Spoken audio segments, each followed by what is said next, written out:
I've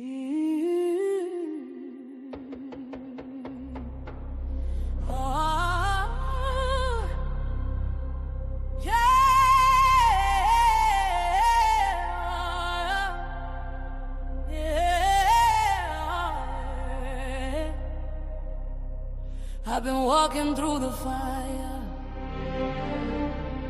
with my head up hard aligned. Every scar became a scripture, every tear a deeper sign. They try to silence the truth, try to ban what's real and right, but the louder they deny us, the brighter we ignite. All is standing on his word,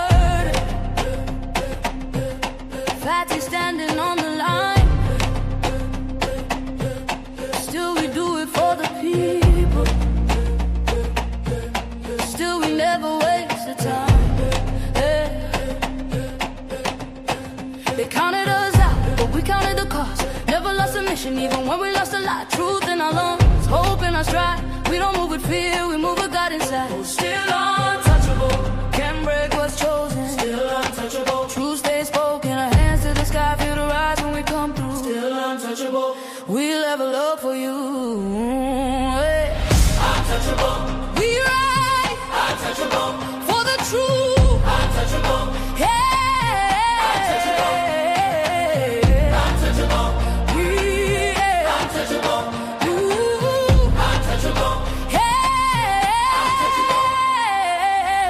Step is elevation, still grounded where we came.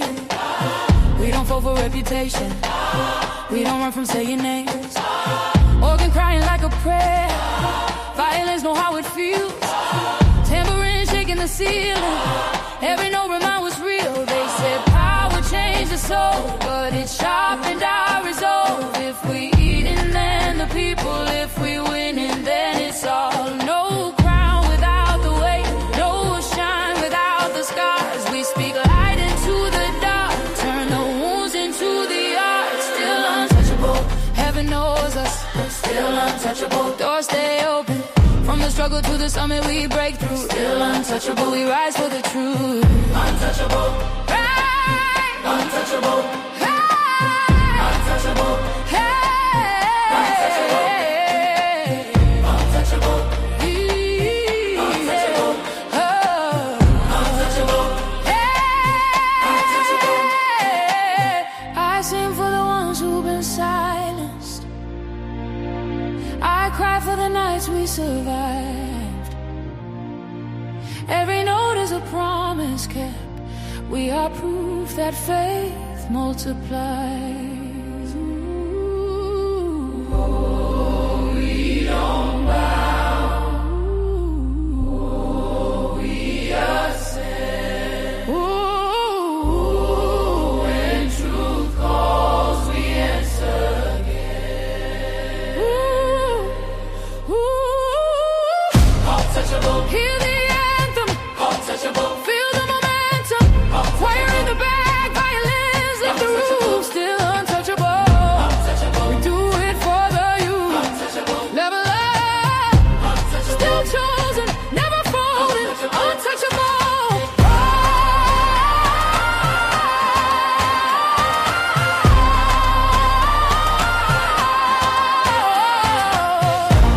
Still standing, still rising, still untouchable.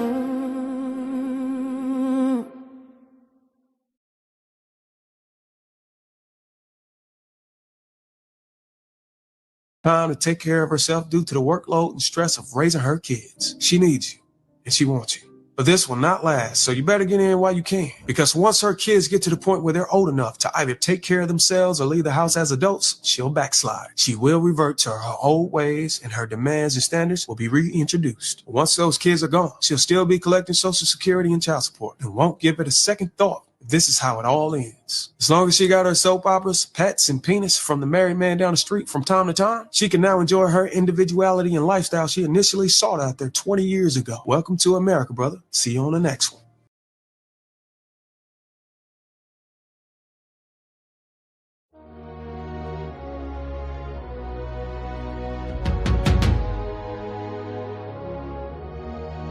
We rise higher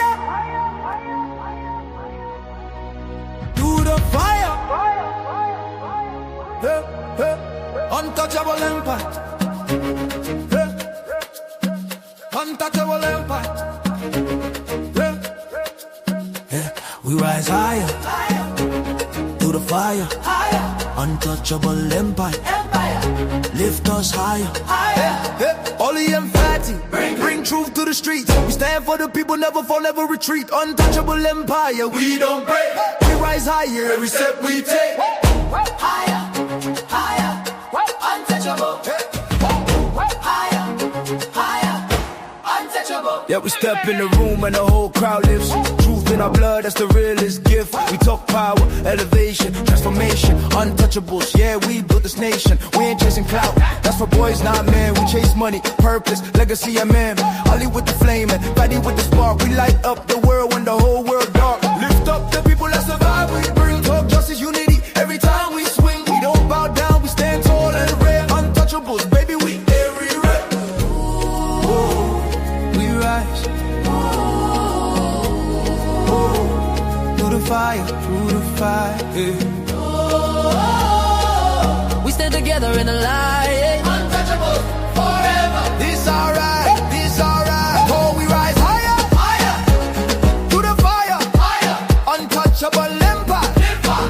Lift us higher, higher. Ali and Fatty, bring truth to the streets. We stand for the people, never fall, never retreat. Untouchable empire. We don't break. We rise higher every step we take.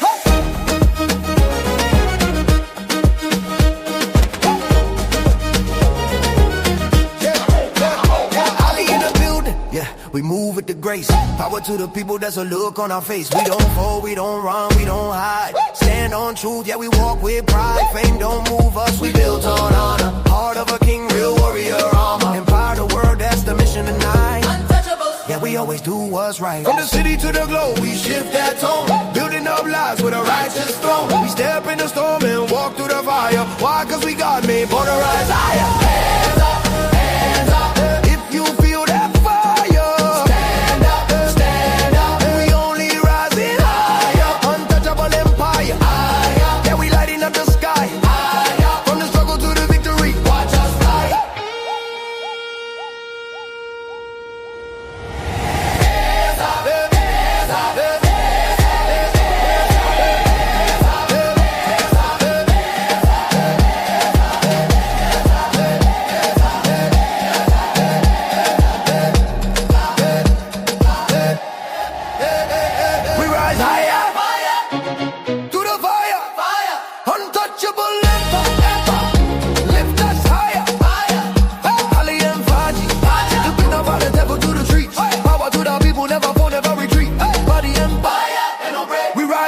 every move we make.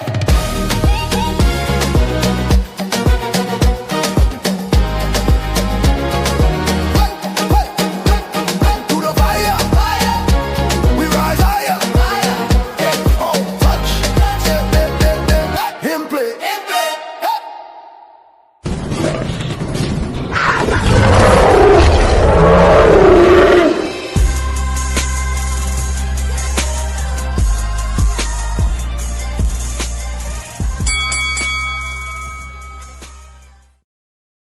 Family, what's going on? What's going on? What's going on? I hope y'all had a great weekend, and I hope we're going to finalize the end of your great weekend with 2 shows back to back. Y'all know we're going to do this morning show, or this afternoon show, excuse me, and then we're going to give you the ladies first this evening. It's going to be a great show. I promise you it'll be a great show, just like the other shows were great shows. I'm going to tell y'all this. Y'all, and I ain't talking about our supporters. I ain't talking about the people who always got our back. I ain't talking about the people who consistent. I'm not talking about the people who see exactly how things are when they see it. y'all gonna turn us into some monsters. Because both brothers are trying to be humble as possible. Both brothers are trying to give grace as much as possible. Both brothers are trying to be understanding as possible. Y'all have no idea how much me and Fatty in the back even go at each other to make sure we give y'all a phenomenal show, especially when it comes to how we conduct ourselves and how we speak to other people, because we want to make sure it comes out intentional. But the funny thing is, if any other person, any other content creators pursue people, ask questions, whether it's men or women, whether other content creators are doing entertainment, whether other content creators are doing money, that's fine when they do it, or getting money, excuse me. It's fine when they all do it. But for some reason, when Ali and Fatty question people, it gets under certain people's skin when we all know exactly what we see, exactly who we talking to, and exactly what's going on every single time. So I'm going to make sure I address it this show. I'm going to address the people who be pandering and simping and caping, and the people who typically allow these women to lie, because you'll support they lie even on camera. But all your shows are dedicated to talking about those women, Bruiser. But we'll catch little comments. Y'all don't pull up on the shows. I invited people so many times on the shows to come on the show. And y'all, it's funny that when you have conversations, you're trying to prove your position and your perspective, and we're trying to see who is actually right when we come to the conclusion. Being right and wrong possibly doesn't matter, but this is what the conversations are about. So when people go, oh, you trying to get an aha moment, why is it only Fatty and Ali trying to get an aha moment? Our content isn't even built on aha moments. It's the fact that when we naturally have conversations with people, it becomes aha moments. We can't control that. But that's not the intention to have an aha moment. It's about actually having a conversation. And when people say, oh man, y'all always think y'all right, Ali and Fatty are never wrong, is that your perspective? Do you think we never wrong? Is it that we have a lot of supporters because we care about what come out of our mouths before we say something? Because we prepare for conversations, because we do research, because we experience? I don't open my mouth unless I know I'm absolutely right typically. And do I make mistakes? Yes. Am I wrong sometimes? Yes, but it's very rare. And the same thing goes for Fatty. That's why we the untouchables. He's not a professional person. He hasn't mastered opening his mouth when he's wrong. I haven't mastered opening my mouth when I'm wrong either. It's like you get to certain positions and people can't wait for you to be wrong. People can't wait for you to fall. I don't understand it. Either you want to have the conversation or you don't. And then when we put the link, I don't know how many times we put the link down. Y'all, if y'all got smoke, I will drop the link. When Fatty has smoke, he will drop the link. But you don't want to have the conversation because a lot of y'all is scripted. A lot of y'all got papers in front of you, bring notes and pen and pad and a notebook and pad, and you have to write down how you thinking when we doing this in real time. We think in real time. But pull up. If we're wrong, pull up. Pull up whatever I got wrong. Listen, this show, whatever I got wrong, pull up. Tell me about it. Don't just talk about your feelings. Don't just talk about your emotions. Tell me exactly what you think I got wrong, and then walk it down. Prove your point. We got receipts for days on people, but we have so much experience. We know what's about to come out of someone's mouth typically. And are we wrong sometimes? Yes. Do we over pursue sometimes? Yes. Is there a method to our madness? Yes. Do I get mad at Fatty sometimes when he over pursues? Yes. Does he get mad at me sometimes when I over pursue? Yes. But most of the time we're right and it makes sense and it's working and we're winning. And people are copying us. People are copying our thumbnails. People are copying our conversations. People are copying our talking points, but they don't want to build with us. We're trying to build with everybody, but particular content creators, particular people that's in the space that we were in, and the people that's who trying to still be in our space or where we're going, still got issues with us for doing the very same thing that they do. It's hate at this point. Oh man, hate.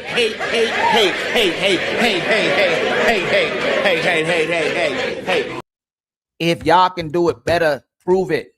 If y'all can do better, hit the link. If y'all can do it better, show us. Fatty doing this thing by himself. Ali doing this thing by himself. Fatty owes me nothing and gives me an abundance of support and love all the time. I don't owe Fatty nothing, but I'm going to give him love and support, an abundance of it all the time. Because he looks out in private constantly, always checking in on me, always supporting. We support each other financially. We support each other as family. We support each other as friends. And we always keep each other on our toes. We call each other out. If we have a moment, we have a moment. We still come right back on the same page. But again, this week would be the last time that I'm worried about people who are relevant. I'm telling you, I don't care no more. If you don't like it, don't watch it. If you don't like what we're doing, show us how to do it better. Let's see if it works with you. Let's see if it's working with y'all. Show us if you can do it better. We try to give people opportunities. We try to give people lanes. We tell people we'll do shows with them. They can do shows with us. We tag people. We collaborate with people. We support people. And those same people or people in the wings or people in the chats have to find something. Let me see, man. Man, he light skinned. Oh man, his accent funny. He from Portugal. He don't know what he talking about. He ain't never had those experiences with women. Y'all really think Fatty ain't dealing with women? It's crazy when they even go to that position, but it's even crazier when we talking about passport bros, when we talk about different countries, when we have political conversation, religious conversations. We can talk about everything, but Fatty can't talk about women. He can't talk about United States of America. He can't talk about nobody over here because he lives in a whole nother location. Meanwhile, everybody that lives in this country can talk about Venezuela. They can talk about Iraq. They can talk about Israel. They can talk about United Kingdom. They can talk about space. They can talk about Elon Musk. They can talk about women. They can talk about whatever they want to talk about. It's just hate. And we're supposed to be building together. But I'm telling y'all, we have too many people that want the spotlight. They want to be number one. I don't care if I get number one. I'm trying to figure out how all of us can build collectively together. But somebody's always hating in the wing. They always watching. They always counting your pockets. They always like, I love these people, but I can't stand them. And there's people that be watching this nonstop that won't pull up, that don't support, that used to support us. And it's just because they can't do, we do. Endlessly. Oh, y'all talking too much. Y'all over pursuing. Y'all doing too much. Y'all over criticizing the people. It doesn't stop over and over again. There's comments all over the internet. If you go to That Shack, if you go to Cellulite Podcast, I know Thon Lexon. Is it Thon Lexon? I think so. You go to J Reacts, people in the comments, and man, they doing too much. They simping. They don't like women. Everywhere, any perspective you can come up with, they have something to say. So again, if we're doing something wrong, if you don't like what we're doing, it's working. And if you don't like what we're doing, and if we're doing something wrong, tell us what we're doing that's wrong. Anybody. But again, this show is going to address how women lie. This show is going to address how men lie for those same women, especially when we talk about women with notoriety, or we're talking about men with notoriety who make it even worse, because a lot of the men who claim to be him, a lot of men who got the higher status, a lot of men who are valuable, they're the same one dealing with those so-called women, and they don't tell the truth to them about themselves. But then they'll come on here and start bashing men and tell men about what they got, what they doing wrong, but they support each other doing wrong. It happens over and over again. And then Bruiser, when I get to you, and I'm saying you right. That's what my show says. Bruiser is right. Bruiser is gonna say the same exact stuff that we say, but then when we say it, it's a problem. There's so many content creators that build a platform on addressing how much women lie, but then get memory fog when we in front of them and be like, hey man, I don't think they lying. I don't believe they lying. Look what Ali and Fatty are doing. Look how they question them. Look how much they doing too much. Bruiser, I'm going to show a live with BRUZZIR. I'm going to show you content from BRUZZIR. He says the very things that we say if he ain't even get it from us. We don't flip-flop. We may do too much sometimes. We may over-pursue sometimes. But most of the time, we get it right. That's why we're in the positions we're in. That's why we winning. That's why we got support. Because we can prove it. We can showcase it. If it smells like ish, if it looks like ish, if it smells like ish, it's typically ish. Shit like that, shit like that, shit like that, shit like that, shit like that. So again, y'all, it don't matter if you in the chat, it don't matter if you're a content creator. If you think we are doing something wrong by the way we're moving, and you don't think it's working and it can get better, y'all got every right to hit the link, bring the smoke, and Ali, tell Ali what he's doing wrong. Tell me why I'm doing it wrong. But again, no one's going to hit Fatty link. No one really hits my link. So at least somebody's starting to pull up on his side. I had a couple people pull up, but then when they try to say something, they don't have an angle. Because I'm gonna go straight to the topic with you. I'm gonna go straight to whatever you talking about. I'm not gonna make it emotional. I'm not gonna make it about my feelings. I'm really gonna ask you what you talking about. And most people just want to be seen. Most people just want to be heard. Most people just want to be in our vicinity. Most people be like, hey man, you know what? I like what those guys are doing. Maybe I wish I can do the same thing they doing, but I can't. So I gotta hate them now. There's so many phenomenal people. There's people that's better than us that I respect, that I would love for to pull up on these shows. That's why I invite people here. That's why I support certain people. I like to build with lions. I don't like to tear lions down. I don't like sheep. I don't like people who don't have their own minds. I don't like people who who support us just to support us. That's why I like critique. That's why I like when people got pushback. But when you can't even explain your pushback, when it's not consistent, when it doesn't make sense, and it's contrary to everything that we can see, it's obvious hate. You doing it just to go against the grain. And if you're gonna share our content, I don't know, brother, if you watching, I think it's I hope I'm not pronouncing your name wrong. It's Thon Lexon. Y'all, if y'all gonna do our content, at least collaborate with us. Send us a collaboration link. Tag us. Tag the post. You're making content from our content. And there's nothing wrong with that. As long as y'all tag us and show us love. You can't make it like it's your content. It's so disrespectful and it's so unprofessional. If I'm going to share your content, if I'm going to use your content, then I'm going to tag you. It's simple as that. It's professional. It's showing love to the person who actually made the video. If you're going to use our video to make content, at least tag us. At least send us a collaboration link, and at least post the video as well too, so people know where the video are. It's so lazy, and I'm going into people's videos and they got to post to somebody else's video. It's disrespectful, honestly.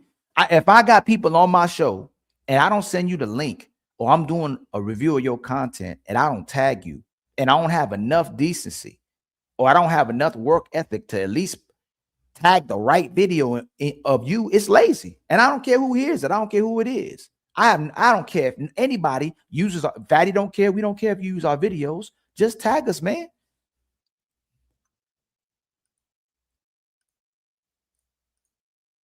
And again, I'm gonna demonstrate to you by two people. The two women, the last two women that came on our show, because they're not familiar with conversations. If you even go as far and say you not lying, we can't prove you lying, you're demonstrating behaviors of a liar.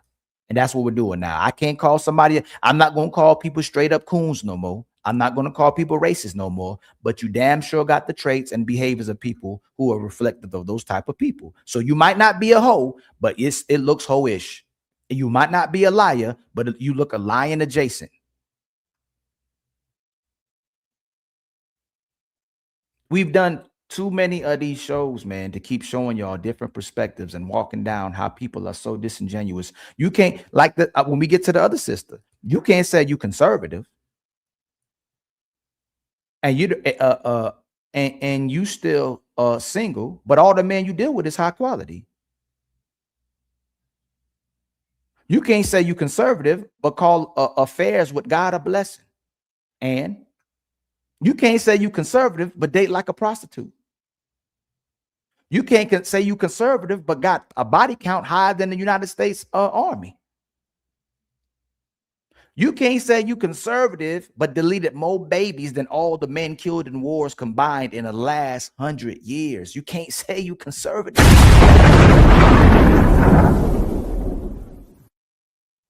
You can't say you conservative, but hate being a wife and a mother. And when we try to tell you how to conduct yourself and you know better, you say the opposite of that is freedom, aka 304 life. Shit like that, shit like that, shit like that, shit like that. When you hear a woman say she want freedom, she want to go back to the streets. She don't want no responsibility for you or a child. She doesn't want the responsibility of having to love you. They don't want the responsibility. That's what freedom is. Imagine a man saying, yo, you know what, man, I've been paying the bills for a long time. I've been monogamous for a long time. I've been loving you for a long time. I've been a daddy for a long time. I need freedom. I've been helping the community for a long time. The way we use words selectively, the way we use terminology, the way we can manipulate the narrative of what happens every single day in our lives is diabolical, man. I can, in an instance, find a way to justify not being a father anymore. I can't do this no more. I'm too tired. It's because of what I experienced in my life. I'm traumatized. I got PTSD. I didn't have a father in my life, or my father was so ruthless to me and so mean to me. I can't be a father to another child. I can't be in the lives of my kids anymore. I need a break from this. I'm jaded. I'm lost. I got to look for happiness and self-love. I'm not who I used to be, so I got to go find that person.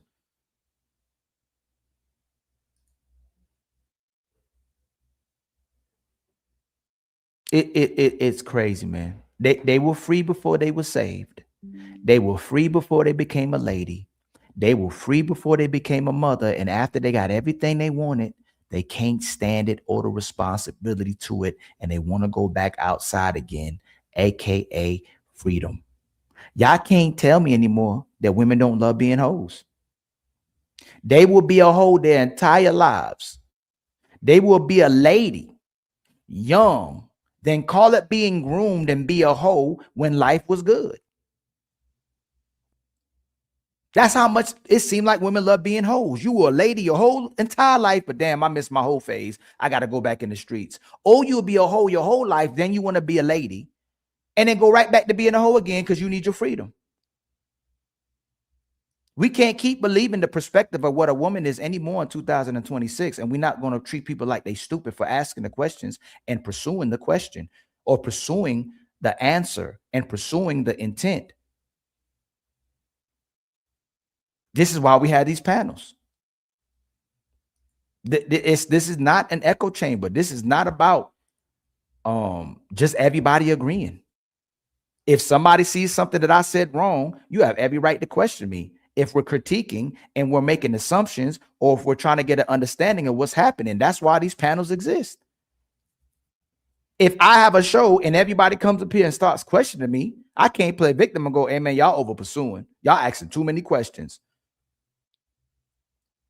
This is a podcast, but it's only to shed light on what I want y'all to know. I'm only talking about what I want y'all to hear. I don't want y'all to question anything. You can't ask me about my life, but I can ask you about yours.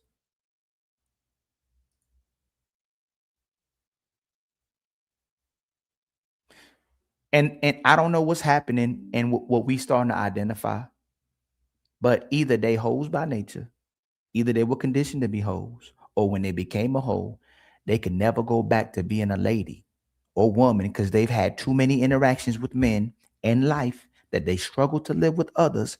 And more than that, they struggle to live with themselves. It ain't even about living with us. It's living with themselves. They become desensitized and dehumanized even to themselves. It's like they dead inside. They can't feel nothing. That's what it looks like. Because why can't women stop being hoes? Why, when you say, man, you being, oh, it's because y'all entertaining it. It's because that's what men want. So if men are asking for wives, why y'all can't be wives then? Shit like that. Shit like that. Shit like that. Shit like that. Shit like that. So again, if you got smoke, if you got pushback, if there's something I'm doing wrong in 2026, hit the link and substantiate that. Otherwise, enjoy the parade, enjoy the fireworks, enjoy the show, enjoy the concert. Because we're going to keep putting on shows.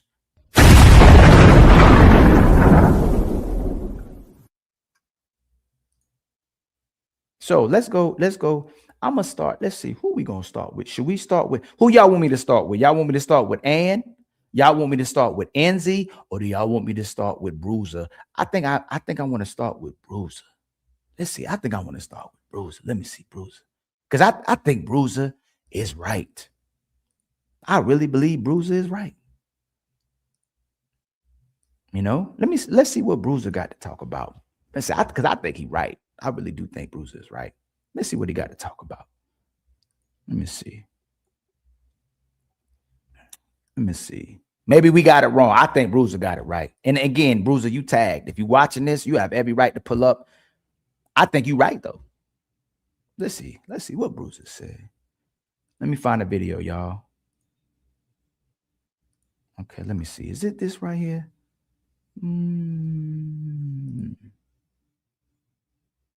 I think it's this one. Okay. I think I found it. Here we go. I think I found it. I'm gonna show y'all a couple of clips, man. A couple of clips. We gotta give BRUZZIR his flowers while he's here. All right. I can show y'all some other things too.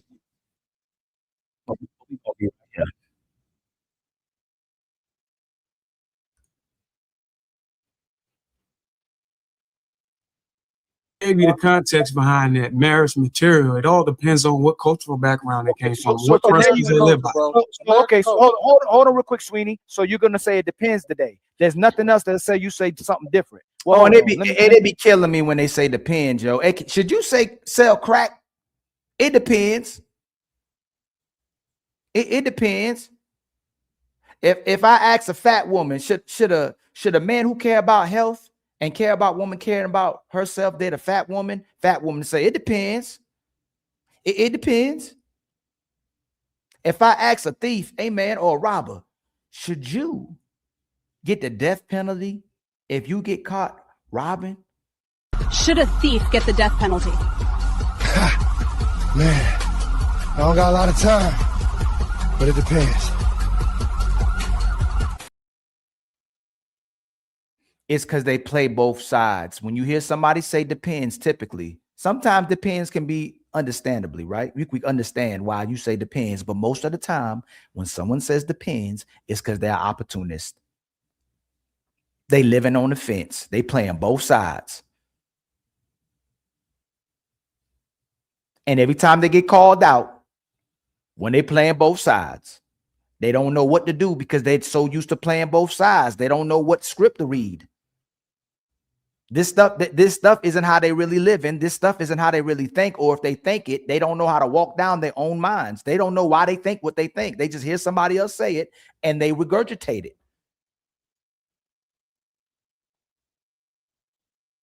You ask me and Fatty something, we got a whole bunch of different trails we can take you on to tell you why we believe what we believe, and then create ones while we on the show. We'll create it in real time. We'll create a talking point in real time. We'll create a trail in real time. We'll create a whole nother state of nation of why we believe what we believe in real time. We learn from someone talking to us. We learn from teaching. But most of these people just regurgitating information. They just regurgitate what somebody else said, and they trying to emulate what somebody else was. So when y'all say people trying to be Red Pill or people trying to be Kevin Samuels, me and Fatty ain't putting on no suits. We're not trying to be something we not. We're not trying to be KS. How many times have we ever did a show about Kevin Samuels? and can still support Kevin Samuels and can still be like, yo, a lot of what Kevin Samuels said was actually true. While we can still address the fact that he's dropped the ball as well, too, when he had a conversation with Nicki Minaj. It looked like he was simping. It looked like he was caping. It looked like he was pandering, but it doesn't make him a panderer. He had that moment. A lot of us have that moment. A lot of us have our moments. We've all had our moments. It doesn't make you a panderer or a simp for having your moment. It's if you're consistently doing it. BRUZZIR is right on a lot of the content he says, but he is a professional flip-flopper. He professionally switches up all the time. And the thing that blows my mind is when the people go in the same spaces of the people they disagree with or try to disrespect or embarrass. And then somehow people can get together on the same thing or the same type of hate they have together. There's a saying, the enemy of my enemy is my friend. It's odd to me when I see people that can go at it and then become friends for hating somebody or having a disagreement with somebody. Y'all won't never see Ali with no ops. You'll never see Ali entertain no ops.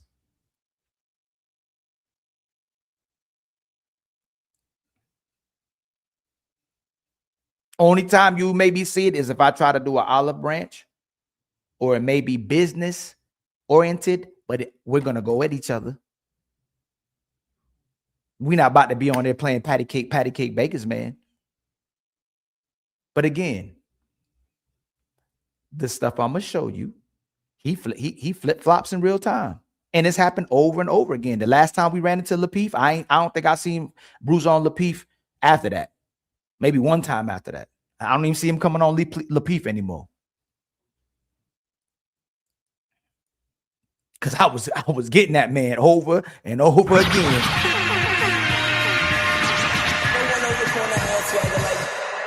He should have been hitting those buttons for me. So now I get to hit the buttons now. I got his button. That button right there is inspired by BRUZZIR. He was hitting the buttons while he was getting cooked, but he was hitting the buttons for himself. So now every time I cook BRUZZIR, I'm gonna hit the button.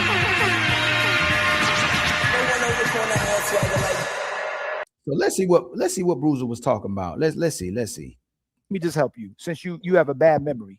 If you want to date a black woman in America, you need to know that the chances are you'll most likely run into sisters who come from this background and have the qualities, personality. Hey, y'all, much love to the 100 people in the building. Please hit the like button. Please hit the share button. Please hit the subscribe button, y'all. Don't forget our super chat goals. Don't forget our Cash App goals. And don't forget our membership goals. I'm going to be cooking for a little bit, and then I will be opening the panel, man, so we can have our conversation before the ladies first. Y'all know what we're doing. We got to cook it up a little bit. Just don't forget our goals, man. We're trying to get 20 memberships, 100 in the Cash App. Well, 100 in the super chat and 100 in the Cash App. Like the video, hit subscribe, and show love to Ali at $Ilkan. And again, my intent is always solution based. I still believe in the man, woman, and child. I still believe in the family, but I'm a realist. It doesn't make me a pessimistic, and I'm gonna call it for what I see.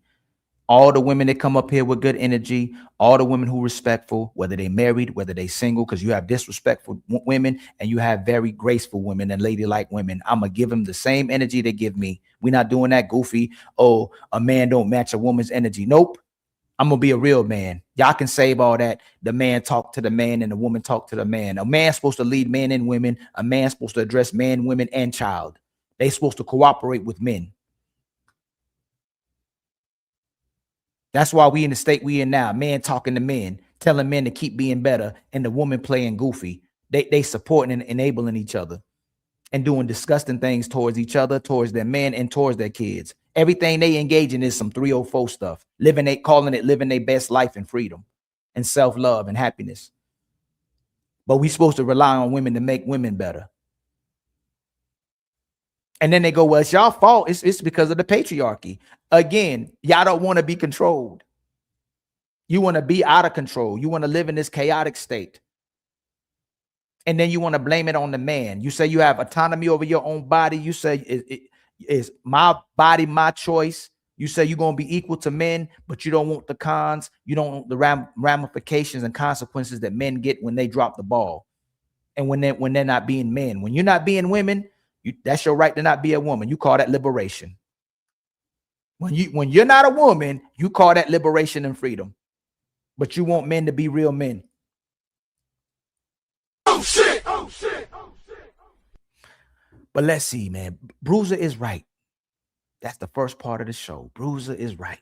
These characteristics we're going to discuss in detail. Let's start where she came from and her upbringing as a child. She was born in a household as a financial structure that promotes paycheck to paycheck, located in the inner city. In that community, she was exposed to violence and trauma, both within the household and outside the household. Her experience include neighborhood violence and domestic violence, which has a lasting impact on her mental health and well-being. Her family struggled to meet basic needs like food, clothing, and shelter. Her experience with material hardship when it comes to food, insecurity, inadequate housing, and minimal access to essential resources has programmed her mindset to make it her goal as a grown adult to frame her lifestyle to where she can eat as much as she wants, shop clothing, and buy a big house without the fear of obesity, living paycheck to paycheck, or foreclosures, which predisposes her to be the #1 consumer of fast food and junk food, ranging from Flamin' Hot Cheetos to McDonald's chicken nuggets. Also #1 in having the highest rates of home foreclosures. External factors motivated Black women in poverty to accept outside assistance at the expense of removing Black men out of the households. Additional external factors like liberal groups motivated Black women to internalize and embrace independency and vacate traditional relationship dynamics, which decreased the level of submission from a woman to a man and elevated the likelihood of divorce and chance of a child being raised by a single mom.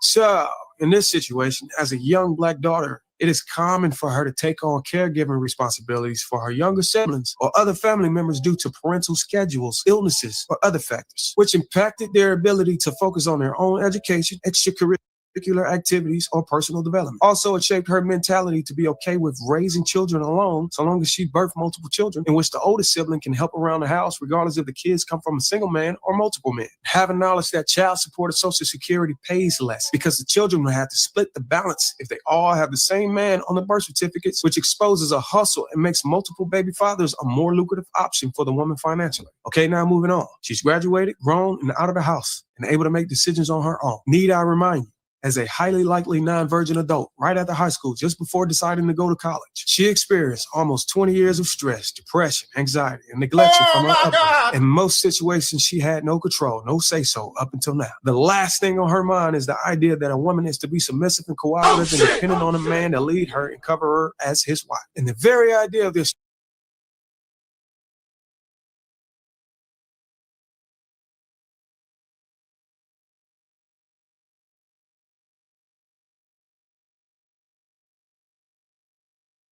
triggers post-traumatic stress, which makes pursuing undergrad and independent lifestyle the only option she can mentally digest. Unfortunately, none of her friends attempt to correct.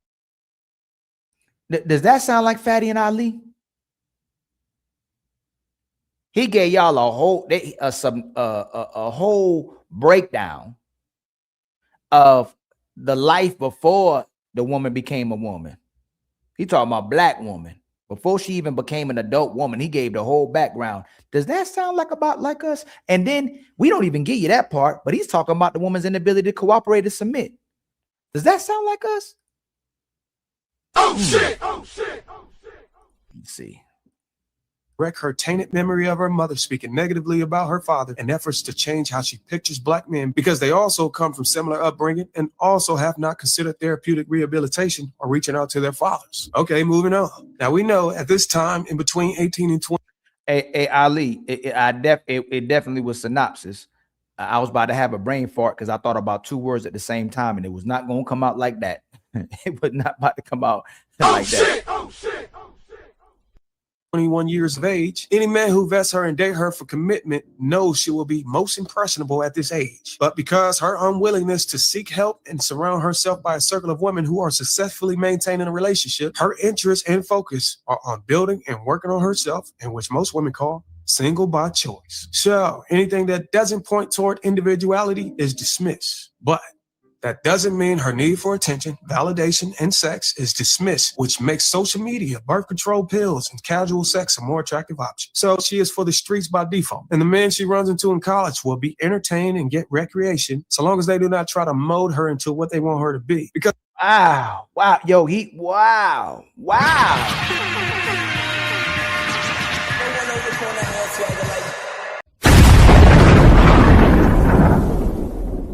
Ain't Bruiser cooking? Hey, Bruiser, hey y'all, Bruiser ain't telling the truth. Sounds familiar. Is he telling the truth? He got so much pushback for when people say it and it's not him, but he ain't got no pushback now. He literally saying what other people are saying until he got pushback for them saying the same thing that he's saying. And you know he's saying something. If Jazz saying he talking about hood and project chicks, you know he's saying something, right? Because Jazz already disagreeing with it. Come on, let's see Bruiser gonna keep cooking. Because her goal is to graduate and pursue a career which can yield an independent lifestyle. Okay, now she's done with college and in between 22 and 30. Lucky you if you have found her childless at this point in her life. She is ready to work in the field of industry that she earned her degree in. But her mind has changed, and it's not because of a miracle or therapy. She has accrued a massive amount of student loan debt, not including any other debt accumulated outside of education. She is well educated, but has a negative net worth, which can take years and years to account for. And the company that hired her. Do we say that black women have the highest amount of college debt, have the highest amount of debt and the lowest amount of wealth? Did we say that before? Is Bruiser cooking? Bruiser cooking, right? Don't he always do this? He say, oh, he's so right, isn't he, y'all? He cooking, Bruiser cooking, man. Highly likely has nothing to do with what she studied in college. The money earned is not enough to save and invest and pay off debt. So committing to a man has instantly come from the last thing on her mind to her main focus. She has now dismissed individuality, but she has not dismissed the lifestyle she desires, which means any man she entertains will have to earn as much as she does or more. Now, if you are the man that earns as much as she does, she'll want separate accounts up until she gets pregnant, equal say and control on how the relationship flows. Sex will be a chore, submission will be conditional, girls' night, girls' trips, shopping sprees, and if she is not happy, you will be dismissed. If you decide not to marry her with her past and her debt, you will be dismissed. Oh, and in case I didn't mention it, if you try to mold her into a different woman, get her to accept your principles and standards, you will be dismissed. Now, if you're the man that earns more than her, she'll want a joint account, and she'll likely decline premarital agreements. You'll have final say on how the relationship flows, as long as she has access to your credit cards. Sex won't be a chore, as long as you plan to help her out of debt. Submission will be unquestionable, as long as you already earn or plan to earn enough to become the sole provider. She'll nurture your children and maintain a household. Oh, I almost forgot. If you don't make her happy, she will dismiss you. Now, your question may be, why can't she just cooperate? Or why is she incompatible? Well, if you were paying attention in the beginning of the video, we spoke about her upbringing as a child and the trauma she experienced while she was in the streets. You'd see that it was critical for her to connect with her father, get therapy, and surround herself with women who have successful relationships and pursue qualities that makes her a suitable wife instead of an independent individual. But when those relationships fails, and believe me, they do, she will now be ready to unsubscribe from panderers on YouTube and cancel her sprinkle memberships. Sprinkle. And then actually seek therapy from a qualified official. Now she has gotten therapy and she's giving her life to God. She is around 35 to 40 years of age. She has had all her kids, don't want any more. She will not have sex until she is married because the Bible says so. She is ready to submit, cooperate, and do whatever you ask. Her past has no power over her influence anymore. All of her friends are married and brag about the beauty of blended families, which gives her even more motivation. She's sagging a little bit and got a little weight on her because she don't have time to take care of herself due to the workload and stress of raising her kids. She needs you. Oh, shit. She wants you. But this will not last, so you better get in while you can. Because once her kids get to the point where they're old enough to either take care of themselves or leave the house as adults, she'll backslide. She will revert to her old ways, and her demands and standards will be reintroduced. Once those kids are gone, she'll still be collecting Social Security and child support. Won't give it a second thought. This is how it all ends. As long as she got her soap operas, pets, and penis from the married man down the street from time to time, she can now enjoy her individuality and lifestyle she initially sought out there 20 years ago. Welcome to America, brother. See you on the next one. If you're going to...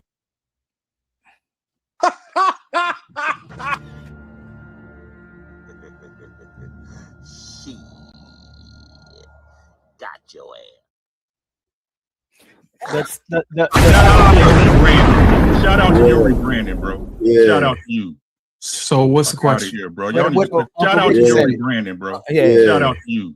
Yeah. So what's the question here, bro? Y'all need so he rebranded and gets stuck flip-flopping. But when he rebrands, every time he rebrands, he comes right back to the same spot.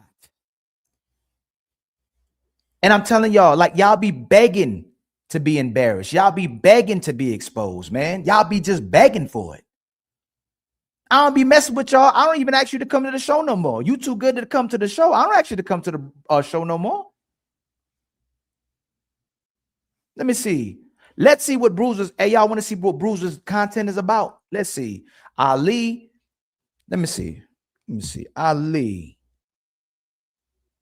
Let me see something real quick. Let's see what his content. Let's see what Bruzzers content is about. He rebrands, but comes right back to the same spot.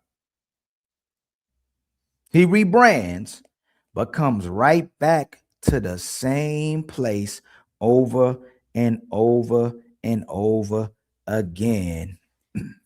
But now you see it, right, Bruiser? You see how Ali and Fatty are, right, Bruiser? You see exactly how Ali and Fatty are, right? Well, if Ali and Fatty are the only ones like that, right? Let's stop sharing that one real quick. If Ali and Fatty are the only ones like that,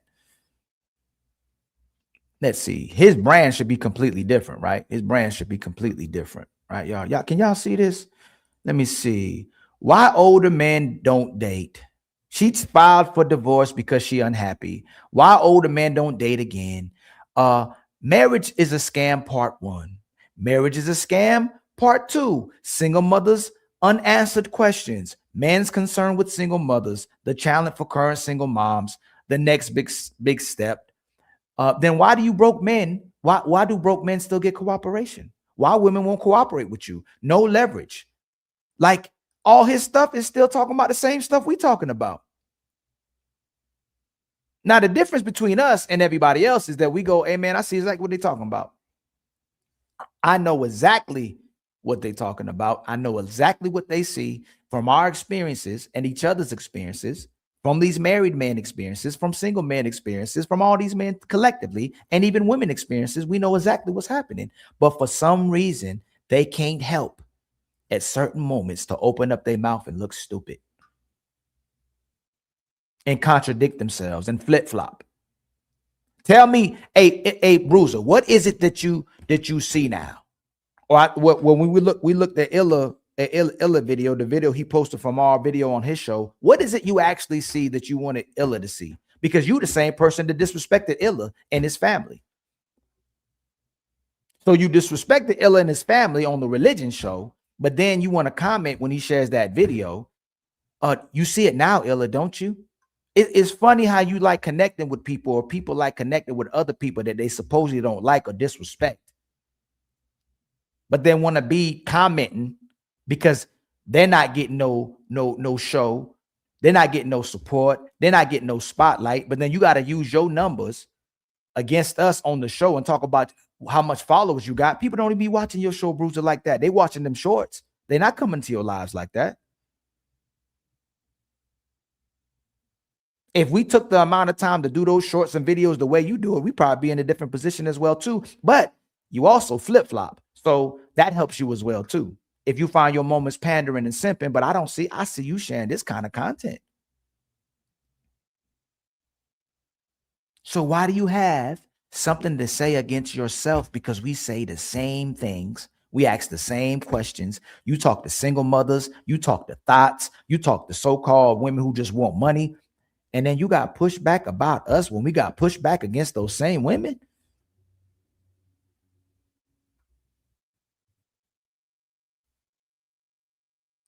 Let's see. Marriage is a scam, part 1. Something happening inside of modern marriages that almost no one is willing to admit. Not the husbands, and certainly not the wives. No one's willing to admit that. The people you say, when you try to go at Ali or Fatty, no one's willing to say that. You're the only person who says that. You want the spotlight that bad. There ain't other people that are content creators that talks about the behaviors of women. You want the spotlight that bad to say no one else says it, just so you get followers or you get views to your show, and you try to be something that you're not.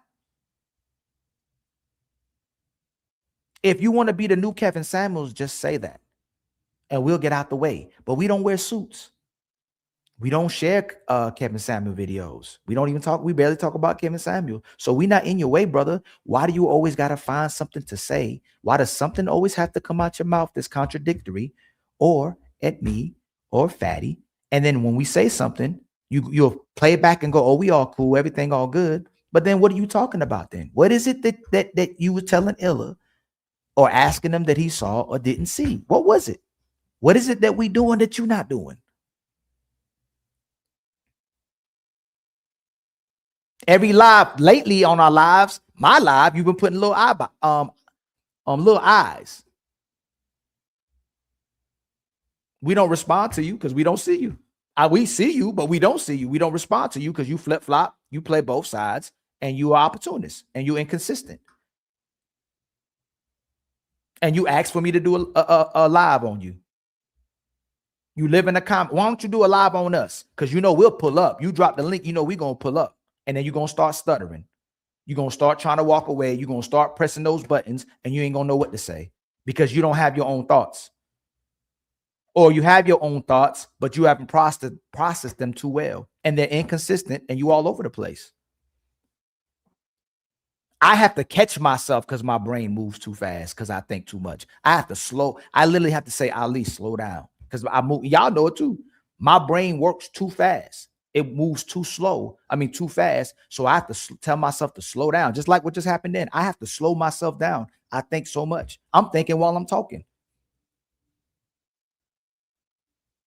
about something else that has nothing to do about what I'm talking about. Because we do think before we talk too, right?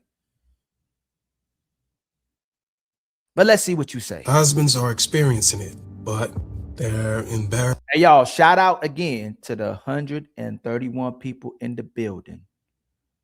Please don't forget Ali's super chat goals, Cash App goals, and membership goals, man. Make sure you supporting us, supporting you. Like the video, hit subscribe, and show love to Ali at $Ilkan.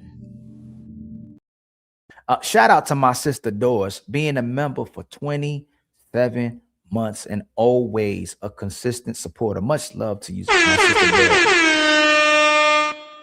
My brother Dollar Washer been a member for 9 months. Y'all been two young guys keeping it 100 since the start, but this is history repeating itself.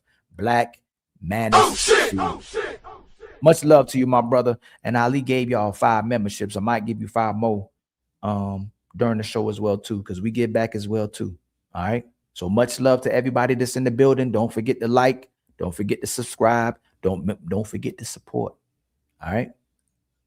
To talk about it, because the moment they do, they risk backlash, conflict, or being painted as the problem. And wives are participating in it, but they won't acknowledge it either, because admitting it would expose a form of manipulation that doesn't look good when it's brought to the light. So instead, both sides stay quiet. And what that silence creates is a marriage where the man slowly stops feeling like the husband and starts feeling like a client. And almost no one in this space is willing to tell you that truth, especially not married content creators. But today, I'm going to. In this video, I'm going to explain. And it's the same guy that said he can help you fix your problems too. If she don't like you, he'll help you he'll help that person like you. If you can't get their cooperation or submission, he'll give you the money pill. He'll tell men to use the money pill since women are operating like this. But he says he's coaching men to help them to get out these positions. He's coaching men to get the women that don't like them to like them. That's how good of a coach he is.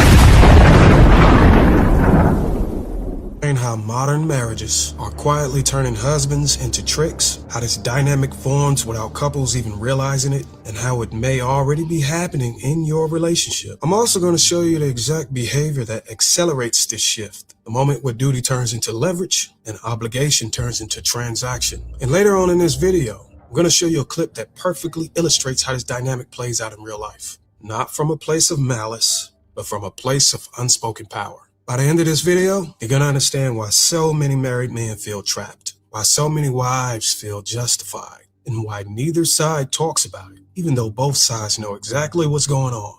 This isn't about blaming men. This isn't about attacking wives. This is about exposing truth that's being buried under silence, because silence has been more comfortable than honesty. So let's start with this question. How did marriage go from a covenant to live-in harlotry?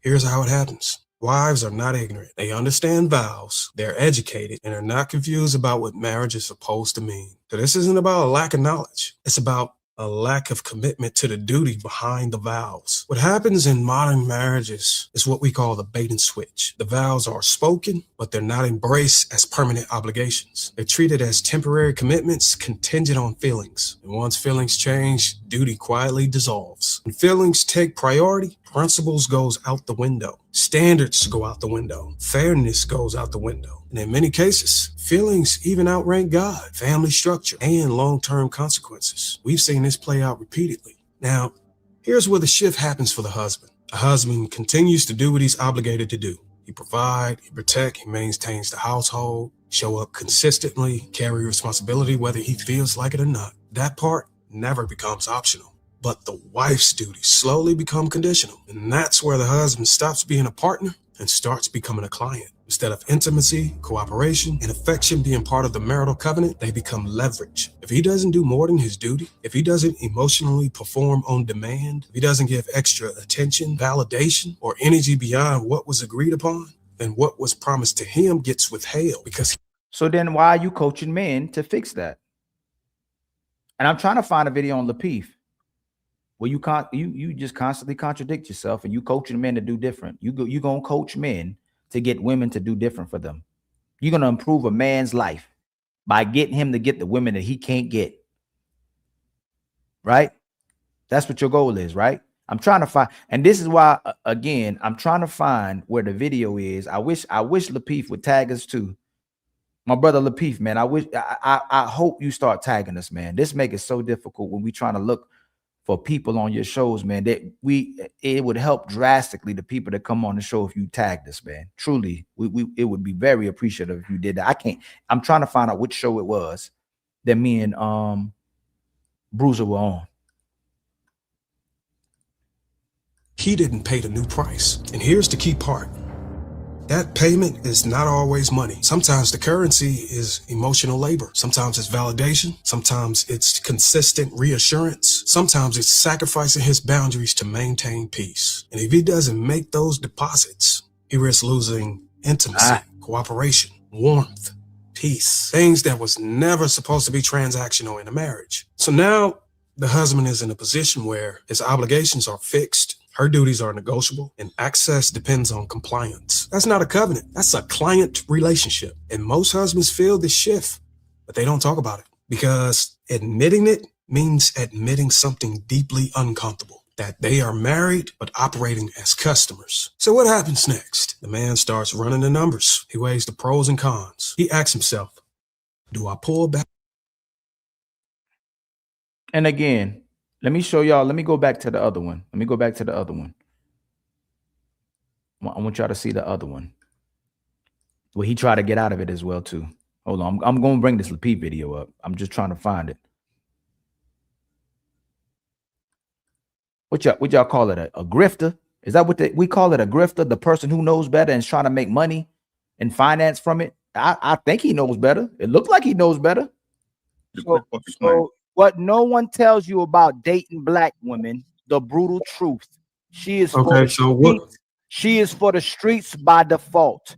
Why are you double? You gave a whole movie on what we talking about and been going against what you've been talking about. You broke it all down. Matter of fact, I've never even seen nobody break it down like you just broke it down. And now you're going to come back and say it. And I give the flowers. I give people their flowers. I don't care who it is. Even when we went at certain people that was part of the space we were in, I would give them their love. I would support them and showcase and say, hey man, this person actually, they gifted, they got talent. I ain't gonna lie about that. I show love, but I'm gonna still call it out when a person is being contradictory, when they're being hypocrites. And I guess in this position, a grifter. You're making money off of something that you know better of. You're making money off of things you agree with. And then on another day, on a Friday, on a cold Sunday afternoon, you want to disagree and be a contrarian and then want to refute and then won't acknowledge the fact that you flip-flop and play both sides. So you can make money.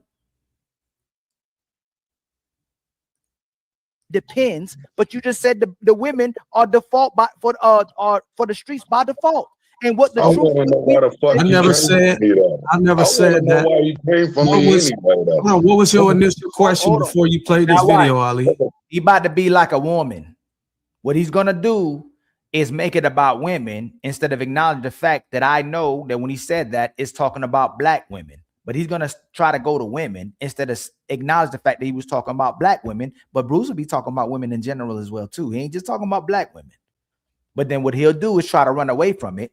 But the conversations we having are typically with our women. So if you said black women are for the streets by default, why are we having this conversation?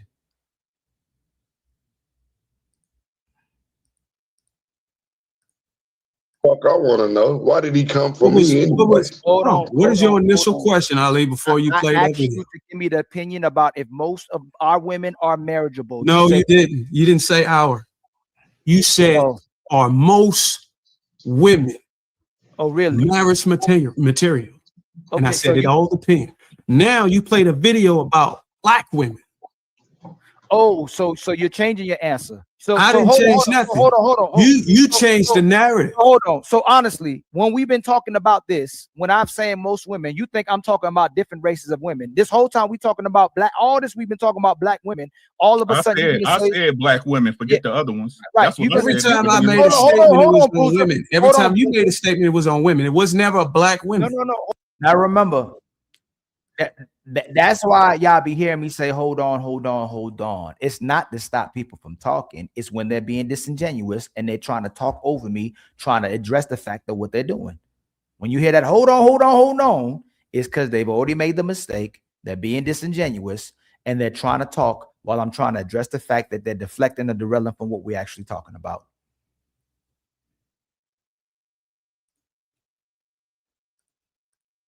Hold on. So you've been talking about all women now? We weren't talking about black women this whole time? You asked me most women. Man, Bruiser. That's why I told you we live in a hold on. I remember the statement I made about International Mecca Society. Hey, it's all right, Bruiser. All right. When I made the statement International Mecca Society, nobody thought I was talking about all women at that point. I got you, Bruiser. The question is, is that because I don't think you got it, bro. You got it, Bruce. You right. You got it. And that's okay. Hey, so hold on, my brother Rock. Do you think black women are marriage material? Most of black women, no. Most of black women, no, right? And this is, when was this? This was a year ago. He's still doing the same thing. He'll say something on Monday and change what he says on Friday. We'll come right back on next Tuesday, say the same thing again, switch up on Tuesday, come right back on Thursday and flip it again, right? Let's see. I found a video too. Let's go to that real quick, right? This is recently. This was when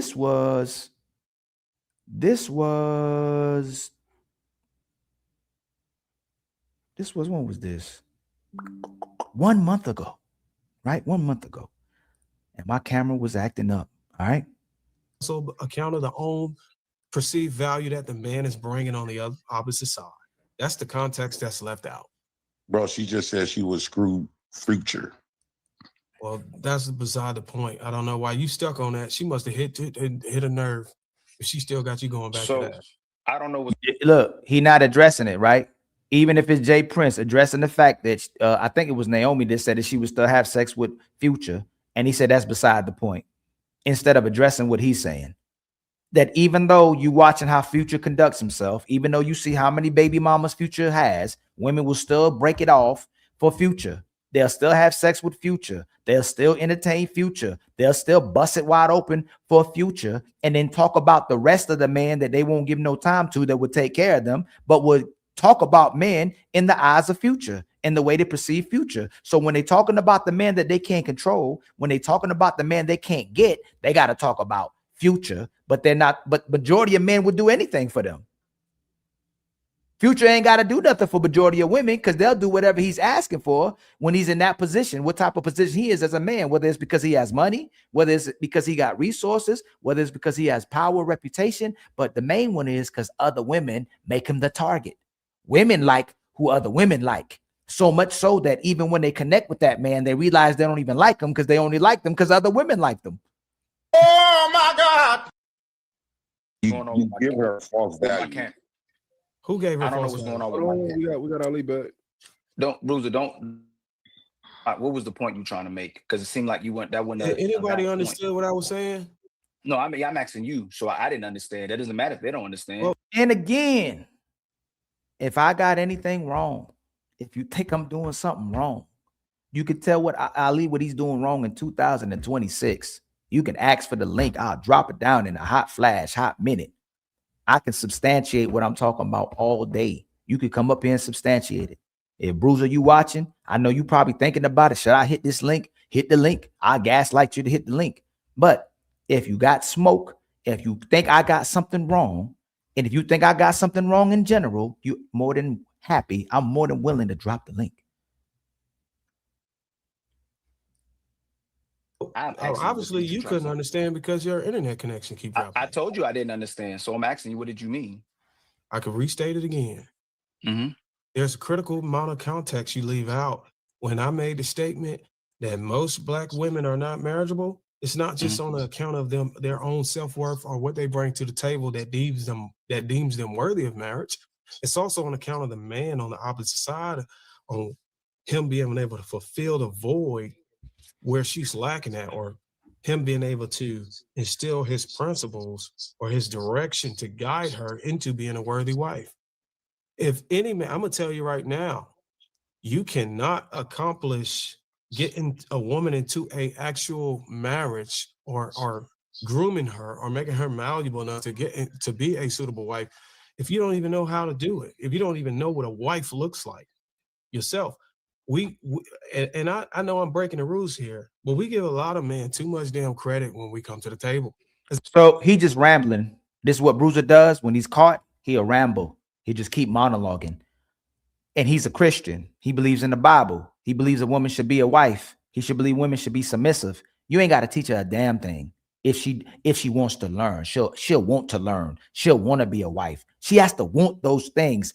You can't make a woman do nothing that she doesn't want to do. So when you have these men who are coaching, when you have these men who are giving men this advice to mold her, to shape her this way, if she don't want to be a wife, there's nothing you can do about it. If I got to go up the street and talk to the pastor, if I got to go up to a clinic and talk to a therapist, if I got to go to these facilities to get my woman to listen to me, if I got to go to her mama, if I got to go to her daddy, if I got to go to her friends, she ain't about to listen to you. And if only they can get her to listen to you, that means they control her. You don't. She has to want those things. She has to want to be led to your cooperation. If she don't want to be led to you, she don't want to be with you. And there's nothing you can do typically to change her mind if she doesn't want to do that. She has to change her own mind.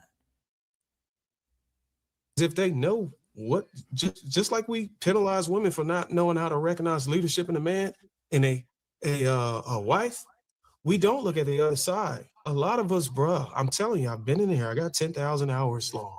I can show you the receipts. There's a lot of fucking men out here that don't even know how to recognize the quality and characteristics that makes a wife. Okay, so I'm happy you come. Hey, most men know what a wife look like. That's goofy. And what's crazy is that the main thing about a wife is just having her cooperation. He got videos about a woman submitting and cooperating. Outside of her being a lady, outside knowing how to take care of a house, a lot of what makes a wife important is the fact that she's willing to cooperate with the man she connects with. That's the main thing, is this woman's capability to want to learn, to want to be receptive, and to cooperate. That's the main one. All those other things can be helped. All those other things we can attain because she's cooperating. I'm interested in this man. I like and value this man. I want to listen to this man. Even if I feel like he's wrong, I'm going to entrust myself with this man. We just want to say men don't know what wives look like, so we can start pandering towards women so that we look good to the women that we talk about. He spends all this time talking about Black women and women in general. And then when it's time to shine, when it's time to substantiate, when it's time to give evidence, when it's time to talk about it, now he want to go the different direction so he can look good to the women that he talks about. These are these selective pandering men, and got a whole channel talking about Black women.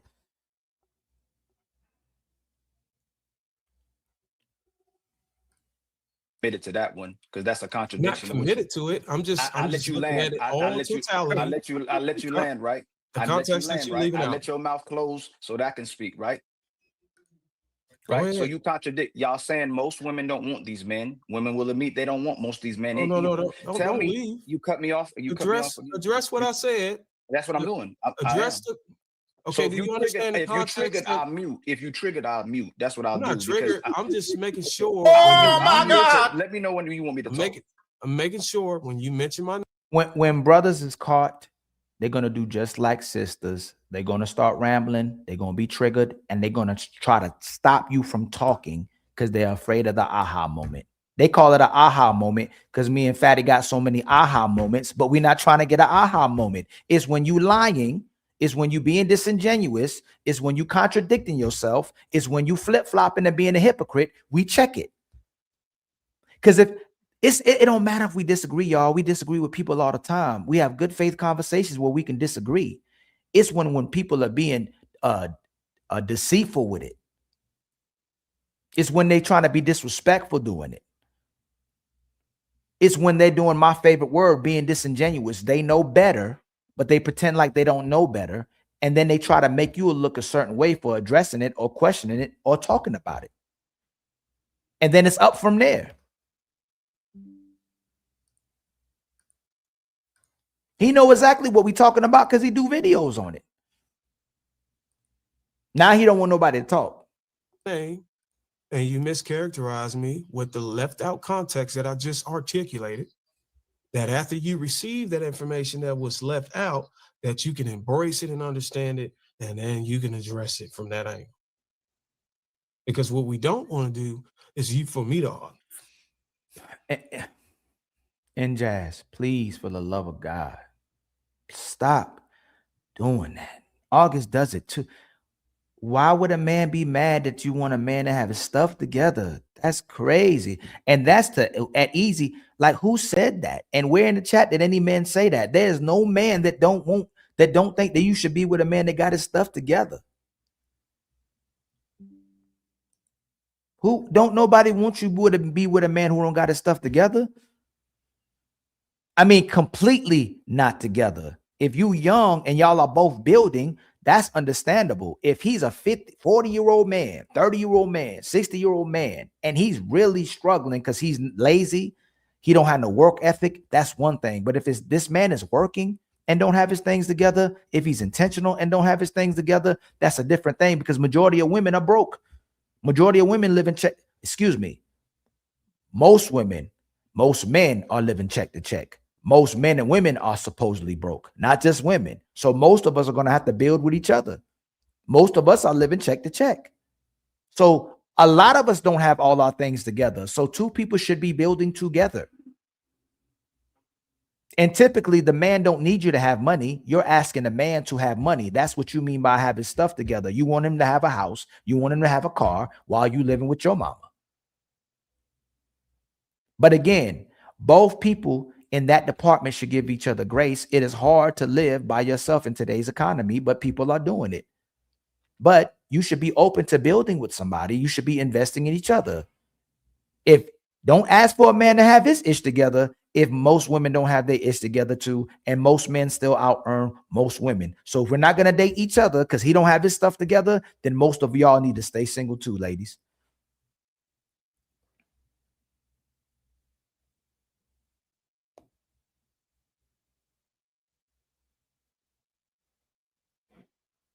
And my brother, I don't know how I missed, my brother BA hit us with the Cash App. Much love to you, my brother. I truly appreciate it. And then my brother Thomas hit us with 25 for support. Much love to you, my brother. That's 27 in the Cash App. We need 73 more in the Cash App, y'all, to reach our goals, man. Much love. Thank you for the $20. We're starting a nonprofit called Keep the Untouchables Fed. Remember, don't feed the haters. I meant to say 73. I'm tripping. In the Cash App, y'all. We still haven't got no super chats or no memberships, y'all.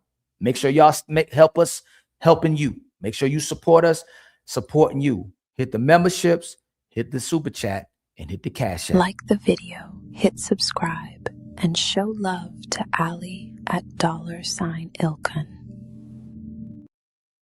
So right now, my brother Thomas is the member, the sponsor, excuse me, with $25, man. Much love to you. Hold on real quick. I think somebody else just hit us with a cash app too, man. Who that? Who that? And then my brother Guy, aka Chef, says stay untouchable with a $10 super chat. Much love to you, my brother. It said stay untouchable. Got untouchable empire, baby. We just got $10, kinfolk. You know what that means, right? We back on our feet again. I ain't gonna hold you. Support be healing people.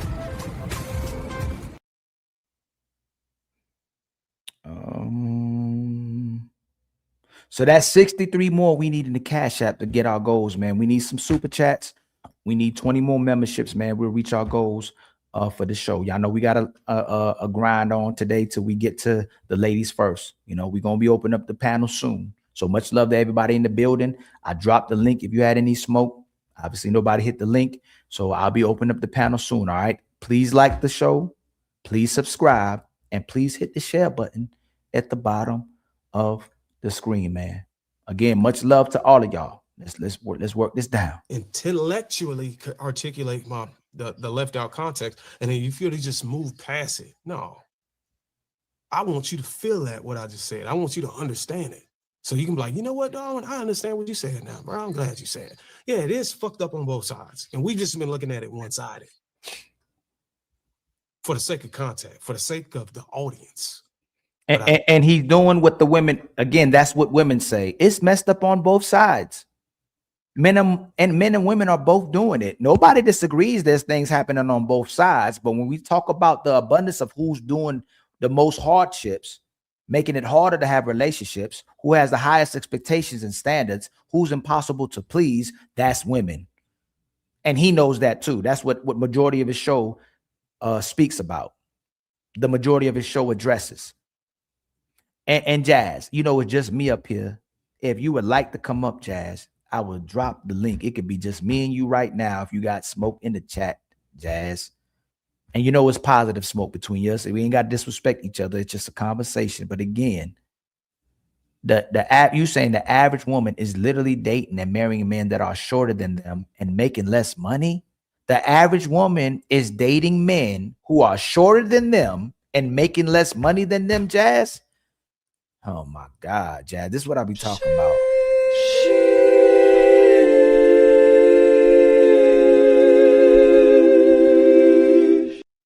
The average woman does not date men that's shorter than them and have less money than them. The average man is taller than the average woman, and the average man has more money than the average woman, Jazz. Why you be doing this? Jesus Christ. That's what I be talking about. And then when we address it, hey, why you pushing back? Why you questioning her? What if she's right? Just accept her answer. I think it's time to figure out how we can meet in the middle and look at the actual problem. It's fucked up on both sides. And I get it. Nobody wants to fucking tee the defense. But right now, this is the way to solve the problem. Everybody dropping the ball on different positions. How can we? Y'all see what he's doing, right? He's being an opportunist. His whole show does not refer to men typically. It's addressing what women are doing to men. Now it's, hey, both of us need to do it together. We got to work together. It's both parties. Both of us are dropping the ball. That's woman rhetoric. That's womanese that he's speaking. And he knows he's speaking womanese because now he wants the women to help him. In this position right here, see, this is what women do. Men will cape for women when women are out of bounds, when women are caught lying and being deceitful. And soon as that pandering man, soon as that deceitful man, soon as that lying man gets stomped out by men and we check that man, the women get quiet. They start looking down. They start looking up the other way. They don't want no parts of it. They only want support from that man doing wrong. They don't want to support that man doing wrong, especially in public. They support each other and enable each other doing wrong, but in public, them women close their mouth real fast. The sisterhood is not coming to help a man when he's getting targeted or in the spotlight and he's being exposed. They are not coming to help him, especially if they're outnumbered. See how Naomi looking down? She's like, I don't want no problems. I'm not about to talk about this. Bruiser, you be talking about us all the time. So I don't know what you're doing right now. So I'm not about to say nothing, because if Ali says that you be flip-flopping, I can't say you're not flip-flopping, because you be talking about black women all the time. Let me keep my head down real quick. You know, I'm trying to support you because I want to support you being a feminist right now, but I'm gonna keep my words to myself, because I know you be talking about women. We meet in the middle and figure this shit out. And lately, that's what I've been trying to do. Go ahead. You're not gonna filibuster. You're not gonna cut me off, right, while I'm speaking? Oh my God! So I'm gonna make my point again, and I was gonna get to your point. Women are saying, majority of these women say they don't like these men. Majority of brothers said they don't like these men either. And you're saying men don't know how to get women. So since you're so good at teaching, how do men get women to like them that don't like them? Tell men how they can do that. Tell all these brothers that you misleading on how they can get women to like them that don't like them. And if you tell a brother that he got to get his bread up, he got to get his height up, he got to get his resources up, he got to get his reputation up, then she really don't like him. She likes what he brings to the table. And that's why most women don't stay loyal to these men, because y'all teaching and misdirecting these men in the wrong direction, telling them they got to do something to get women to like them, when Marcus, Jay Prince, Dope Daddy, and you will say that if a woman don't like you for you, she don't like you anyway. He should have been pressing buttons for me.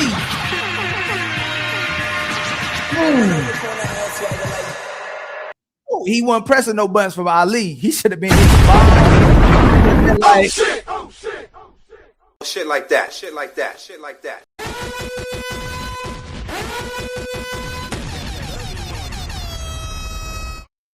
you see that look, that look off he doing, that look of shame, that he ashamed right now. He looking down like, God dang. He look at Naomi. He looking just like Naomi, like, God dang, boy, this about to be a long night. This about to be a long night, because I ain't about to stop. And what Bruiser don't do, Bruiser never concedes. Because Ali and Fatty, typically, we not going to concede when we think we right too. And Bruiser rarely concedes even when he knows he's wrong. We'll never concede when we think we right. If we wrong, we'll say, my bad, I'm wrong. But Bruiser be knowing he wrong and won't concede. So he know right now when he put his head down, it's about to be a long shit like that, night. shit like that, shit like that, shit like that, shit like that. Hey, my brother Leslie with the $5 super chat. Much love to you, my brother, with the super sticker. Truly, truly always thank you for the support, my brother. Thank you for the $5. We were all born to be untouchable. And then my brother Matreon said, Ali, I'm gonna help you get to them memberships with the 5 gifted memberships, y'all. We need 15 more to reach our goals. Right now we need 94 more in the chat to get our super chat goal. Much love to you, my brother, with the 5 gifted memberships. Make sure y'all keep them memberships, y'all. Y'all see we ain't playing now. I'm going live today, Monday, Tuesday, Wednesday, Thursday. I think Thursday. I'm going to be hitting y'all with a lot of lives, man. I made some adjustments to this.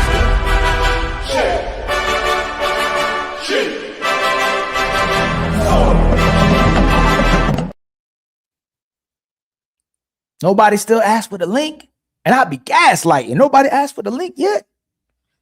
Nobody. So right now, the sponsor of the show is my brother Matreon and my brother Thomas with $25. So right now we got 2 sponsors of the show. It's Matreon and my brother Thomas with $25. They are the sponsor of the show. All right. Let's see if Bruiser will concede or Bruiser is going to keep taking these L's from Ali for flip-flopping. If he was an honest brother, if he would just concede, if he would just say, Ali, I say those same things. I'm just being a contrarian. I'm just being a hypocrite. I'm just contradicting myself. It could be possibly because I'm grifting. I try to repackage my brand, and I'm trying to do something new, but people keep bringing back all my old talking points. And then not only that, people are bringing back my shows from what I'm still doing. So I try to rebrand and repackage myself, but I'm still doing the same type of shows. And sometimes I still want to look good to the women, so I gotta make the brothers look bad.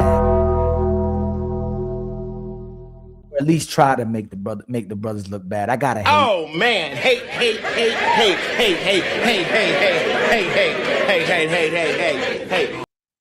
He just using you as a come up with some resources. So again, let me ask you, since you better than me at this, and you saying you being intellectual, how do you get a woman to like you that doesn't like you? Okay, step one. Inquire on why she don't like you.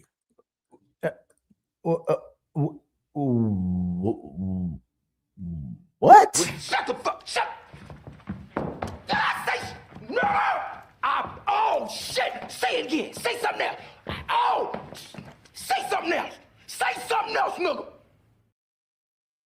So if a woman don't like y'all, what Bruzz's advice is to do is say, hey, Bo, why you don't like me? I know you don't like me, but why you don't like me, Bo? Hey, Naomi, why you don't like me? Hey, Jazz, why don't you like me, Jazz? Why don't you like me? Hey, sisters, if y'all don't like me, why don't y'all like me? Hey, ladies, if you don't like somebody, is asking you why you don't like us gonna make y'all like us? Hey, come get this nigga, man. She'll instantly like us, right? She'll instantly thank you, right? She'll like you right away. That's step one. Why? Figure out why she don't like you. Look at True, look at Blue, look at Jay, look at Mont, look at Naomi. She's like, what you talking about? I'll tell you what I'm talking about, though. And as long as I don't threaten him, I can say what I want. Am I correct? Yes, sir. We sick and tired of that nigga there.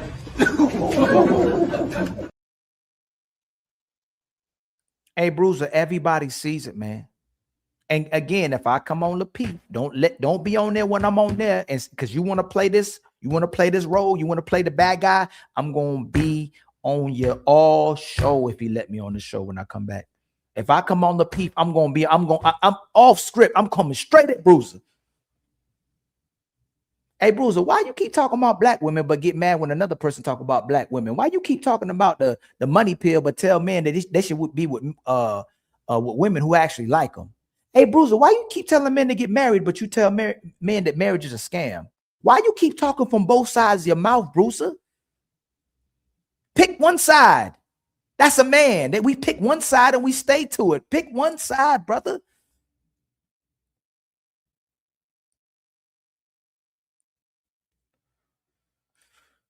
You gotta blame yourself on why a woman don't like you. Let him dig his hole. Let him dig the hole. Okay, let me finish. If a job doesn't want to hire you, if a job or organization that is employing people does not find your resume attractive enough to put you in a position. Horrible analogy. A woman not liking you is compared to you having a resume for a job. You're going to conflate the job with a woman not liking you. You can fix that stuff on the resume to make the job actually hire you. If that woman typically doesn't like you, she not gonna like you. Most people, if there's something you need to fix about something on your resume, hey, brother, just fix that. You can come back and get a job. Finished. You took care of it. You can come get this job. If a woman doesn't like you typically out the gate, she'll never like you. Typically. We know there's rules. We know rules are meant to be broken. There's exceptions. But if she typically doesn't like you off the gate, and if you even convince her to like you, she will end up not liking you for the same reason she didn't like you. She tried to make it work, but she really never liked you.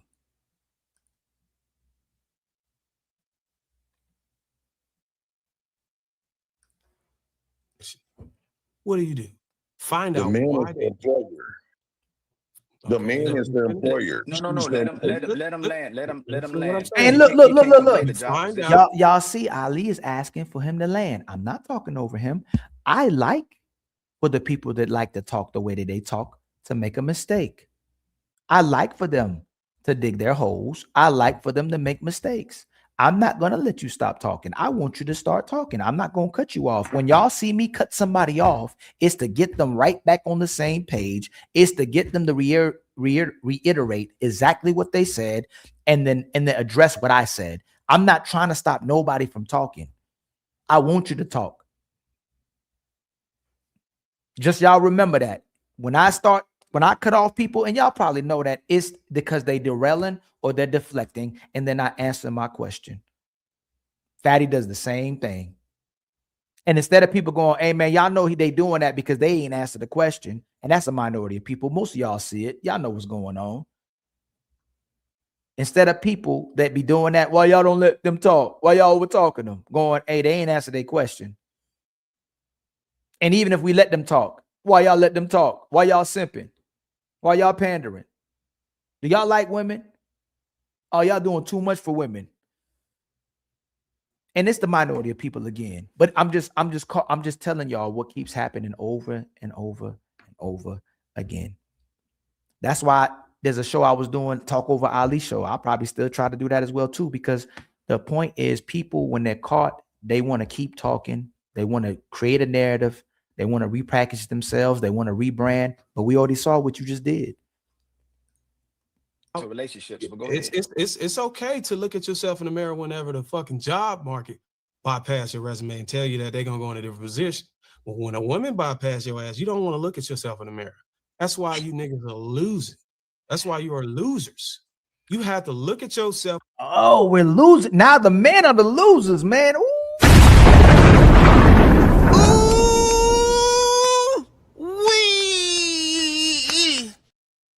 Now men are losers on this show because he's aggravated by lying and contradicting himself and doing something contrary what he typically does. Now men are losers, man. Just admit that you wrong. How I feel to be wrong? Huh? How I feel to know you wrong? It's okay. I'm wrong all the time. This is just your first time experiencing. You wrong now. So you want to talk about it? Okay. Liar, liar, pants on fire. Liar, liar, pants on fire. Now the problem with the market is that men are losers. If the women ain't the problem. Men are horrible leaders. Men are unrighteous. Men are broke. Men are unwilling to do what women ask. Now men are losers because the woman didn't like them. Isn't that interesting? And figure out, okay, why is the market denying me? Why is the market rejecting me? When a job say they don't want you based on your qualifications and they say, hey, look, we're looking for somebody who have X, Y, and Z. It's fine and dandy. But when a woman tell you ain't got X, Y, and Z, you don't want to look at that shit. Make it make sense. So the first step is to figure out where the fuck are you dropping the ball at? So he's a liar. Okay, let's do this first. Let's say he a liar, right? Let's say he lying. Because okay? real eyes realize real lies.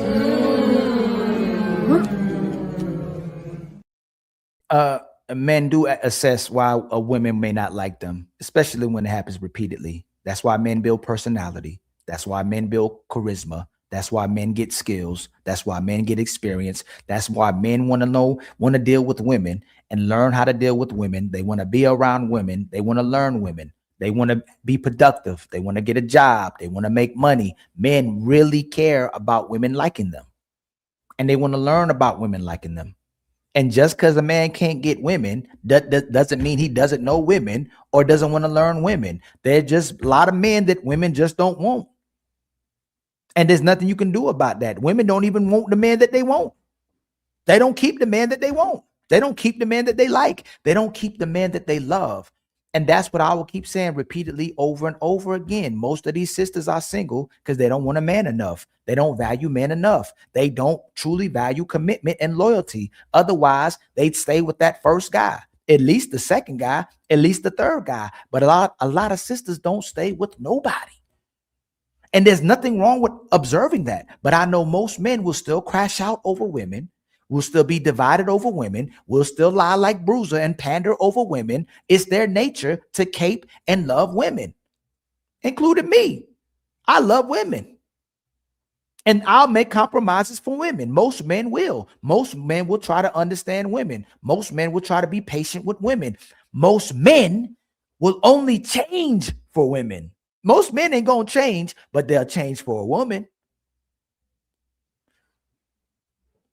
So again, the need to be right, and because he gets caught lying, because he gets caught flip-flopping, he's stuck in this mode right now. He's stuck in having to call men losers, and it's why he hasn't hit the link. It's why he doesn't pull up. It's why he doesn't come on the shows. It's why when he's on Lapeef, he like, damn, there go Ali. But you know what? No, he don't need no help. He's already been served. I served him. He's taken care of. He's a little slow, but he got it. I don't need no help with Bruiser. Everybody just move right out the way. It's going to be Ali and Bruiser. But Bruiser he doesn't know how to concede. So every show, I just get my wins. Same thing with Let Go. He don't know how to let go, so I just keep getting my wins instead of being prepared for the conversation or having the honest conversation. And then it goes to, oh, Ali and Fatty, man, they always want an aha moment. They keep wanting aha moments. They just want an aha moment. Well, if we want aha moments, we definitely winning a lot of them aha moments.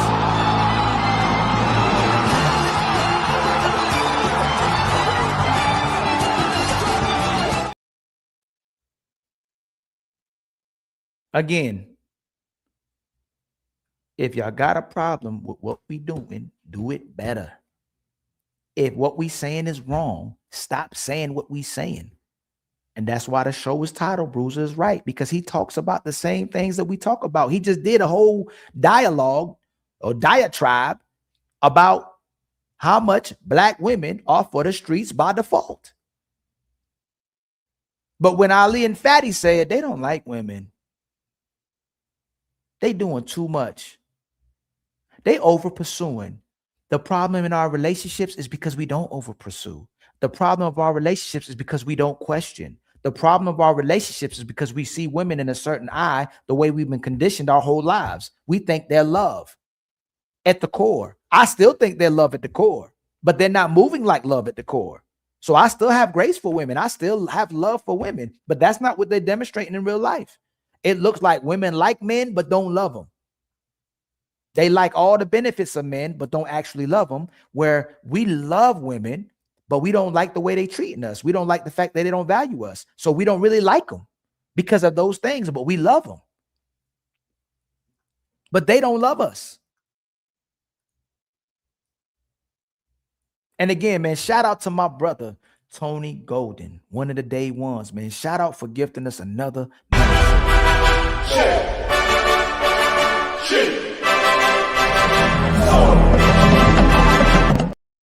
And then shout out to my brother, another day one legend, Uncle Ricky with the $2 super chat. Get at the like button, y'all. Y'all better make sure y'all hit the like button and the Cash App button. All right. We need, let me see. We need 14 more memberships. We need 63 more in the Cash App. And we need now, how much, what is it? We need 93 more in the super chat. All right, to meet our goals for the show. I will be opening up the link later. I got to cook for a little bit. I may just do the Bruiser show. I may do the Ann and Envy. I think her Envy, or I forgot Evie. I think that was her name. I might do that show later on, because we're going to address today the women lying, but more than that, the men who lie for them, especially when they're reputable men, especially when they're valuable men, especially when these men have notoriety. They make the men look bad when it's convenient for them, so they can look good to women. They can't take the pressure of looking bad in front of women. And that's what it is. It's because he's looking bad in front of women. He getting caught flip-flopping. So now he has to pretend like he's aligned with women, but no woman is about to come save him. They don't do that. Shit like that. Shit like that. Shit like that. Shit like that. Where are you unattractive at? Where are you undesirable at? And fix it. Go out and do the work. Ain't nobody coming to save you and hold your hand. Get off your ass and go figure it out. So brothers, all the brothers on the panel, make sure we hold each other accountable, because sister said we don't hold each other accountable. If you have to convince a woman to like you, does she like you? No. I didn't say anything about convinced. I'm talking to the brothers, though. I'm talking to the brothers. I'm a brother. No. Yes. No. So I'm a brother, ain't I? is No. is the information that he's pushing out to the community right now, is that good information that he's pushing out, or is that bad information he's pushing out? That's poison information that he putting out. What you say, True? That's horrible information. It's horrible for me to. We are the employers. The women are. But he coaches men. But he coaches men. But he coaches men.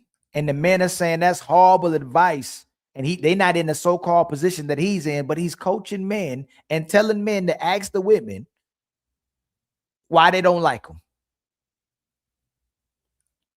Employees. It's horrible for me to tell men who are being We're the one rejected. with the resources. Come on, Jay. Okay, You got it. It's horrible for me to tell men who are being rejected and denied to figure out what it is why they're being rejected and denied, why they're catching the L whenever they go out and try to match. It's horrible for me to tell them to look at that and figure out why they're not matching and why they're being rejected. Yes. I just wanted to be on the record so I understand. Yeah, so whenever I clip this shit up and I go react to it my own channel, I know where to fucking pinpoint the timestamp.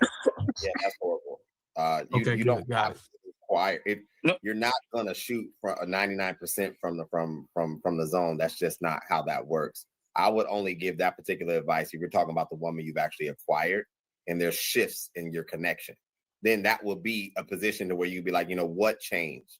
But you do not talk to a woman that just rejected you.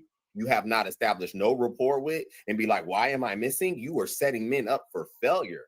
Like failure, bro. Okay, so let me get one thing straight. What you're doing is you're taking what I'm trying to imply verbatim, saying, hey, look, why did you deny me? You got to look at it as a way to be sly, so to speak, to be able to get this information. Sort of like what you do whenever you want to discern for a body count. You don't just ask for a body count. You do math in your head. It's mental gymnastics.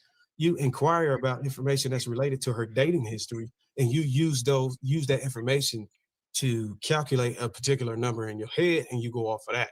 I'm not saying just go for the juggler and say, hey, why did you reject me? But that's what you said. I was responding to what exactly you said verbatim. I was not true. I know that. That's why I'm responding the way I am. Give us an example. If she say I don't like you, how do you go about that? Okay, so here's the thing. That's one woman, right? No, stay with that one. We're not going to no other woman. That's one woman that said it. Let's just say, for the record, just for your example, she actually went out and blatantly said, I don't like you. If she's gonna blatantly say, I don't like you verbally to your face, I'm 100% back that you could say why. Okay. But if she's communicating in a way where she's not directly saying, I don't like you, then you got to indirectly inquire on why she don't like you. Okay, so her way of indirectly saying I don't like you might be she might not respond to text, she might not respond to calls, she might ghost you, or she might stand you up on occasion whenever it's time to meet at a specific location. You can get the indication that she might not like you based off of that. That's an indirect way instead of her verbally saying, hey dude, I don't like you. But if she verbally say, hey, I don't fuck with you. No, he still has to give us an example. What's up with me? Like you get what I'm saying? She said, you talking about inside of the relationship. We're talking about prior to the relationship when someone doesn't like this is not inside of the relationship. This is the same thing you said. You said that you texting all these things. You talking about as if why is a woman texting you if she don't like you? Most of these women ain't gonna let you even get their phone number if they don't like you. You're not making sense. Shit like that. If you approach her, she says she don't find you attractive. How do you get this woman to find you attractive? Can you get?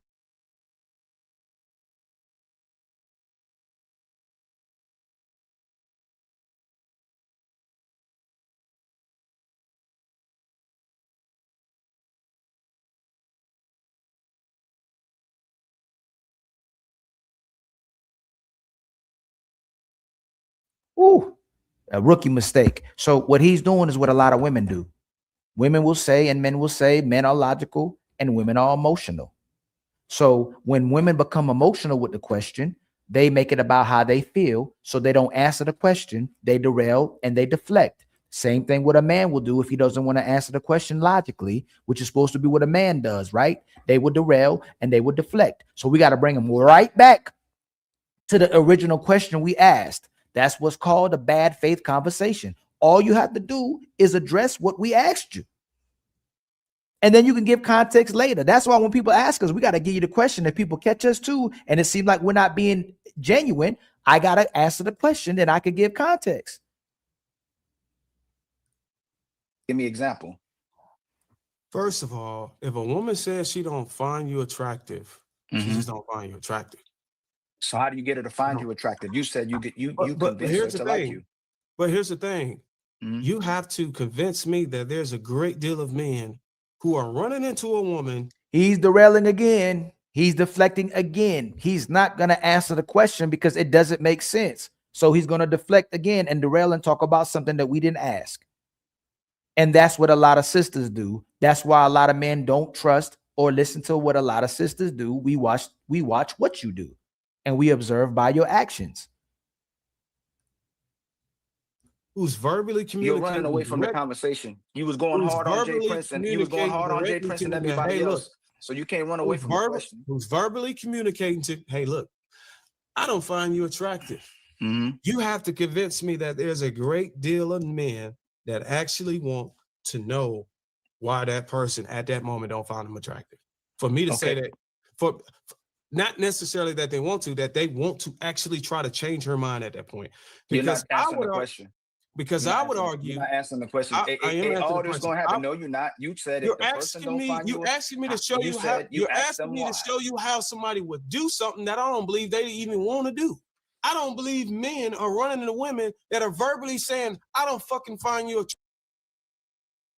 attractive," and they're going to report back and say, "How can I change that bitch mind over there?" No, most of the time these guys are like, "Fuck it." In worst cases. And no, and what's goofy and disingenuous again is that women should tell you what they like. Women should tell you what their red flags are. Women should tell you what kind of man they would like to be with, right? And guess what? Women do tell you what they want. You know, they'll tell us, I want an emotionally available man. I want a man who's vulnerable. I want a man who communicates. But what we find out is she wants a man that she can control.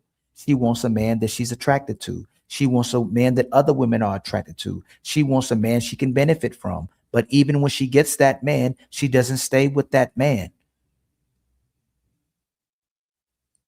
So what's happening is we can tell you what men want from a relationship, and men will honor that relationship. Men will stay loyal to that relationship. They may be a minority of men who step out, but they will stay with that woman. Most women don't stay with the man that they like. Most women don't stay with the man that they want. Most women don't stay with the man that drives them crazy and that they love with. Most women can't keep a man and don't want to keep one.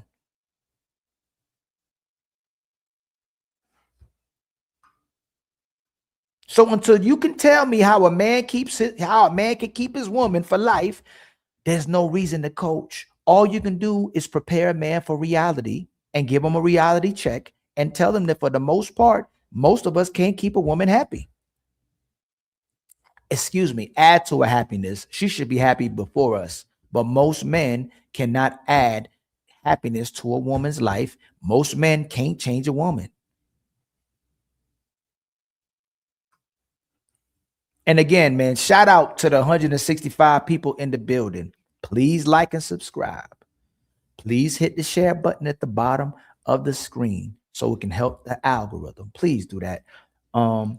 My brother Matreon said hits with the $5 super chat. There's a button for the Cash App, y'all. Please hit the Cash App. Like the video, hit subscribe, and show love to Ali at $Ilkan.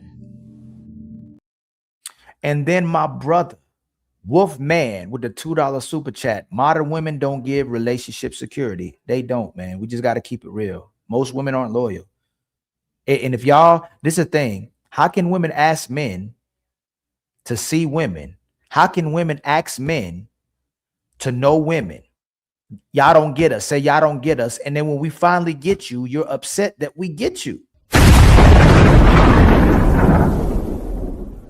Now that we know you, you mad that we know you. You can't be mad at that. Oh, shit. All right. Much love to my brother, the Paul Bearer in the building. Much love to my brother Will in the building. And then my brother, Shadow Dragon gifted us with a membership. Make sure you spam his emoji. Much love to you, my brother. Shadow Dragon.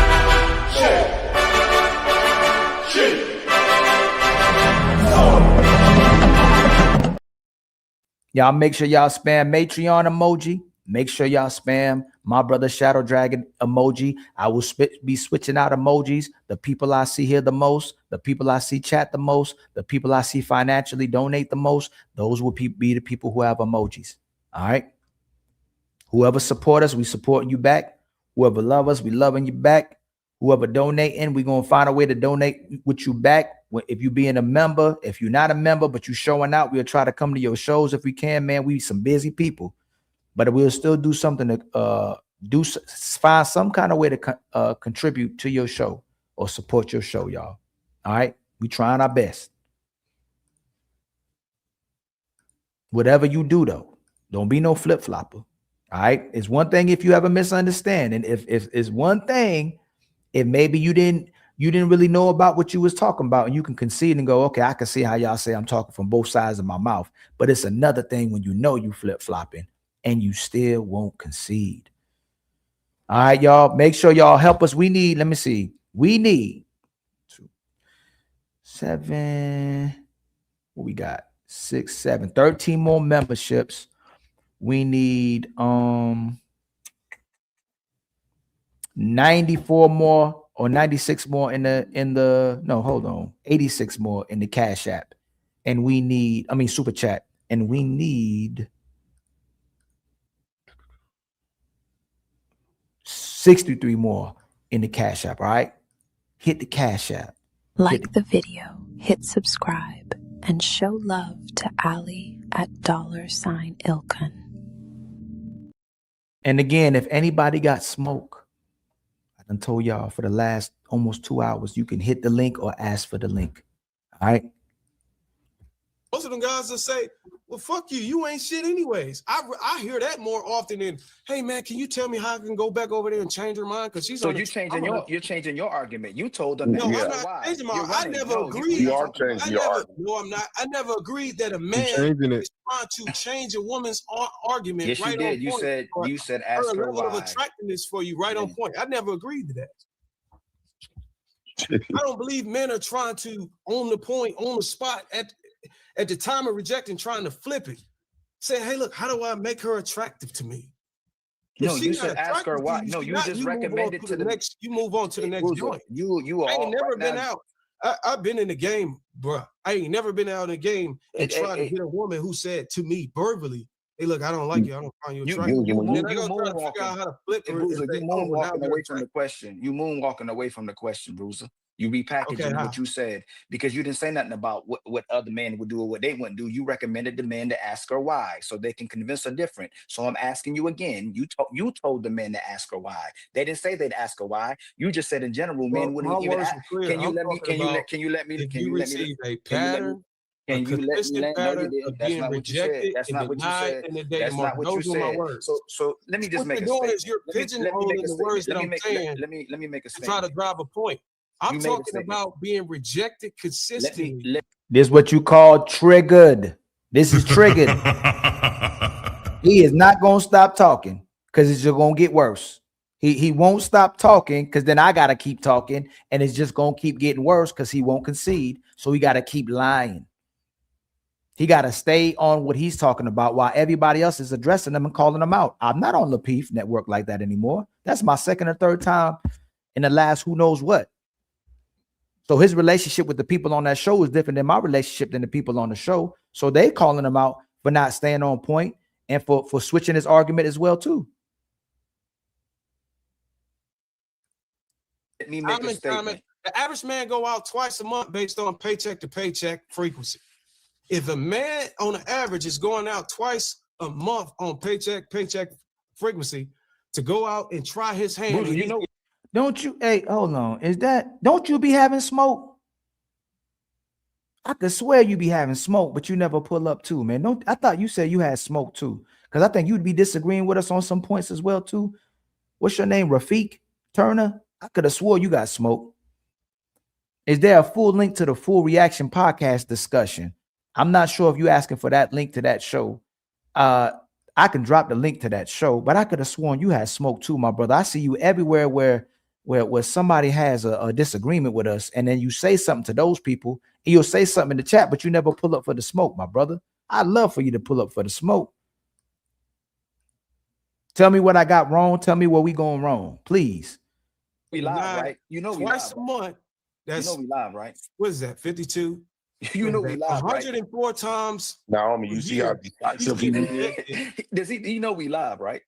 I know we're live. So what are you doing? Everybody's watching. If a man is going out and he's getting rejected, what I'm talking about is to look at the overall pattern of why he's getting rejected and approach it from that. I'm not saying go back to ask every last one of those women that he was rejected by. I'm saying looking at the overall numbers and figuring out, okay, why am I getting rejected? How am I dressed? Great self-doubt. So here's what I would do is I would interrupt the consistency I'm doing. If I'm wearing a certain style of apparel, Bruiser, that's going to create self-doubt in that man. When he got to expressing himself. What? He gonna begin to start thinking something is wrong with him because you are training us to give the woman the power. You need to think that it's something wrong with you. Whenever you go out here, at that point, the woman becomes the leader. In a market, we talking about we're not just talking about any market. We're talking about a market that's sexually liberated, where bitches just busting it open for anything. You got motherfucking what did he just say? He said where the women would just bust it open for everything, but the man loses. He just did it again. See how he caught himself? I'm gonna see which way he go with that. He just said we in a market where the woman would just bust it open for anything. Tell it, Bruiser. The women will bust it open for anything. And then black women are for the streets by default, except for on this episode. The men are the losers. They're non-conforming. You got motherfuckers. You just monologuing like you're not even really gonna let nobody else talk. Talking about a market that you are literally monologuing. It's be easy to get some pussy. And you telling me really that you don't need to right look now. in the mirror if you're constantly getting rejected really because you're an monologuing. intel? Yeah, you need to go look at the first thing you need to do is go look at what the fuck is wrong with me. Smile, look at your teeth.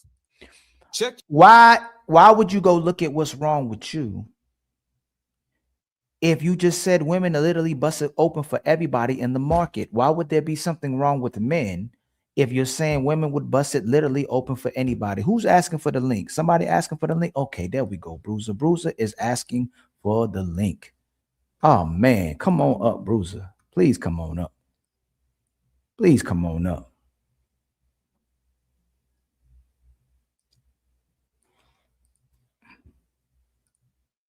Let me see. You coming up right now? I'll keep reviewing it till you come up here. I'm so happy you showed up today.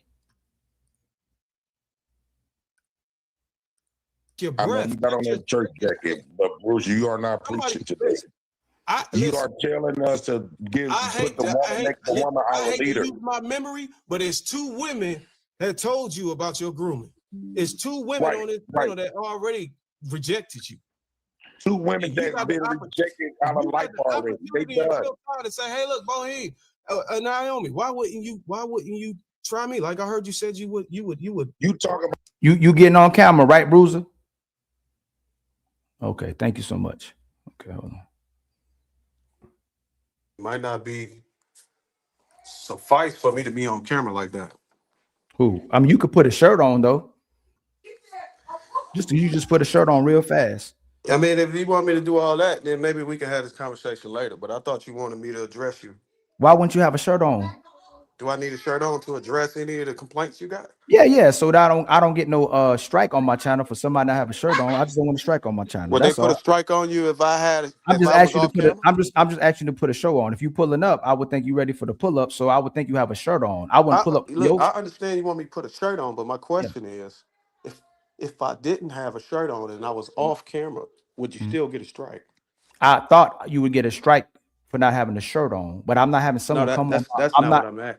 I'm not. I'm We're not asking going to do that. If you can't put a shirt on camera, if you're going to come up, if you're going to come up not ready for the conversation with your shirt off, I don't want nobody with their shirt off. But I thought if you shared bare skin on here, you can get a strike. Okay. What's I that hard? understand. Okay. What is I was it? just No, I'm clarifying asking what you you were straight saying. up. Okay, so I'll let you talk though. What is it that you said on Illa channel where you said you see it now, right, Illa? Because you the person that disrespected Illa family on one of the shows when you having a religious conversation, but now all of a sudden you comment in his chat. So let me ask you this: what is it that he sees now that's different from what we say? Because you said black women are for the streets by default. Your whole content is addressing what women are doing in general to people. Your whole content is addressing how a lot of women are unmarriageable. So what is it that Illa saw? What does he see now that nobody else was seeing? What is it that you were telling him? You see it now, Illa? What did he see?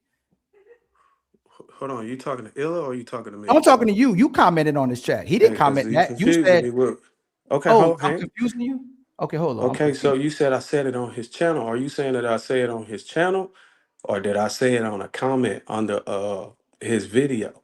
Is that his channel? No, it's on his. If you're saying I said it on his channel, that could mean that I was sitting on a panel having a conversation.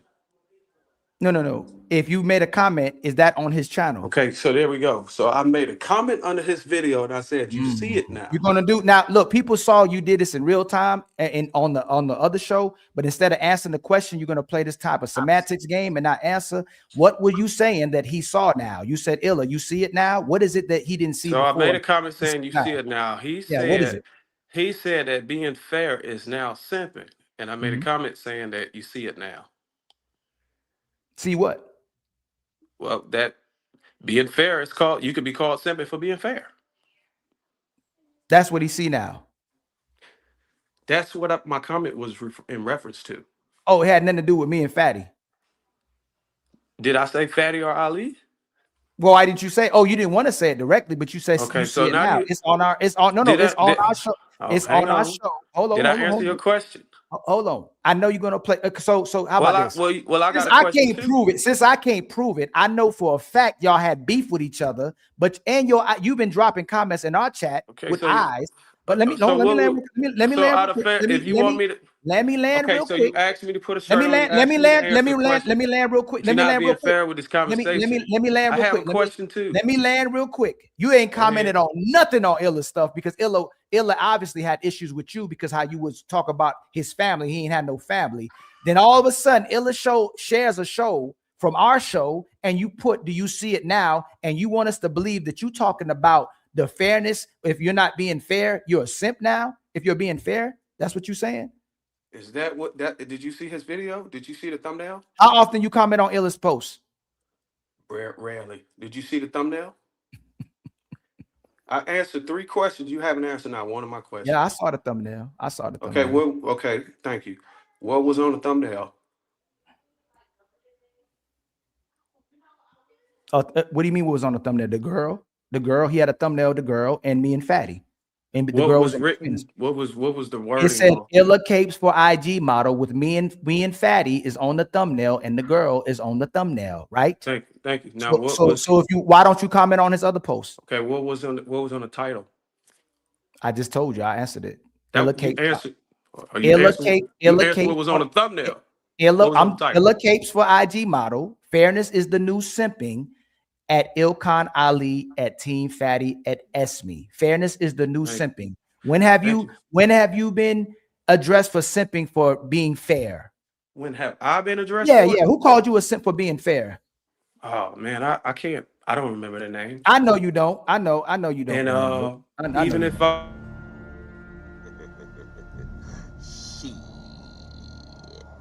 got your ass. I know you wouldn't know. Even if I did remember their names, I wouldn't give them the limelight.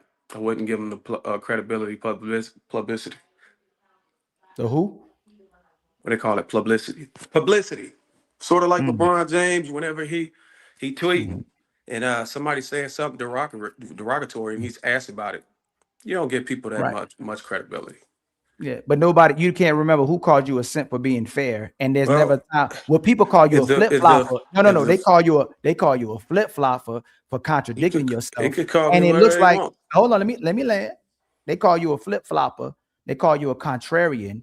They call you catching yourself when it looks like you grifting because your whole channel is addressing what women do to men. And then you call men losers when you look bad in front of men because you get caught flip flopping. The same people you talk about. I ain't never looked bad. I'm always on top. And all of the people who call me flip flopping and all that stuff, they could never measure up. They can never do what I do, and they're beneath me. And if they could come up, if the ones that you can remember, because you asked me to remember who they is, if you can remember who they are, tell them to come up and address me. If they and let's see if they can substantiate whatever claim they making. It's countless videos, Bruiser, where you flip flopping. You talk about what you talk black women. Your whole content is talking about black women and women in general. How the market is terrible because how women are, and then you called men losers. So you call all of them beneath you. So what makes a man? If you said yourself that the most of these women are busting it wide open in the market, even in this video, you said that yourself that black women are for the streets by default. How do you call men losers because the women don't want them? Did I say women was for the streets by default?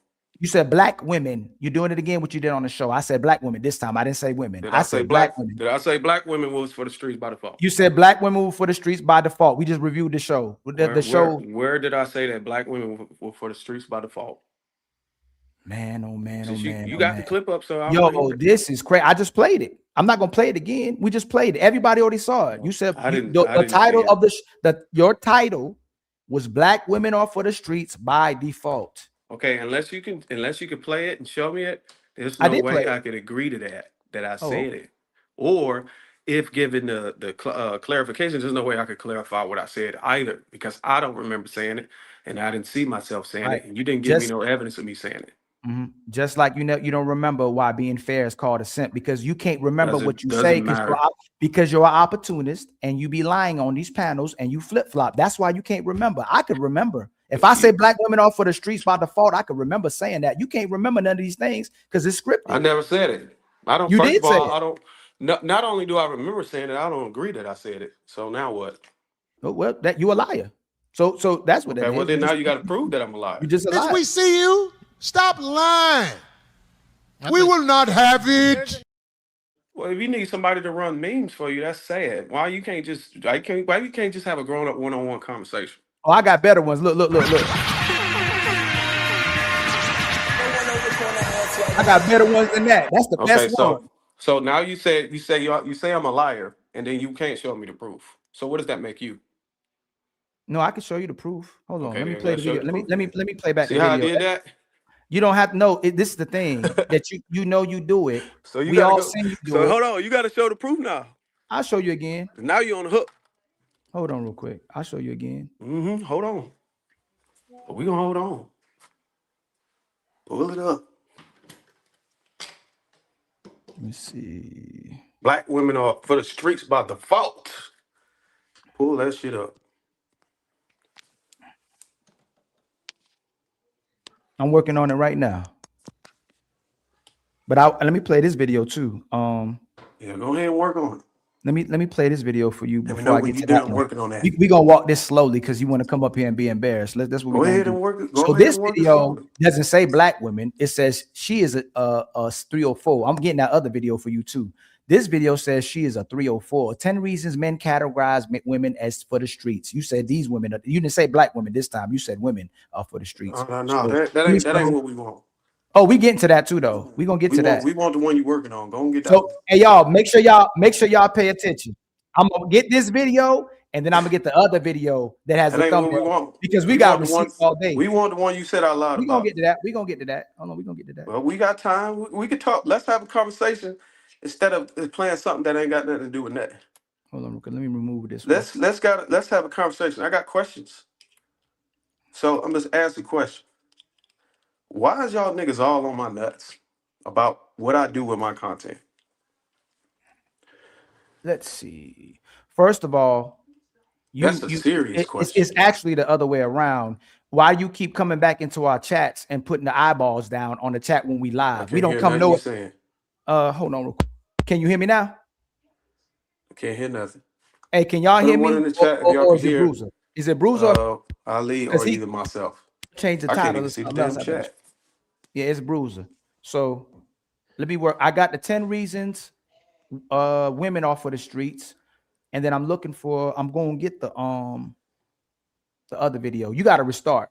You got to refresh. It ain't me. It's you. I can't hear nothing you saying. They said they can. Maybe I gotta leave and come back. Yeah. Go ahead and just refresh. You can refresh. So we can. We got Put a thumbs up if I need to leave and come back. I'll leave. Just refresh. Yeah. Refresh. Right. Refresh.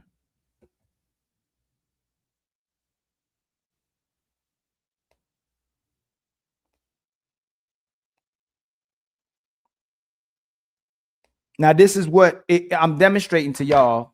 When the receipts come up, he still won't concede to it. This is how liars and flip-floppers do. All right. And then he's going to say, while we on his meat, but he literally, when we go live, if I have to go find the eyeballs he drops when we live, I can show you the eyeballs he drops. We don't comment on BRUZZIR. We don't share BRUZZIR's podcast. We don't comment. We don't say nothing. Hey, BRUZZIR, when the last time I commented in your chat when you went live? Not sure. I don't keep track. You don't keep track of that. Yeah, When the last time you commented eyeballs?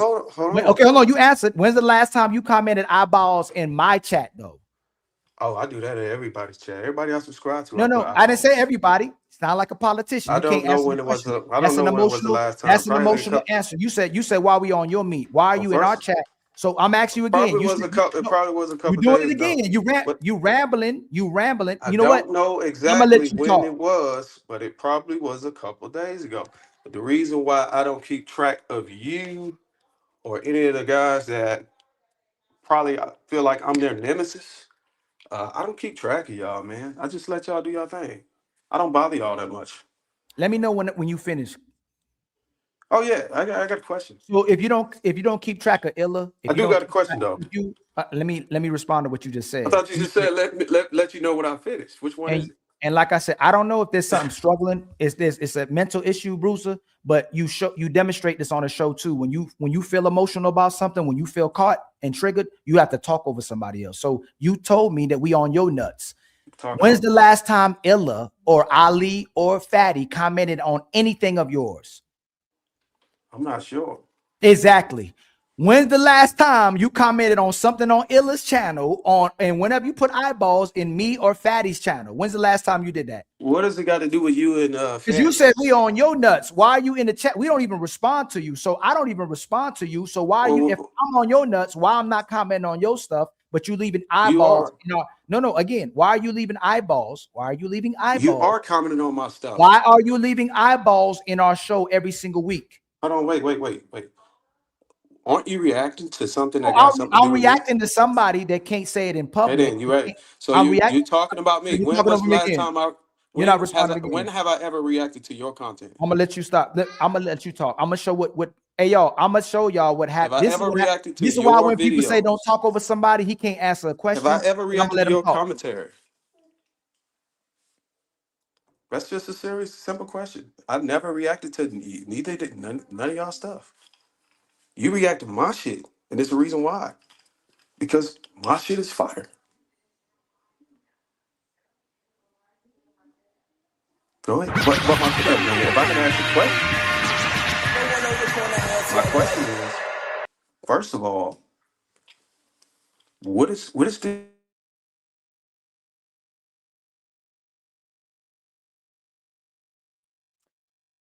women do this and does this? He's gonna keep talking.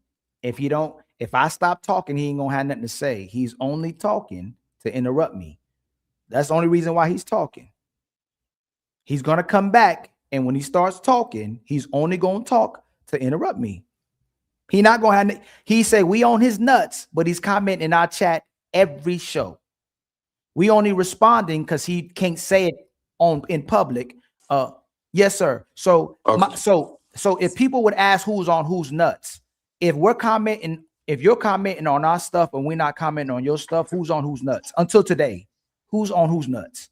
Okay, so you got to get the context of why. Can you answer the question? No, I'm not. Okay, I'm not on your nuts. That doesn't mean I'm on your nuts. That's answer your question. So my question is to you is, What do you think the contents of my eyeballs is? Oh, okay. What's your definition of no? Let's get back to what you just said. Well, What is this no? was You this. can't. You're deflecting again. You Well, said I'm we on asking your the question. nuts. I No, answered you said yours. Can you no. answer my question? You said we on your nuts. You can't keep deflecting. You haven't even answered your own. What is I on being did on answer somebody's your nuts? question. So You didn't answer mine. how are me and Fatty on your nuts? Okay. Do y'all constantly react to my content throughout the year? No. When was the last time you reacted to my content? Today. Okay. I don't react So lately. have you ever reacted to any of my content or any of the stuff that I was in? Only when I exposed you the last time on my show a year Okay. ago. So what does that mean?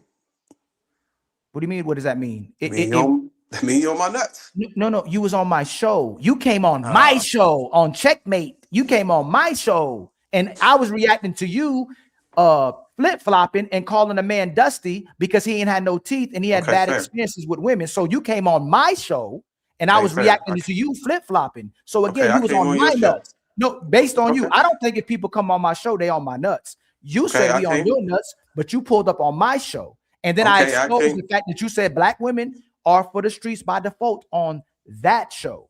So again, you came to my show. And this is right. Okay, go ahead. All right, I came on your show. Fair. So, yes. How did I get on your who's in my DMs for 2 to 3 months straight, back to back, over and over, consistently asking me, Bruiser, can you come up? Bruiser, can you pull up? It's gonna be a super panel. Who's that? On that show? Listen to what I'm saying. Don't stutter. Okay. I'm not stuttering. Okay, you're not stuttering. Fine. Okay. Who is this? Hey, in the DMs, Instagram DMs. Hey man, you gonna come up on my show? Hey man, you gonna come up on my show? When you gonna come up? Can you pull up? Can you pull up? We're gonna have a super panel. Can you come up? I know you couldn't make it last time. It's okay, brother. Can you pull up the next time? Can you pull up this time? Who's that? That's being on your nuts for inviting you to a show? That's not what I asked you. No. Is that being on your nuts for asking you to invite? I didn't say you was on my nuts. Is inviting to your show? Yes, you did. You said we on your nuts. So you're trying to find a way to show about right now what I'm asking you. I'm just asking that you. That don't mean I was on your nuts for inviting you to a show. But that's not what I asked you though. Just say you don't want to answer the question. No, I've invited you to shows. What are you talking about? I invite August to shows. I said who was I referencing when I was just making that tangent? Me. You said me. I was inviting you to shows. Okay, fine. Yes. So thank you for answering that question. That means I'm on your nuts? What do you think? No, that don't mean I'm on your nuts. I invite people to the show. Okay. Listen, if you don't feel like that's well, I'm on Illa nuts. I'm on Ricky nuts. I'm on Lucky nuts. I'm on Ann's nuts. I'm on every. You know what's kind of funny? You had Ann on your show last live. I wonder where you found her. That's interesting, right? But again, I'm on everybody nuts that I invite to the show. I'm on Leosha nuts. I'm on everybody nuts. Just when I invite them to the show, that means I'm on their nuts because I invite them to a show. And I invited them on the show repeatedly. I have an email, and I have a group chat that's one that you can't see it. So if I invite you to a show, I'm on your nuts. You said it. I didn't. No, I didn't. You said it doesn't mean that you said it. You said so. Does that mean again? Can you answer a question? Can you answer a question like a man? Listen, I don't know what you be doing with other people in their DMs. All I can just tell you, prove what you do in my DM, and you corroborated that. And I asked you, was you on my nuts for doing it? And you said no. End of story. If you feel like that means that you ain't on my nuts, and I can't force you to believe that. I can't force you to believe that. Maybe that's the context that you want to embrace. That you constantly being in my DM, asking me and begging me to be on your show is not you being on my nuts. You know, Bruiser, it's funny how people gave you flowers and supported you and told you to say Bruiser. It's funny you showed up as Bruiser today instead of Darwin, and you try to rebrand yourself and you still the same Bruiser. You don't even know who you are, brother. You have an identity issue. You don't know whether you want to be Bruiser or Darwin. Pick one of them, because I thought you was Darwin McPherson now, but you came up as Bruiser. But it's very funny that we are the ones who gave you your flowers, supported your content as well too, and then you a flip-flop literally when you in front of women because you looking bad in front of women when you being a contrarian. And what that sounds like is a grifter. When you telling men to coach men, but you call them a loser at the same time, when you said that these women are for the streets by default and they busting it wide open, it seems like maybe you need some coaching, maybe you need some therapy, and maybe you just need to rebrand again, or maybe you need some time off the internet so you can actually find out who Bruiser really is. Are you Bruiser or are you Darwin? Okay, so can I say something? You can say whatever you want to say. All right. So have you seen me change my name to Darwin McPherson? That's just the first question. Yes. Okay. When I changed my name to Darwin McPherson under the bottom, what name do you call me? I call you Bruiser still. Okay. So it doesn't matter. If I change my name, people who know me as Bruiser, it doesn't matter. It's irrelevant. Thank you. Second question. Oh my Second God. question. The claims that I made about women, black women, whatever I made in my content, do you agree with it? Yes. Okay, so it doesn't matter. Yes, it does. Because you matter? disagree. Because look, the name of my show is Bruiser is Right. The show that I did today was the show that everything you say we typically agree with until you flip-flop and you contradict yourself. That's why people be on the show saying Bruiser is a flip-flopper. Bruiser always does this. Bruiser's always a contrarian. Bruiser's a grifter, because you flip-flop. You'll say one thing, then you'll say another. You'll say the same thing we say, and then you'll flip-flop and say something else and literally go at the people when they're actually you and say the same thing you say. That's why the name of my show is Bruiser is Right. That's how I started my show. Okay, got it. So now we got to a point where we can navigate the conversation. Yes. Why do you done with the flip-flop? name. Why do you flip-flop? Now we can talk about the flip-flop. So why do you flip-flop? What exactly did I flip-flop? You'll say Give that me the an men, example. you'll say the women are the problem in the market, and then you'll turn right back around and say the men are the problem in the market and they're losers. Well, let me clarify that if I haven't. I think I've been doing that very well in my content. I don't say just definitively that the women are the problem without holding men accountable as well. I may make videos that speak to a specific issue.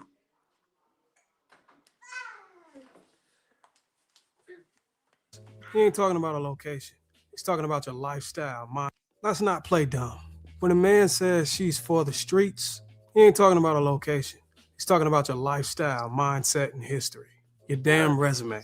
And I know you hate the label, but instead of crying about it, let's unpack why men are unable to look at you and see anything more than a cum dumpster. Okay? I'm giving you 10 reasons why men size you up fast and categorize you for what you really are. This ain't to shame you. It's to wake you up before your looks expire and your future turns into therapy sessions and wine bottles. So let's begin. Number one, you got too many bodies to be anybody's wife.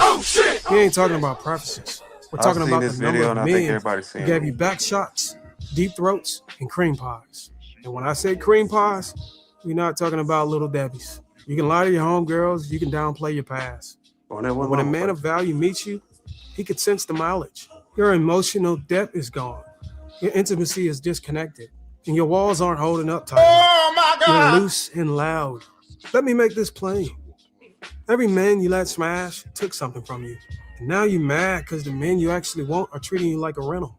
You let the whole hood joyride and then cry when the next man won't buy the car. Number two, you compare every new man to the last dude that smashed. Shit like that, shit like that, shit like that. He ain't aggressive enough. He ain't tough like Tyrone. He ain't soft like Brandon. He don't hit it like Trey hit it. Newsflash. This man ain't competing with your sexual past.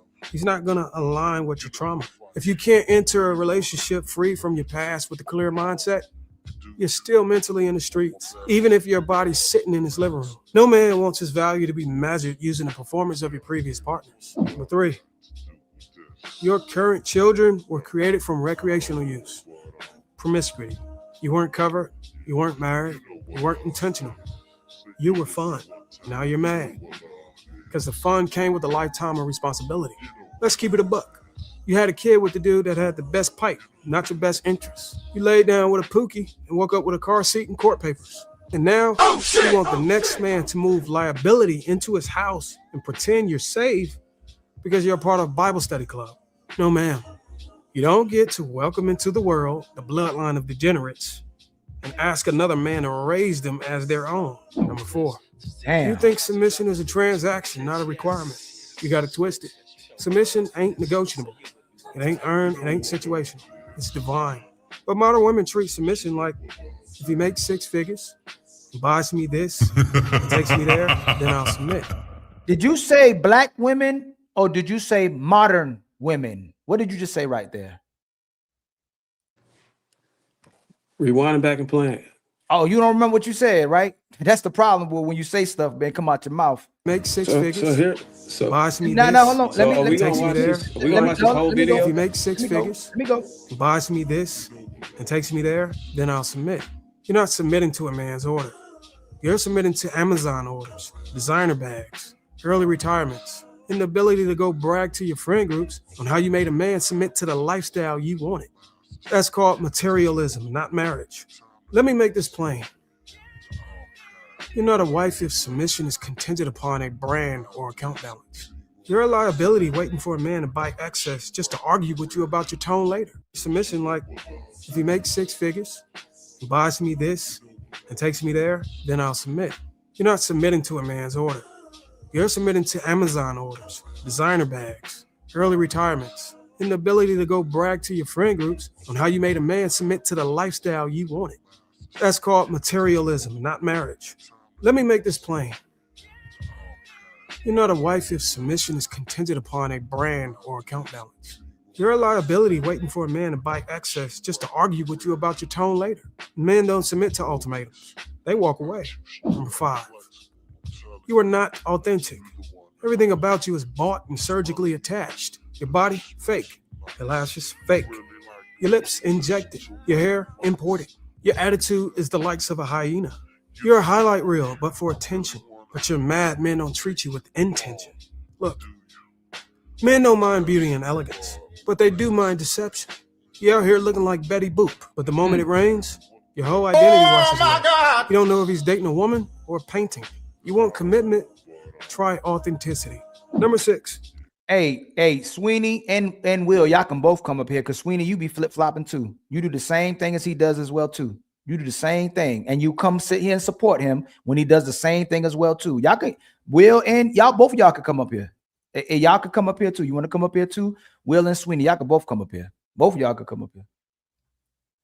But Sweeney, you do the same thing. And what Will ended up being on the show is what Fatty and Ali would do on the show. And then y'all end up jumping on Will because he stayed consistent. And then when y'all flip-flop, then he looks like the bad guy. And it seemed like why he slowed going there as well too, because when y'all flip-flop, he calls it out. So y'all can both come up here too, because y'all both do it.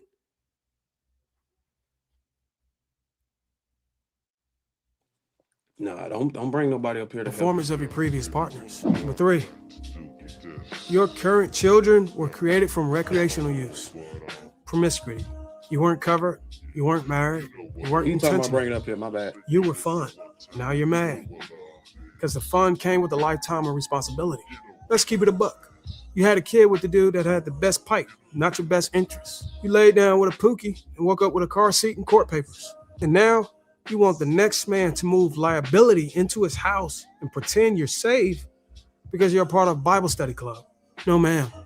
You don't get to welcome into the world the bloodline of degenerates and ask another man to raise them as their own. Number 4. You think submission is a transaction, not a requirement. You got it twisted. Submission ain't negotiable. It ain't earned. It ain't situational. It's divine. But modern women treat submission like, if he makes 6 figures, he buys me this. You keep talking about modern women over and over in the video.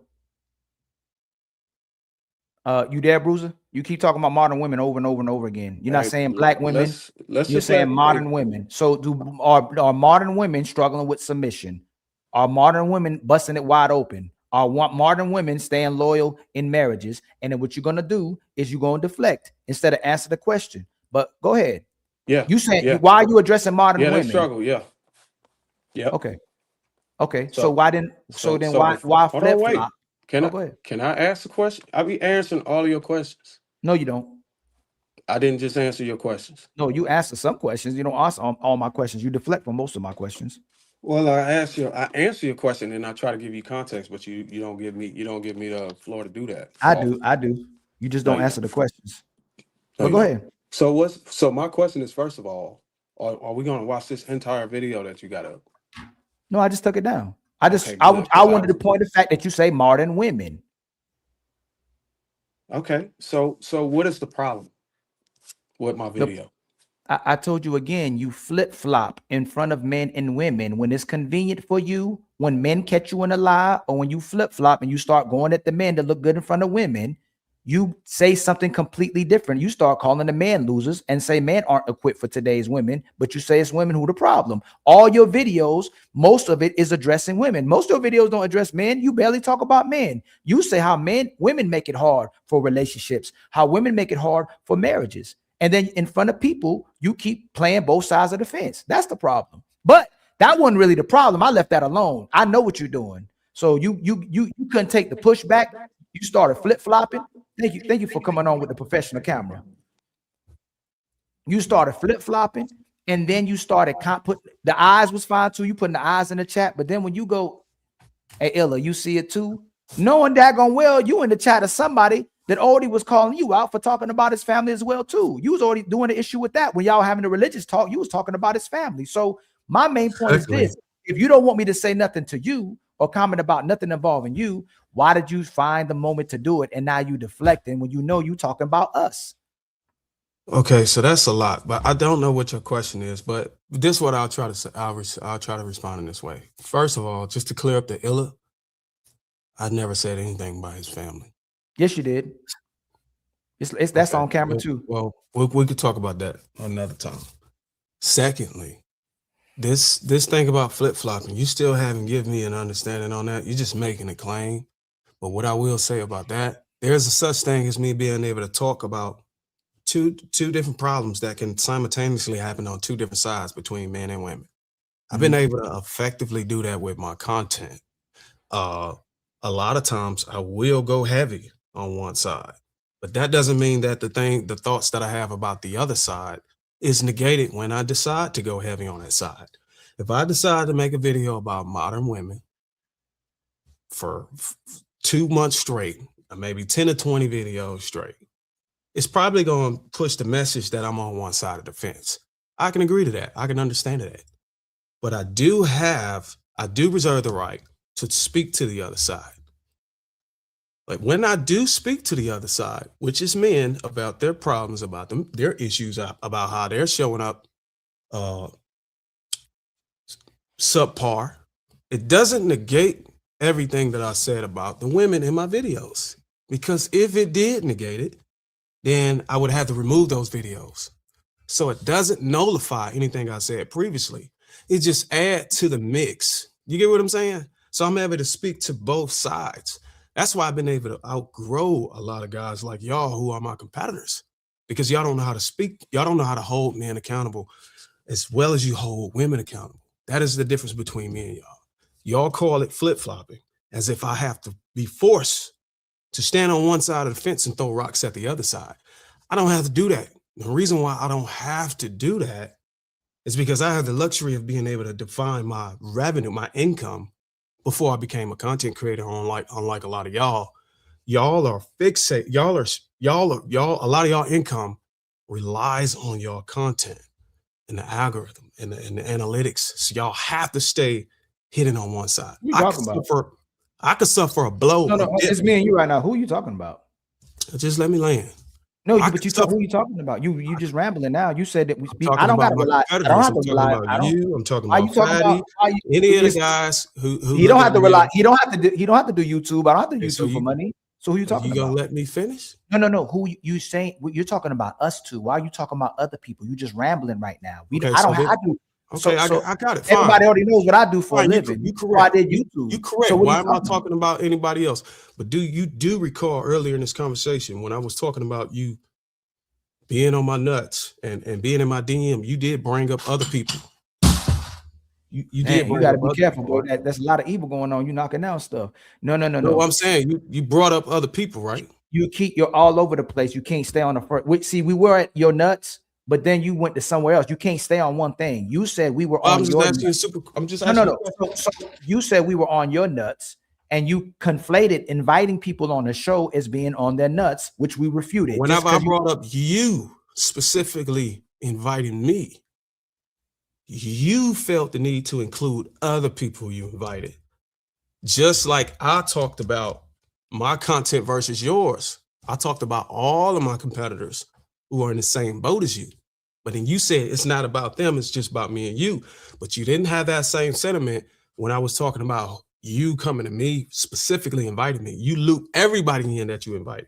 You get what you see the inconsistency? No, hey Darwin, you struggling. I'm telling you, you It's only okay. good behind the camera where you can clip it and make it sound like you coherent. I'm not following what you're saying. You all over the place. We talking about fine. you But long as you know you did that. You invite if you invite somebody to a show, does that mean they're on your nuts? If I invite somebody into a show, if you invite somebody to your show, does that mean that you're on their nose? If I constantly is in somebody's DM saying, "Hey," begging them to come on my show, then yeah, I'm on their nuts. I didn't beg you constantly to come on the show. I didn't beg you constantly. Every now and then I send you an invite. Now you got to make it seem like that, but that's fine too. But even if you're saying, even if you can prove it, even if you have to show that I send invites every week to people. Does that mean if I send invites? No, hold on. Can I land? Let me see how many times I sent you an invite. Let me just see. I'm looking at myself. You get what you just said? You said people. I'm talking about me and you. I asked yes. No. I said if you send someone an invite, if you send someone an invite, if I send you an invite, I'm asking you because what you're doing, and I'm saying you're a disingenuous person. You're going to use me and you. If just me and you, if me just sending you makes me be on your nuts, you're just saying that for just to create a narrative. That's all you're doing. If everybody else is not on somebody else for sending an invite, then you saying that just to be right.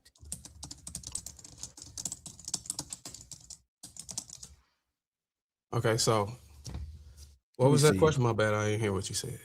If nobody else sending people repeatedly or constant invites to them ain't being on their nuts, why are you conflating me to being on your nuts for sending you constant invites? No, your context is that don't stutter. Your context is that it's not it's not being on somebody else's nuts. Yes, you said it. You said the way I'm on your nuts is that I sent you repeated invites. So when I ask you, Darwin, if you send someone repeated invites, does it mean you're on their nuts? Yeah. If I consistently say them repeated invites, begging them to come on my show, begging. I really admire them and I really want them to be on my show. That's me being on their nuts. I can admit it. And being on somebody's nuts is a figure of speech. It's just a vulgar way to say that they might find you valuable to be a part of their content. So yeah. Let me see how many times I sent you an invite, Bruiser. Since it's a figure of speech now, and I was begging you to come on the show. Let me see. You crashed out on me too. Let me see. September. Were you on lead attorney nuts? Was I on lead attorney? No, I never had to beg him. You're not on lead attorney. Oh, were you on ass nuts? I will tell you this. I do admire him. Let me see what's that. I do admire the dude, but I was never begging him. One. I asked you one time in October. Hold on. I asked you one time in October. One time in August. One time in June.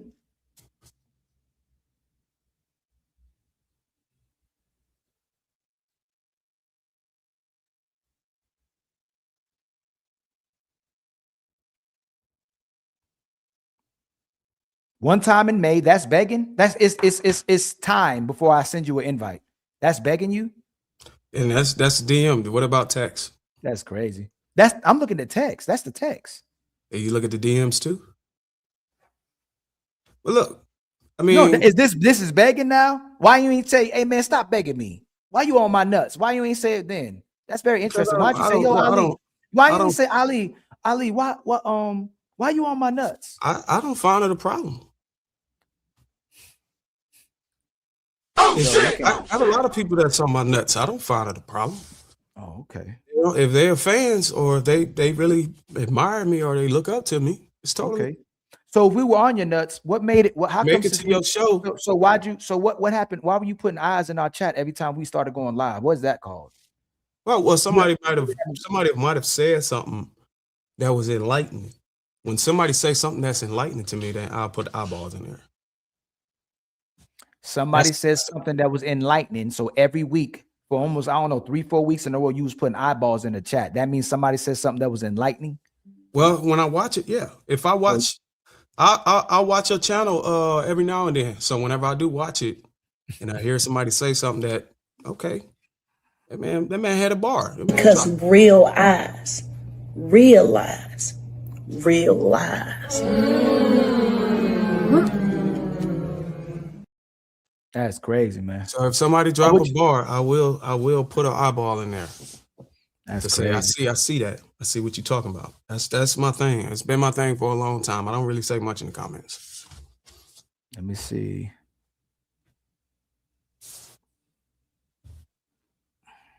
So It's the same thing. This is October. It's sporadic. Why don't you invite all the guys up who got all this stuff? Who's these people in the chat? Like, damn, that's how they feel.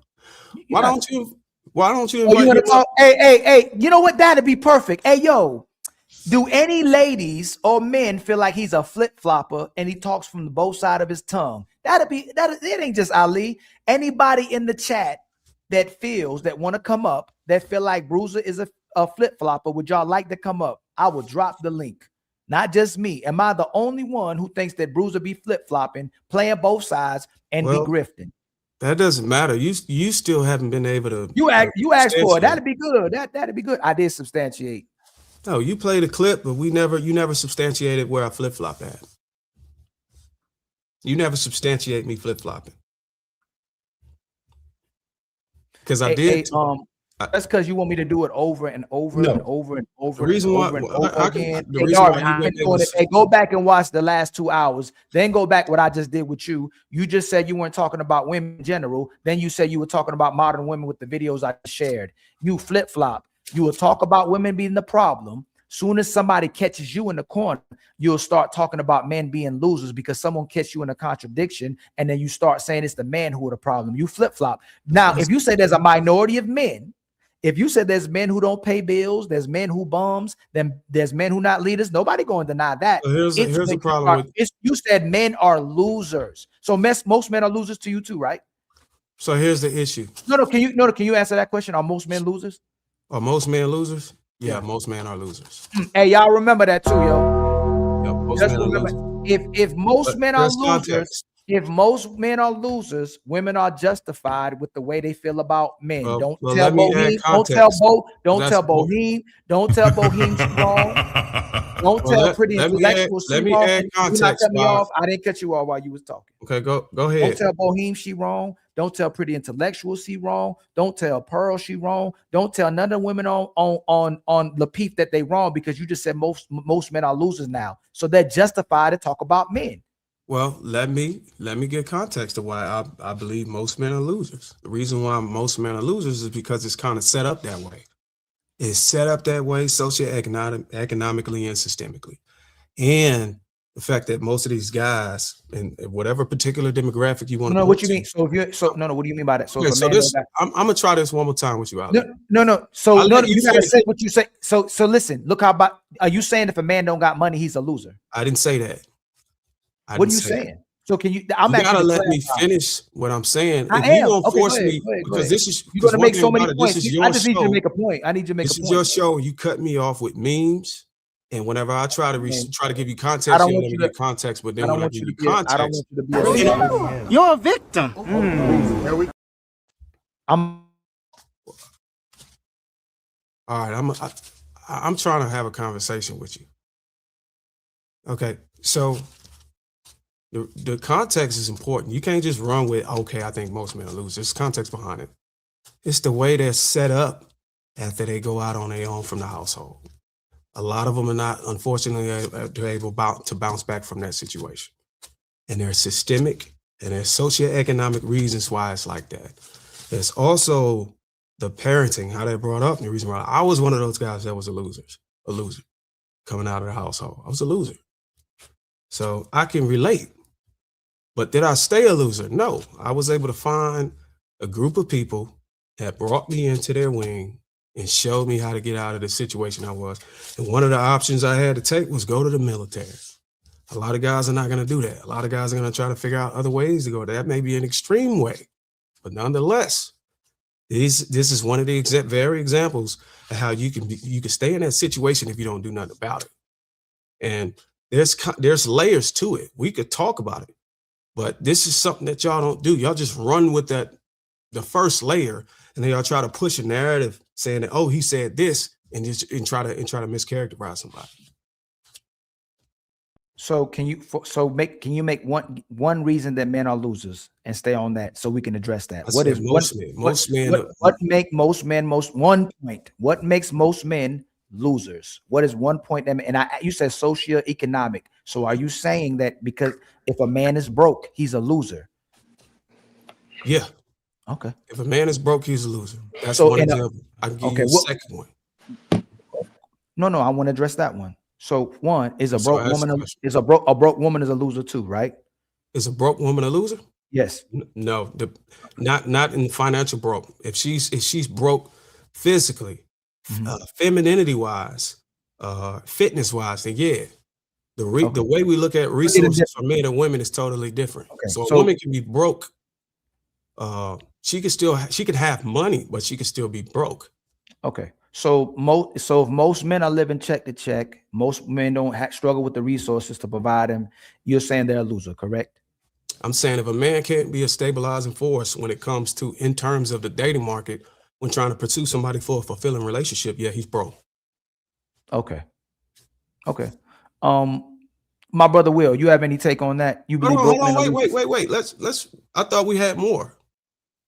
Because give the other. No. I want to go. I want to go one by still the whole damn show. So you better make sure you get everything out of me. I want to go one by one. So you said broke men are losers. The thing is this, you're trying to make so many points to derail from that. So let's go on the first one. You saying broke men are losers. So if a man is broke, hold on real quick, Will. So if a woman likes you when you have money and she doesn't like you when you broke, are we teaching men that how to identify their value is based on money? If she doesn't like you because she don't have money, she's justified, correct? If you want that particular woman and that woman is saying that, hey, you got to have money, then yeah, that's the parameters. No. I didn't ask you that. Is a man's value based around income? He has to have money. A part of his value, yeah, not all of it. Okay, so if that is his value, why is it when they do have money, the women aren't still cooperating based on your words? You said that have the money pill, but even when you have the money pill, you'll say most women still won't commit or submit to those men. So if the broke man is a loser, and we'll concede to that, why does the woman still treat the man with money as a loser? You also said that the women give their box to the men who are broke. You actually have a video about broke men getting rewarded by women. So if he's the loser, why doesn't the man with money get cooperation? Because I just said it. Money alone is not the only thing that makes you valuable as a man. What's the reason why those women look at them as losers again, because that is all they bring. That is all they bring is money. They don't bring anything else. They don't have any principles. They don't have any standards. They don't have any other means of leverage to get the woman to cooperate, which is important. Oh, so you got to make her cooperate with you. You have to give her an ease of mind to make sense of why she's cooperating you outside of just your bank account.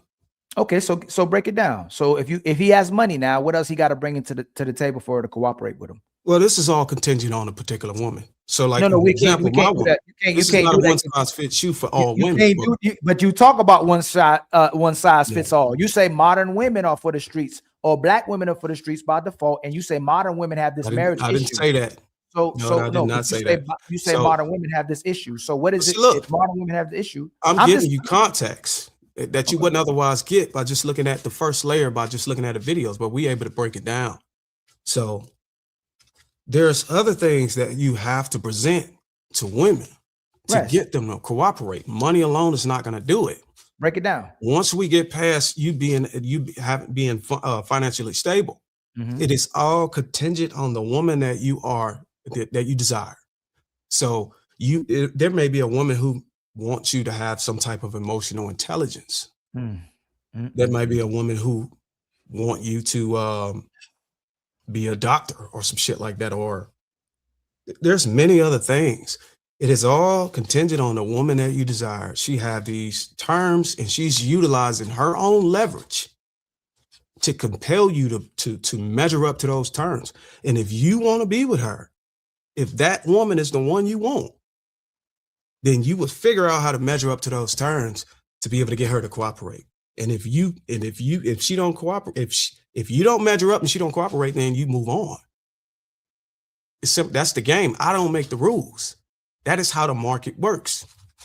You have to be convincing enough to compel these women to cooperate. And a lot of times money alone is just not going to do it. You still ain't answered my question. Go ahead, Will, because I don't know. Tell me if you understand what I'm saying, Will. I understand what you both are saying. I think that y'all need to contend with something that y'all are not factoring in right now. And I know y'all both know this. Money is definitely a variable where most men derive their worth and their value.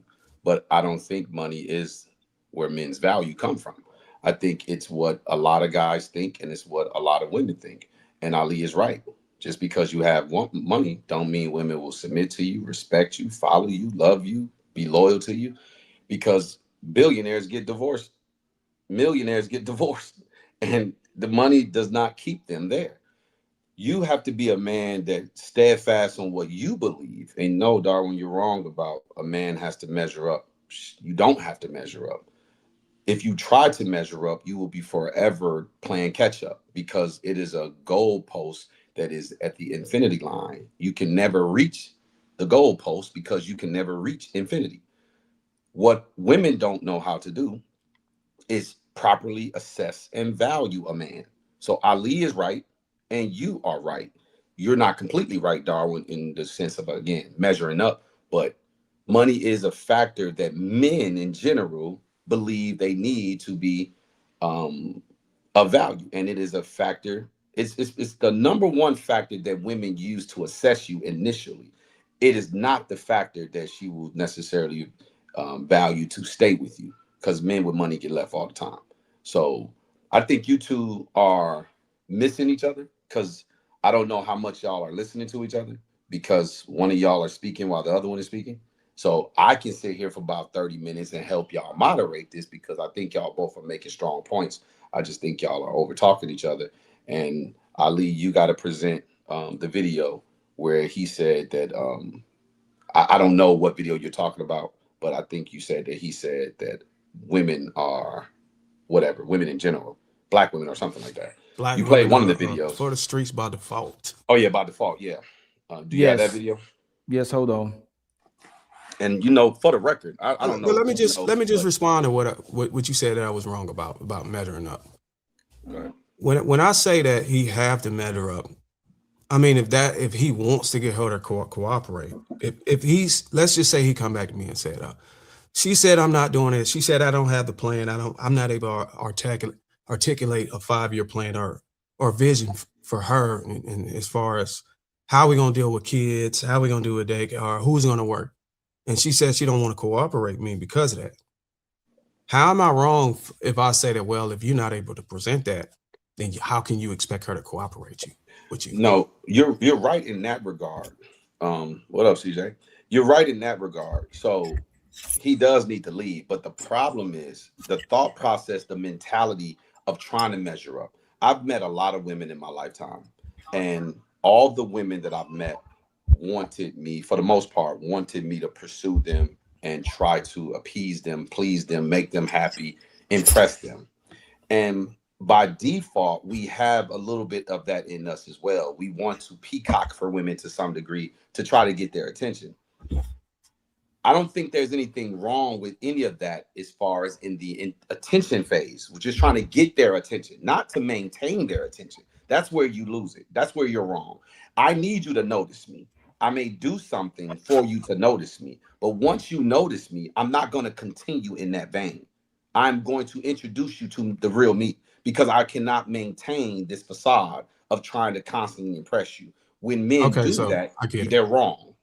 I get it, and that's not what I meant. I didn't mean by, and I'm glad you used the word peacock, because if we both agree, that's a way of showing signals, economic signals that, hey, you might got it, or you're able to do grandiose gestures or with gifts or some shit like that. But yeah, I'm on the same page. I don't feel like you need to If you think anybody single with a Bentley is peacocking. Well, yeah, that's what I'm saying. Men, peacocking women, it just don't matter, right? We on the same page with that. I'm glad we cleared that up. I don't believe a man should consistently try to impress a woman to keep her. But when we're talking about checking the box that is critical to sustain a fulfilling relationship, and you not being able to check those boxes, and maybe measuring up may have not been the appropriate term for that. I could have used something else. I could have And used check the box. that's what was getting me, because when you try to measure up, you can never measure up to an imagination. You know, women have an imagination of what they want a man to be, and if he's trying to measure up, he will forever fail. Same for women. If you're trying to measure up to a guy's imagination, she will forever fail. I think people need to be clear and help people understand what it is they need from the other person, and if that person can't provide what that person needs, then they just shouldn't be together. But hey, CJ, hey, I'm gonna hit you up when we get off this live, bro. You know, I'm about to snap on you. I don't have it long because I got work to do and I got to take the family out. So we about to go out too, darn. Hey man, I'm gonna call you when I get off this too, because I'm gonna see what y'all got going on this week. But I just wanted to come up here and clear it up. I don't do that internet war stuff. If people got something against me, and if they can substantiate what they got against, I like to clear it up. I just want to clear it up so we can go ahead and move on. And it might be some miscommunication somewhere. It might be a misunderstanding of what I said. It might be some context that's needed. But if we can be grown adults and be able to embrace that perhaps maybe there was a mix-up, maybe it wasn't, or just giving me giving us the lane to be able to elaborate on what we said that you might think that we said, and maybe we can move on from this, or we might move on being cool, we might move on being enemies. But yes, if it was up to me, thank you for the motivational speech. How are you guys doing, fellas? Mr. McPherson, I missed it. What did you mean by that comment that you left on Hila? Do you see it now or something like that? What did you mean? Can you explain that? I was responding to his packaging, the packaging of his content, title and thumbnail. Being fair or being fairness is now simping. No. Do you see it now means you either had an exchange with him that something was happening, and now you are recalling to that moment and saying, do you see? Can you see it now? Means that something established before that now all of a sudden the person is seeing. So according to that content, what was he not seeing before that he's seeing right now, Bruiser? Be honest, please. We need to get to the point. And by the way, I got the studio without a wife. Remember when you said I don't have a studio because I didn't have a wife? That brilliant quote of yours. Congratulations. Thank you. You still don't have a wife? Sorry about that. Absolutely. But hey, sir, I don't have a wife, but at least, and you know what? I'm going to save it because she did do nothing to me, Bruiser. Because the day that I start to talk about your wife, the way that you talk about mine, which I don't have, we're going to have a problem. Okay, I'm going to leave it at that. I'm going to leave it at that because I don't want to go upside your head. Maybe this is my cue to go, man. Because no. Just stay. I'm not going to talk about nobody. I'm trying to have a conversation, sir. And you giving me the wrong energy, dude. No. Again, I want you. You asked me a question, and I'm just trying to answer it. Okay, so go ahead and answer the question, please. Go ahead. Your question was, what did I mean by now you see? Yes. Okay, I'm gonna say it again. What I meant by that is, hey, you got something written on your title that says fairness is now simping. That is what I said. That is the reason why I said now you see.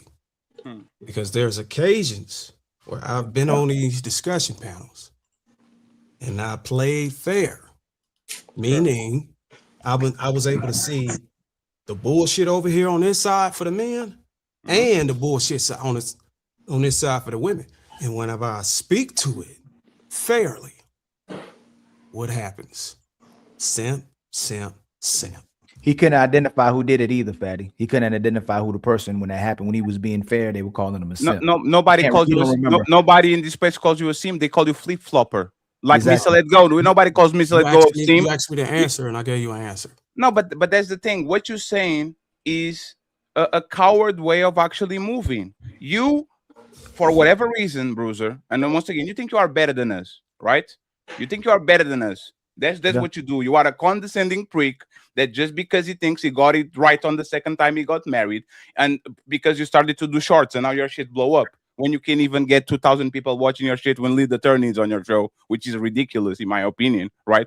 You think you are better than us. And what you do is you do this passive aggressive, nice, nasty, condescending tone. You do it on Lapif, you do it with the woman, you do it on TikTok, and you do it with us. You said on this show, right? This is why I outgrow us. You did not grow us at all. He said he better than us. He said he better than us. We beat you by a landslide on live streaming, and you beat us by a landslide on pre-recorded videos. The only difference is that we only started doing pre-recorded videos now.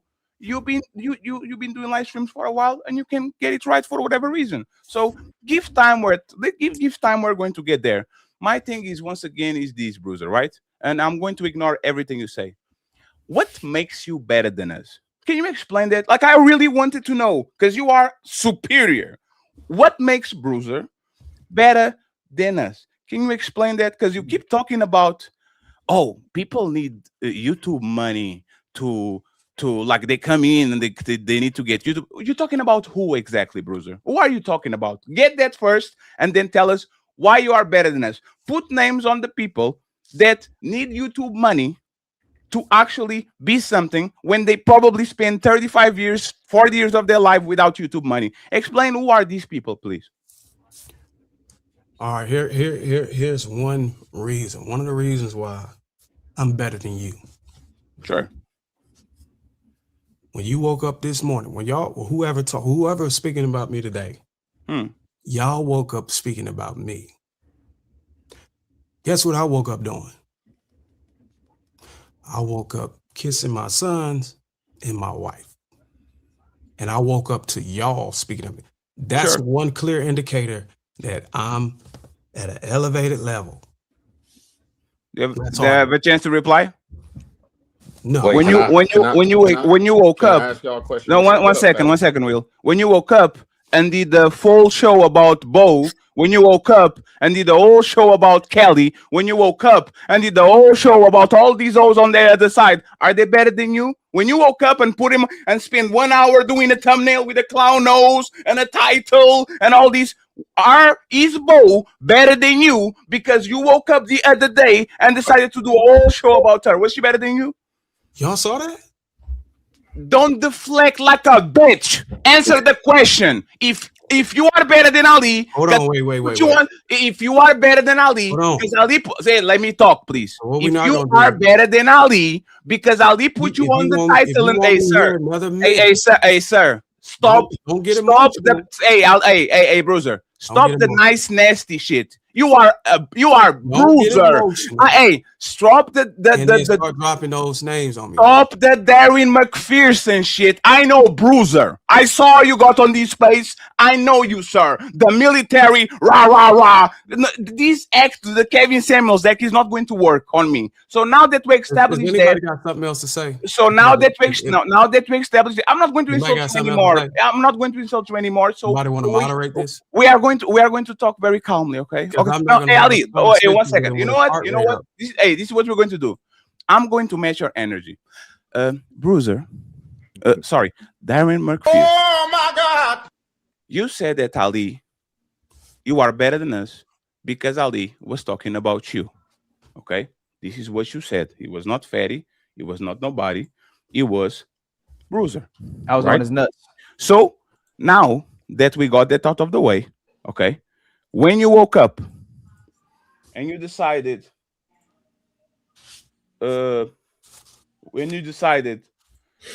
7 days ago, put Bo on the thumbnail with a clown nose and all this shit, is Bo, following your logic, right? Because Will loves logic, Ali loves logic, CJ loves logic.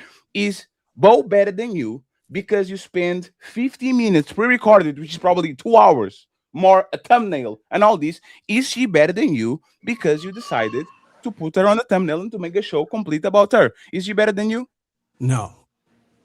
But if I got up, can you stop? Can you stop, please? Can you let me finish? No, I'll let you finish. I'll let you finish. Let me respond. I'll let you finish. You got it. It's 1 second. It's 1 second, Darwin. It's 1 second. What You told me to be calm. Me to answer your question, and you then know I what? answer it. And if I don't answer it, you cut me off. You cut me off right. whether I answer it or if I don't answer it. No, you're right. You're right. Go ahead. So I answered your question. Boom.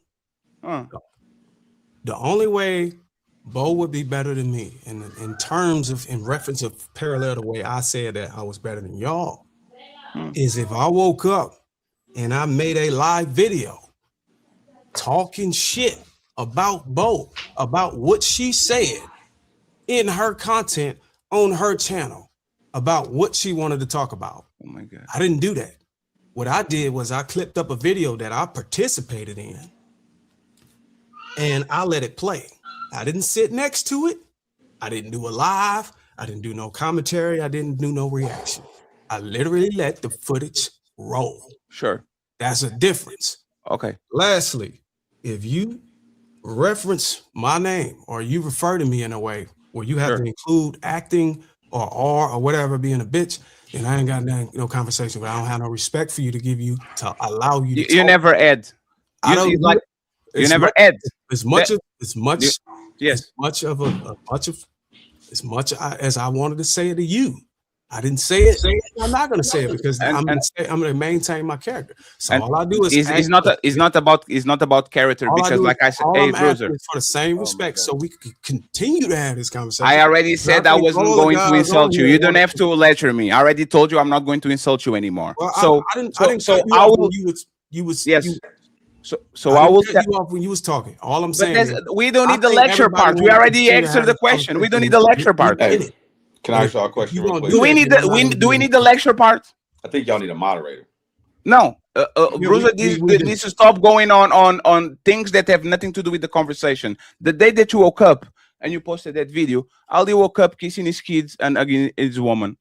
Like you see how it can easily be flipped. That day that you were so busy doing that video and doing the thumbnail and all that thing, Ali woke up kissing his kids and hugging his wife and hugging his woman, and that had nothing to do with you. And literally nothing to do with you. So like I said, you are just inconsistent. You say everything we say and more. You are actually even way more aggressive than I ever saw Ali saying, you can catch me talking crazy about black women because I say they're not my woman. You go above and beyond every single time that you can to prove that these women are for the streets.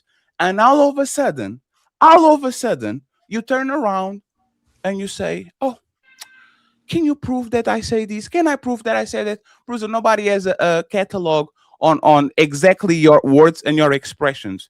But we know how you talk about black women, right? We know what you talk about black women. What is the problem with what we say? What are we saying that you don't say, right? For example, I'm still very confused. That video that Illa posted was about a 40-year-old woman with a BBL that is not married, that tells that she's going to make more than $300,000. Literally show her titty on our show. We had to clip that shit. That's how bad it is. She came in, had a bunch of cleavage, show her bull nipple, right? A woman that's telling you that she's going to, oh, I'm going to teach you stocks and all that, doesn't even know about the S&P 500. What was the problem, once again, with us doing what Bruiser does? And go ahead and ask a couple of questions to understand if this woman is lying or not. Like, what was the problem with that, Bruiser? First of all, y'all called somebody. Obviously, y'all called somebody a simp for being fair. I don't know who I didn't watch the video. I just saw the packaging, the thumbnail. My comment was on being fair is now simping. So obviously, y'all called somebody in that video, in that clip, a simp for being fair. I don't know who you called it to, but it is obviously y'all made a claim against somebody.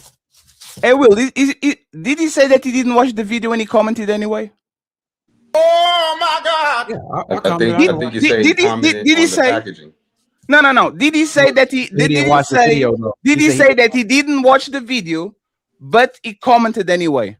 Yeah, he said he didn't watch the video, and I think he said he commented on the packaging. So we call it simp. So hey, just 1 second, Ali. Just one second, Ali. Because like again, this is what we're talking about. Hey, Bruiser, is a woman that wants to get married and is single over 30 probably for the streets? A woman who wants to get married, she's single over 30, probably for the streets. Is she probably for the streets? There's a possibility. There's a probability. Let's go with minority. Like, if you have a strong opinion about it, because you have strong opinions about it, is a woman that is single and over 30 for the streets? Probably. Probably, but not definitively. So majority, right? It's a red flag if that's what you're asking me. So it's majority, right? It's something that you majority of the women, ask a question. majority of the women, let's put it in context. The majority of the women who desired to be a family, to be married and build a family. But here's the thing. She has in their 30, in your 30s, fellas. If she's over 30 and her goal is to get married and she hasn't got married yet, she's pretty much for the streets. Thank you. That's the context I was literally about to get to. Appreciate that. What's the context? What was the context that you informed exactly? He said pretty much. It wasn't a definitive. So it's majority, right? What is the context? What context is needed? Pretty much means that's majority, right? Whoever played my soundbite, play that shit back. No, I'm asking you. So is majority, right? Is an opinion. So, if you ask me, yes, it's an opinion based on consensus. Majority, yes, right? Majority of those women who desire to be in a marriage and build families, yes, and haven't gotten it. Sure, they're doing something completely wrong. Because no, it's not are they for the streets? Yes, not wrong. Probably for the streets, just like I said. You can't say yes or no. You can't say yes or no. He said he asked me, "Is they probably for the?" Hey, Darwin, you don't want to get caught. You don't want to concede to something in case you get caught in the wrong answer. You keep saying probably. Is it yes or no? You didn't listen to more than what do you hear? It took you a while to answer that question. And you know why? At the end. And you know why it takes you a while? It took a while to answer what question? If women are probably for the streets. No, it didn't. Fatty was still talking. No, he wasn't still talk. He was still talking to make him talk. Will Darwin keeps talking and won't address. He keeps saying that's why I think they need a moderator. They don't need a moderator because we all up. There's grown men. Hold on, real quick. No grown men are up here. We're watching. Will, it happens, and this is the thing I'm saying. Will, it happens to you. You can see exactly what's happening because he does it on the feed. So we don't need no moderator. It's grown men not able to answer the direct conversation. See what he's doing right now. Will, look, see how it's happening right. No, hold on. Let me tell y'all what I witnessed. Hold on, wait, hold on. I'm not even going. It's Fatty him going back and forth. He's doing it while I'm talking to you. He needs to close his mouth when people are talking like a grown man. When I talk or he talks, I'm gonna close my mouth, and he needs to answer the question. But he's not gonna answer the question because once he concedes, he don't want to get caught in a gotcha moment because he's an opportunist and he flip flops too much, just like he does on the peef. That's what's happening right now. So this is what I'm witnessing, and I've witnessed my man Fatty come in on 10. And Darwin remained chill, and Fatty was insulting. Fatty admitted that he was insulting. Darwin remained chill. Fatty asked him a question. He was about to answer the question. Or he did answer the question. He was about to elaborate on it. Hold on, real quick, Fatty. And then it was a back and forth. And so there's. Can you stop real quick? Yeah, go ahead. If we say let's erase all of it, start back over, who you think is going to start talking over the person first? Who you think is probably, when you ask the question, is going to deflect, derail, and start talking over the next person because we're asking the person to answer the question? Who you think would do it first by your assessment and your experience in these spaces on the people who are on the panel right now? I think Fatty and Darwin will both do it. I don't think you will do it and I won't do it, but I think they both will do it. Sure. And so to be fair, to be completely transparent, I think all of y'all are making some good points. I think that we're moving so fast because Fatty asked a great question. Fatty asked him, is Bo better than you because you did a video about Bo? Like Darwin was suggesting that he's better, I guess, than y'all because y'all did a video about him. And that was a great pocket to sit in. Darwin, I think, answered it eloquently because he said no, because I was a part of the conversation. And I think y'all should have sat with that for a second to clear that up. But instead of clearing that up definitively, it was stockpiling. And then because of that, it's like the energy is building. And I think if you settle one thing before you go to the next thing, I think it clears the air every time you move to a new point.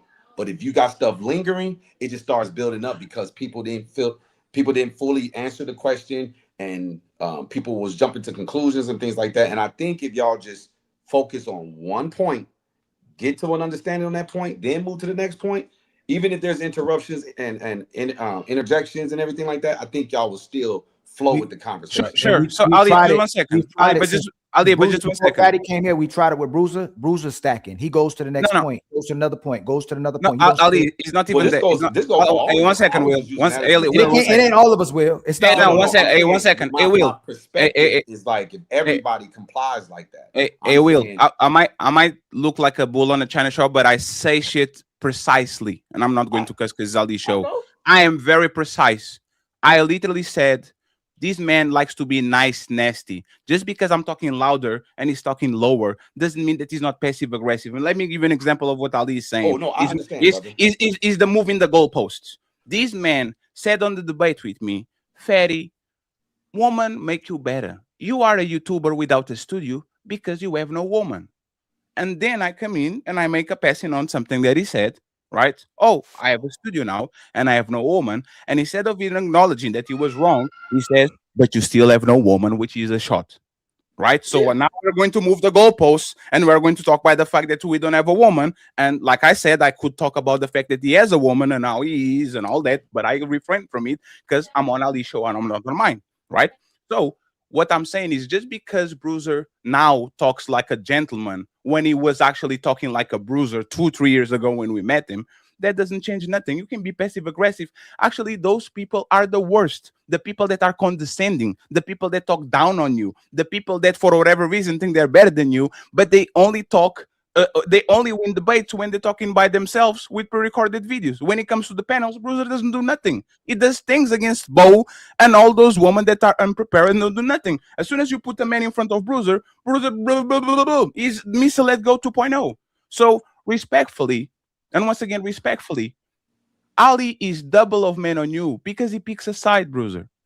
It's bad for business. I know you want to coach woman.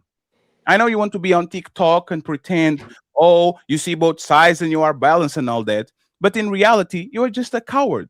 Because if you agree and you have multiple videos saying that the women are broken, the women are wrong, this is the fault of the woman. But every time men come in the room, you like to be a contrarian and jump on the woman's side because for whatever reason you want to be the antichrist and you want to be the anti-hero.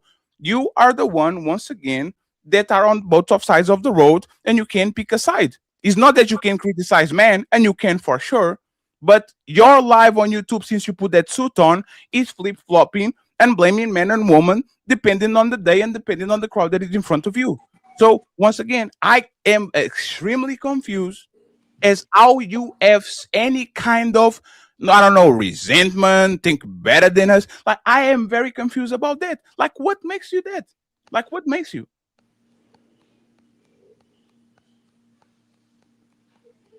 You gotta fix your mic because it's off mute, but we can't hear you. Oh shit, my bad. There you go. You good. You good. What was the question, Fatty? And simplified. Because you said a lot and I just wasn't able to land on specifically what you're trying to ask me. He basically said you nice nasty. And why the same people that do the same content as you, why do you always have to be on the other side of the road every time you are in panels with them? Why when you are alone with woman, you are the red pill Kevin Samuels 2.0 every single time, but as soon as Will pulls up, as soon as Fatty pulls up, as soon as Ali pulls up, all of a sudden you cross the road to the other side and you pretend that you are not saying exactly the same thing we are. Like, why does that happen so much? That's why my title is Bruiser is right. Because most of everything we agree with that you say until a man steps in on the panel and all of a sudden you're a contrarian and go against what those men are saying, especially if you're looking bad in front of those men as well too, to look good to the women. Right. So correct me if I'm understanding this wrong or right. Y'all are saying that I'm saying one thing that probably aligns with y'all when I'm not on the platform with y'all. But then when I get on the platform with y'all, I'm against y'all. Is that what y'all mean? Yes, you No. crossed the road. You are. That's why we call you this. Fatty. No, Fatty. He said us, not against Ali and Fatty, against the rhetoric that you're pushing that's Okay, similar I'm to what against Ali the and Fatty is narrative saying. that I've The been. rhetoric that you push, every single one of your content is about what women typically are doing wrong. Most of it, not every single one, is addressing modern women until men land on a channel or you find a reason to be contrarian, whether it's for the algorithm, whether it's whatever you're doing, whether it's for grifting. I don't know what it's for, but you will flip-flop literally in front of, before our eyes, in front of everyone. Okay. When your whole when you platform yourself to address the modern women. Okay, now this is a good question. I'm glad y'all I need to hear. I'm asked. gonna dip out. All right, gentlemen, y'all be easy. I'm glad y'all asked this question because this All is right, gonna clear it up. I mean, y'all might be able to understand it the way I respond. The reason why I'm doing that, number one, is because I want to be able to create a show for JR, and I think this is more likely to happen. Oh my God! That's number one. I want to create a show to where we're not an echo chamber. That's number one. Number two, I can find ways to challenge y'all so we can get some content. That's two. The second thing is I don't restrict myself to one side of the narrative or whatever. I'm able to speak to both sides because I'm able to find problems on both sides. And when I say problems on both sides, issues with men and women that they may be struggling with because they have a desired outcome to try to find somebody to get in a relationship with. I'm gonna showcase that on the panels, regardless of whatever narrative y'all are trying to anticipate that I'm gonna push. Whatever rhetoric y'all think I'm gonna push, it behoove you not to try to anticipate that. You might be thinking Because to yourself, I've seen women cooperate with broke now that y'all dudes. being rude. So how do you explain I don't know that? if And you're something right. playing in the background. You've seen that's women playing in the back. cooperate Oh, you do? who don't live by any principles or standards. That does happen. I am happy that you I don't admit know that. I don't know if you did that to try to interrupt me. To quick. No, I think he pulled it. I think he pulled it up, but I'll address something Because though. real eyes realize real lies. What made you? Hold on, Fatty. Hold on. Hey, no, I'm asking. I'm asking. Why didn't you just say that then? Why? So that's why we need a moderator. Because now y'all getting emotional. Y'all being disrespectful. You said you did it to be a contract. No. Hey, Darwin, I'm asking. I asked y'all many he brung times a video not up. to- He didn't mean not it. to He be brung a rude video. and He brung be- a video. He brung a video up. He didn't mean to cut you It's off. almost like He didn't y'all want realize- me to. It's like y'all It was an accident, sir. It was an accident. I'm telling you, y'all he didn't want me mean to to do. leave? I just told you he didn't mean to do Sir, it. it was an accident. gotta I put say the video He didn't know downstairs. it's wrong. He didn't know. He's on my. He All has. y'all gotta do is listen, shut up and listen for a minute. he has access to my channel. He didn't realize it was up. He Okay, didn't that realize ain't he my was doing fault. it. You can't So, burden me with that. I'm not I asking you just to said, shut up. so it's and our listen. bad. It's our bad. We about to shut up, but there's a problem with what you just did though. If that was You the don't have case, to why explain didn't to you? me. Can you please stop real quick? You Why just didn't let you me say? finish. Why didn't you say, Ali? This is why I do this instead of y'all are on my nuts and y'all don't like me being fair. You don't like me being neutral. You don't like me being balanced. Why don't you just say, Ali, I do that on the Peep Show, and I do that sometimes for the algorithm. This is why we need a Why- moderator. No, it's Ali. 1 second. It's easily understandable. On my studio, when I pull things to the studio, it stays down. On Ali's studio, the things go right to the screen. So when I pull the video, it went right to the screen, and I Ali's don't need you to- listen, I Ali is don't need you to apologizing for explain to that me. because we didn't know it I'm not- was. It was. Bruce, wait a minute, we wait a minute. apologize. I'm not asking you to explain to me apologize. what just I happened. already said I apologize. My bad. I apologize. Okay, I'm not before you asking you to apologize. apologize anymore. I just want you to just be quiet. Yes, go ahead. Okay, thank you. So, what I want y'all to try to do moving forward. You don't gotta ad lib. Just don't try to. When we come in these panel discussions, when we have topics to give our individual perspectives, don't anticipate what you think I'm going to say, or don't try to pigeonhole me to a particular ideology, narrative, or rhetoric, so that you can anticipate what I'm going to say. It's not going to work out for you because I'm able to speak to both sides. And if you do that, you're going to think that I'm code switching. You're going to think I'm flip-flopping because I'm not putting my foot down on one side's neck. That is where y'all having the issue at. Y'all think that I'm supposed to adhere to some type of restriction to speak on one side. I don't do that. I don't have that over here. I have the luxury of being able to create my own perspective and speak to both sides when I want, and how often I want, and I don't give a damn about what nobody say. That's your issue. Y'all think I'm supposed to give a damn. I don't. Sure. Because if I'm speaking the truth and I'm able to substantiate what I'm saying, none of that shit matters. Sure. So this is the Sounds like thing, damage right? control. Hey, go ahead, Ved. Yeah, so this is the things. First, I'm glad that you admitted that you do it for content on point one. That's the most important. You pick another side and you decide to be Judas and go to the side of the road, not because he's right, but because you want content, so you are faking it for content. You literally said it. It was not me, it was you. I want to give JR a show, so I will go to the other side every time Ali and we'll pull up because I don't want people to agree with each other. So I'm going to pick a contrarian position just because I want to give JR a show. For example, I did that on the ladies first when we're talking about breast reduction. And as a disclaimer, when I ended the show and when I ended the segment, I says, ladies, you can have your breast reducted. I don't want to break her back. I was just doing for content's sake, but this is a disclaimer. I was like, you don't do that. You Kevin Samuels with the suit 2.0 come in as a serious actor, as a coach. There's something you brag about so much that you coach people and all that, and you decide to literally represent ideas that you don't agree because it actually fills your pocket and gives you content. So you are the one doing it for money. Remember when you said that our YouTubers that are coming in to get money and all that? You are faking positions for money. And you know why I brought this? Isn't that a grifter? No, there's not. Ask me a question, or Hey, I didn't interrupt you. I didn't interrupt you. Interrupted, so I that's didn't. why I interrupted. I didn't interrupt you. Thank you. Okay. I was going to pull this video up, but I'm not going to pull it because you kind of know what it is, right? Now you are on the phase of your life where you're preaching the money pill, right?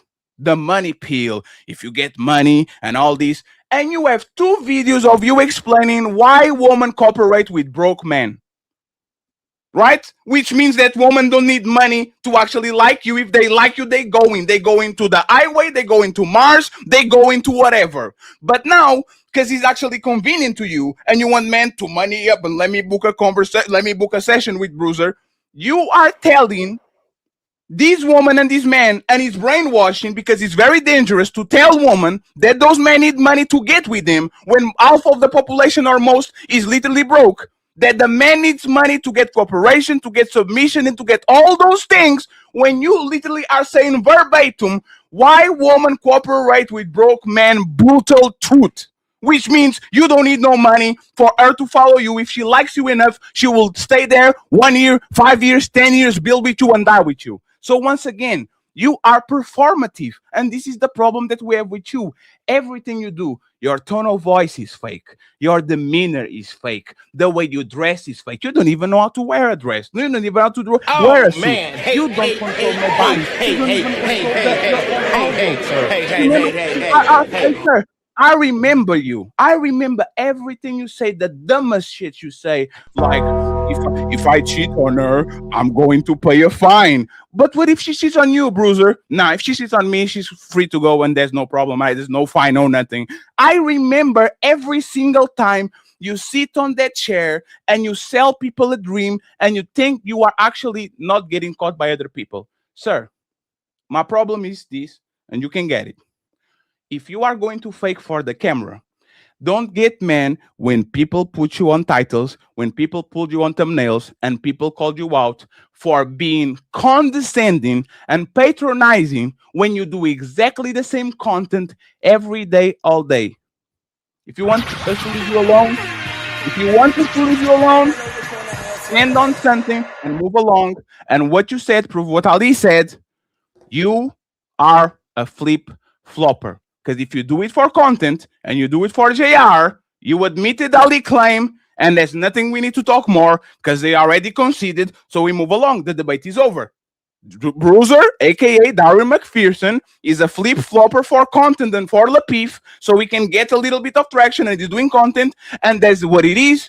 Go do your consultations and move along. We are going to do our pet, and in 6 months to a year, I want to see you looking down on us. Okay, I guarantee you, 6 months to a year, I want to see you looking down on us. You got the microphone, sir. Thank you. Appreciate it. All right.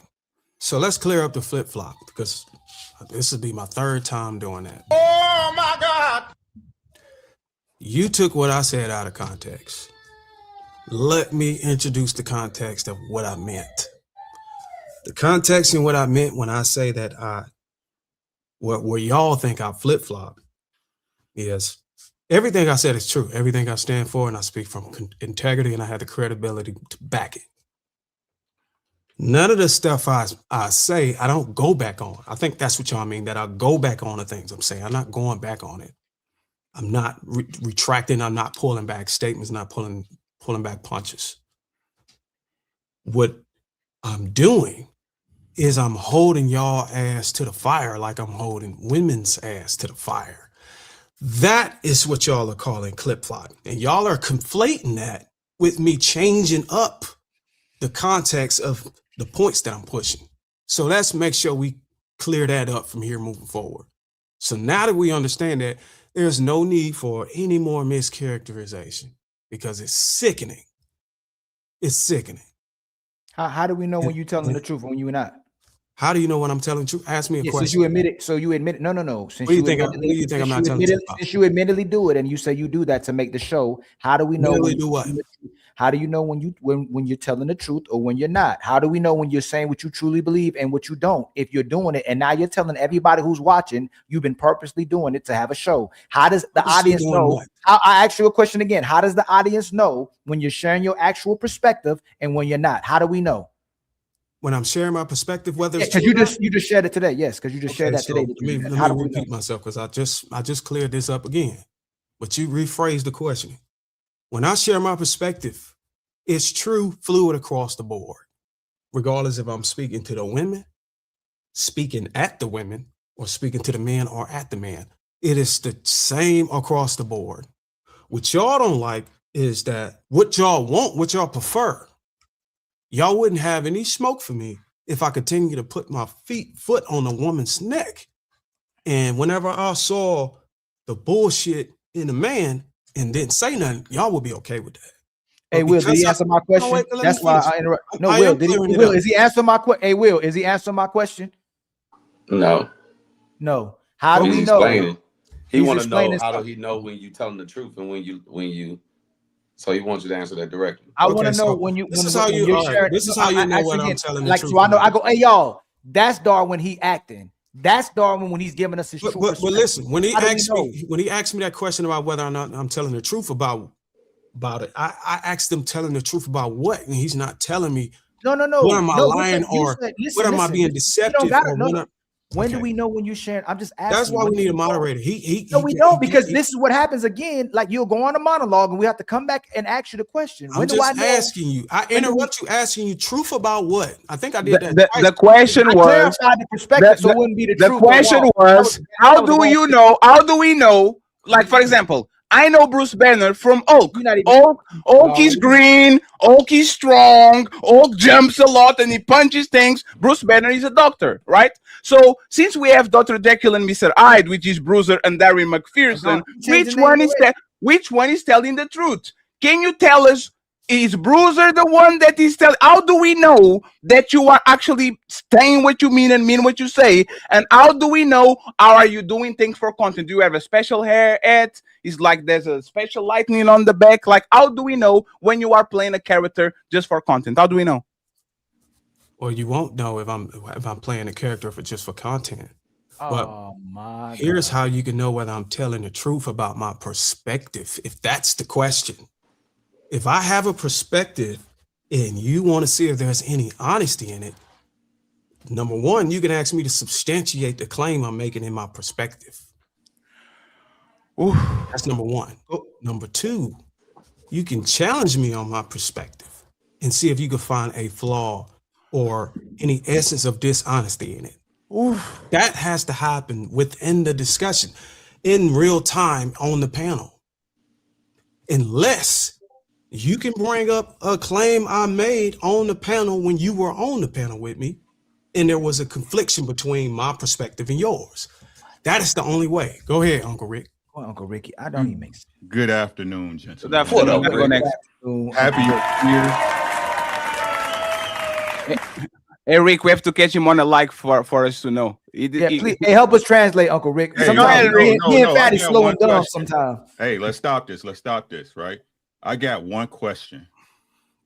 A couple of weeks ago, Mr. McPherson, did you not say on Lapeep that you tailor your content, that you have the ability to tailor your content so you can manipulate the algorithm? You're not pigeonholed like the rest of these people, right? Ain't that what you said on Lapeep's panel? Oh my God! No, that's not what I said. Not verbatim. Let's not do that. Let's not do that. I don't remember your words specifically, but you said on a live panel that you tailor your message for the algo. What is that? No, that's not what I said. You can pull up the So clip. you calling me a liar? Let me see if I understand what's You asked me going on. what I said. You didn't make a claim. You asked me whether I said it or not, and I'm answering the question. Now you asking me, did I claim that you're a liar? Or am I making a claim that you're a liar? I didn't say you were a liar. Yeah, I just said that's not what I He said. just answered your question. Yeah. So let me ask y'all a question real quick because I'm a little conversation lost. is moving too quick, Will. No, Moving too quick. Rick asked him a question. That's why we need a moderator. He answered Rick's question, and Rick made an assumption, and he was like, "No, I'm not doing what you're assuming. I answered your question." So is the issue?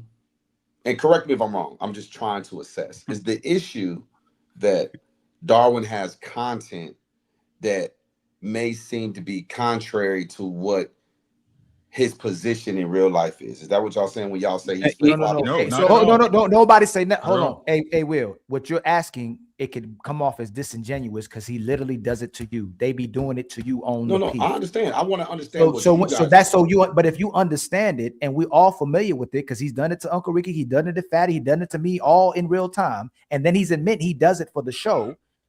All we're asking is how we know when it's his perspective and when it isn't, because he does it to all of us. So, but he said earlier I was on his nuts and he's better than us. So he went on like I said, a diatribe. Then he went on boosting himself up and stroking his own ego instead of saying, "Oh, Ali, I see how you can come from that angle. I'm actually just putting on a show for Lapeef." That's all we need to hear. Because if it's a show, we know where to put you at. That's all I'm saying. That's all we need to hear. It's for content. Give me a second, right? This is my problem with it, right? So you said you can come up and have a conversation about what your supposedly your mission is, right? You can sit down and say that, but then when the truths come out, you want to go back to the argument of how it's some shame, insults, and guilt, need to be right type shit. If you here to make content and you don't give a fuck who looks at, hey, you stay in the middle so I can get this money and I can get your money. I don't care. But say that's what the fuck it is, because that's what you said it was on Lapeef that night. But now you saying you ain't even say it. And Rick, he admitted before. You can ask me on our show. On our show, we ask, "Hey, Bruiser, if a client comes to you and he asks for something that is clearly bad for them, like going after a woman that doesn't like them back, going after a job that is not," and we ask him, "Do you stop and say, I can help you with that, or don't do that because that's not going to be the path?" Bruiser literally said, "I'm going to help you achieve your goal, even if he's not going to. If you want that girl, instead of actually calling you to reason and lose the money because you lose the client, you're curing the client, I will literally go ahead and tell the client every single thing he has to accomplish his goal, even if his goal is keeping a baby mama of 7 that is cheating on him." Right? This is the conversation that we have with Bruiser. Bruiser is clientele based. So, Bruiser, what we have to say here, and again, this conversation is being redundant, you already conceded. You do shit for content. You do stuff for the sake of being on the other side. So that's contention. That's called planting opposition is control opposition. Now that we know that, we are not going to be aggravated anymore because we know it's fake. We thought that you were like Mr. Let Go. You were kind of just a character, right? That comes in and every side he sees the weaker side. He goes to the weaker side because he likes to play against the all-stars, right? Now we know it's all fake. So once again, yes, you can correct me again. You can correct me after I land this. How do you explain you telling men to go get money and then saying that women cooperate with broke men? Like you literally say, like this is a description. Women cooperate with broke men. You say it, the brutal truth, and explain exactly what it is. And then you say the money pill, because you did it to J Prince and to the other woman. Remember, Ali, when he says, how do you get J Prince to like me? Oh, you send money to me, you send money to her, and I'll schedule a date and all that. How do you reconcile these two messages? Woman will woman will submit to a broke man, and you need to get money to get this woman to submit. How do you reconcile these two messages? All right, before I answer that question, I like to clarify the mischaracterization of how I insert myself on panel discussions. Can I do that first? So all of the stuff, when I do decide that I want to be neutral or I want to speak to the other side, that is contingent on the topic at hand. If JR formulates a question that requires us to hold men accountable, then I'm going to speak in a way and from a perspective that you might not like, because he's going to be putting the foot on a man's neck. But if you ask me on the women's side, if you formulate a question on the women's side, it all contingent upon how the topic and the theme of the show plays out. I don't just do it. It's necessary for me to have a topic to speak to, for me to formulate a perspective on it. And it might not align with the rhetoric or the narrative that y'all agree with. So just to clear that up. But it doesn't make any of this stuff I'm saying is false or fake. It's still true, because I'm speaking in a way where I can articulate something I can substantiate. And How? No. Sorry. I'm sorry for interrupt you, because you're going to go on another. Like how? Yeah, but it's important that I elaborate. No. So How? You gotta let me finish. Panels are not debates. Don't get emotional because I'm able to articulate. No, it's because panels are not debates. Don't get debate. emotional and interrupt because I'm able to effectively. Let me mute myself.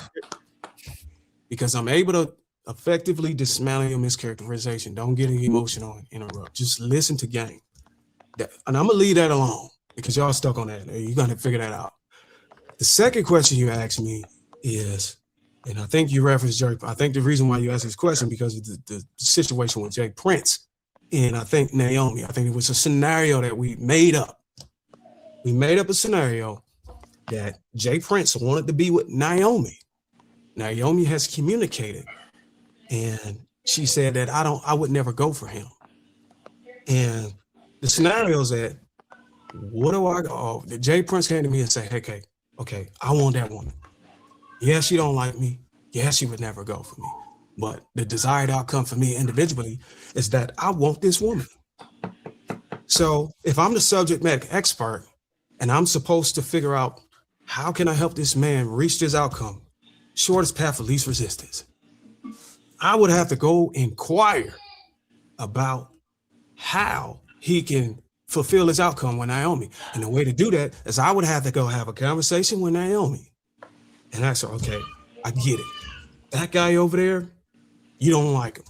You would never give him the time of the day. You've already communicated. But this man is adamant about having an interaction with you on an intimate level. What is it gonna take for him to reach that outcome?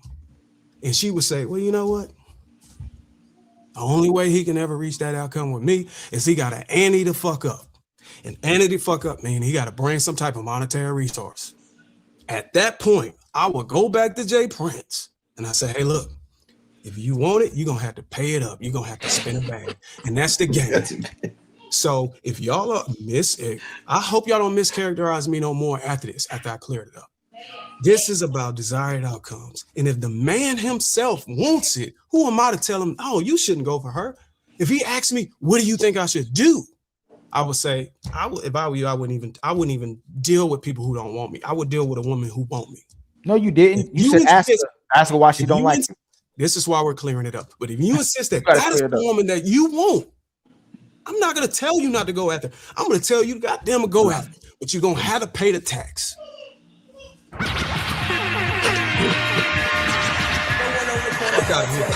Don't mischaracterize me again. You can't make this. So this is where the fakeness starts, right? This is not a debate. A debate, you can choose an opinion that you don't agree, so you can defend it because that's what the debate is, right? Panels are not debates.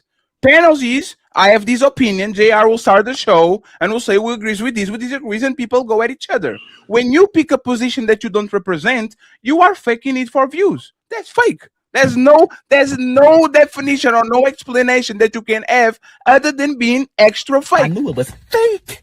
I knew it. I knew it. So now that we established that, once again, do you consider yourself as a coach, Bruiser, a problem solver? Now that I have established what? Do you consider yourself as a coach, a person that coaches people, that charges people? Do you consider yourself a problem solver? Absolutely.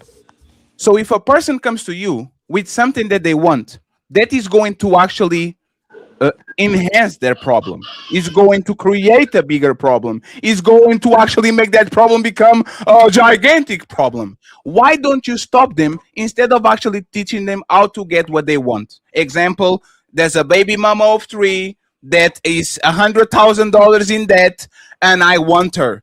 And instead of saying, hey brother, I'm a problem solver, so I'm not going to actually send you to a burning building, I'm going to solve this so you don't have a miserable life. Why do you give that man the tools to get into a burning building knowing that you are calling yourself a problem solver? Why do you do that, Mr. McPherson? Because if people coming to me with desired outcomes, I help them reach them. Simple as that. Now, so like a genie. I do make recommendations based off of my own morals and standards. Whether they willing to embrace them, fine. They may have a change of heart on whatever desired outcome they're trying to go after, if it's going to amplify their problems. But 9 times out of 10, they don't care what I think.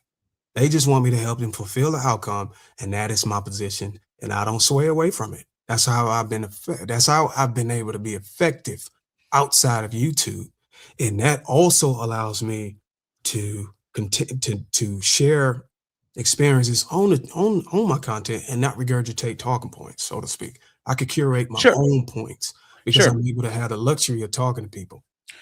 So I always wonder who are the crazy women that sign up to Mr. Let Go consultations. But now I have the same problem with you, right? Have you no, let's walk this down, right? Now let's walk this down. If these women are delusional, if these women are broken, if these women don't know what they want, if these women commit mistakes all the time, you said it, most of these women are damaged, most of the dating market is. So you get a woman client and she comes to you and she says, I want J Prince. And instead of you saying, don't go to J Prince, go to a decent man that is not going to put their hands on you, not going to make you a baby mama. No, you are going to say, and this is 7 steps on how to date J Prince. And you're going to give her that letter and you're going to move along. Oh my God. If you admit that these women are broken and don't know what they want, why are you coaching them for them to go to a path that you know is destructive instead of stopping them there? I know there's money on it, so let's take the money out of the way. Other than money, why would you lead confused women that want things that they shouldn't want? Why do you help them actually go ahead and break a leg? Why do you do that, Bruiser? Why do I help people reach their outcome? Simplified. No. There was not a question, Bruiser. Don't reframe it. Don't reframe it, please. Because that's what they want. Wait, Fatty, are you asking him? There's 2 roads, obviously, a woman could take. Sure. A path of righteousness and a path of destruction. If this woman she doesn't know which is which.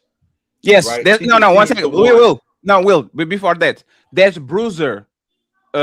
Introduction is explanation of woman. Women are broken. This is not me. This is him saying that. Okay. Bruiser's perspective is women don't know what they want. Yes. And men are losers too. In reality, women don't know what they want. So a woman who doesn't know what she wants comes to Bruiser. Now, obviously, he can lead her down the path of righteousness or the path of destruction. Yes. She is picking the path of destruction, not knowing that is the path. Not knowing. Yes. Seeing it and thinking that's what I want. And you're saying Bruiser is going to lead her down that path because that's the path she wants. Yes, that's what. Yes. He's not going to do what's necessarily right. Yes. He's going to do, because she's paying him, he's going to give her whatever outcome she wants. Yes. Yes. Bruiser, I will. Is that the case? Thank you very much, Will, for translating. Now, hey, now, Will, please, 1 second, Bruiser, before you answer, Will, every time he runs away or restructures the question, please stop him, okay? So we don't stay here for 7 hours. And Will, hold on, and Will, before he answers, he did it with men. Can I answer the question? He yes. clarified. So yes, because make sure he did it with men as well too. He said if a man desires a woman, I'm gonna tell him what he needs to do to get that desired woman, instead of saying, "Hey, this is this type of woman. Why would you pursue this woman?" Because he said most men are losers too. I got Go you. ahead, So, Will. darling, before you answer, again, because I lost is their claim true that you will lead them down whatever path they desire, even if you know that it's the path of destruction? No, that claim is false. Wow. Now, Bruiser, before you give any explanation, gentlemen, if y'all make a claim and he then says it's false, before he defends why it's false, can y'all articulate why it's true? Hey, Will, he did it live on our show. We stayed 40 minutes. We pulled up on our show, and I was asking him, "Hey, Bruiser, you are a coach. You shouldn't send people to a burning building." And he says, "No. If person wants to do A, I will help him to do A. Is what I do. I don't care if the person says B, we'll help him to do B." Bruiser never said if a loser comes to me and wants to do loser activities and has loser goals, I'm going to stop them from doing that, because if they want to do that, I'm going to help them do that. And once again, wait, Bruiser, I just want to say this. He made the money pill. He made the money pill. So if the woman needs money, if you want a desired outcome from this gold digging woman or this woman who needs money from you, he created the money pill. Will, that's what the money pill is. Let me just finish so I can say one thing before Bruiser goes. Right? I haven't even been able. I don't think that's what No, money. I know. No, because Will said assumption shit. Hey, Bruiser, before I had to delete all my videos, I downloaded all the videos and they are being uploaded right now to another page so I can get the whole transcript and all that shit. Brother, if you lie on me, in 2 days, I will tell my editor to go through all those transcripts and he's finding the day that you were talking. I think it wasn't even on Ali's show. That's probably not even deleted. So please don't deny that you said it. Explain exactly why you're changing your tune now or exactly what you're doing. Go ahead. Got it. You got it. All right. So here's the understanding, the complete understanding of how I work with clients. I usually don't do this, but take it as a luxury. But for the sake of y'all continue to mischaracterize me, I think it's important that I do it. So here's how it works. People come to me and they ask me questions. Most of the time it's problems with the relationship. It's rarely trying to obtain a particular archetype or person that they want to date. It's rarely that. But if it is that, and them going after that person could mean that it'll be more harm to them, whatever facet. They could be emotionally, financially, physically, whatever. I make them aware of the risk that they're putting them, the vulnerability that they're putting themselves in before I even articulate any plan of action for them to reach a desired outcome. Because, okay, so now what you can't do is say that and then go and mischaracterize when I'm actually giving you the truth. So, and if we want to be responsible adults, because this is a matter of my personal business.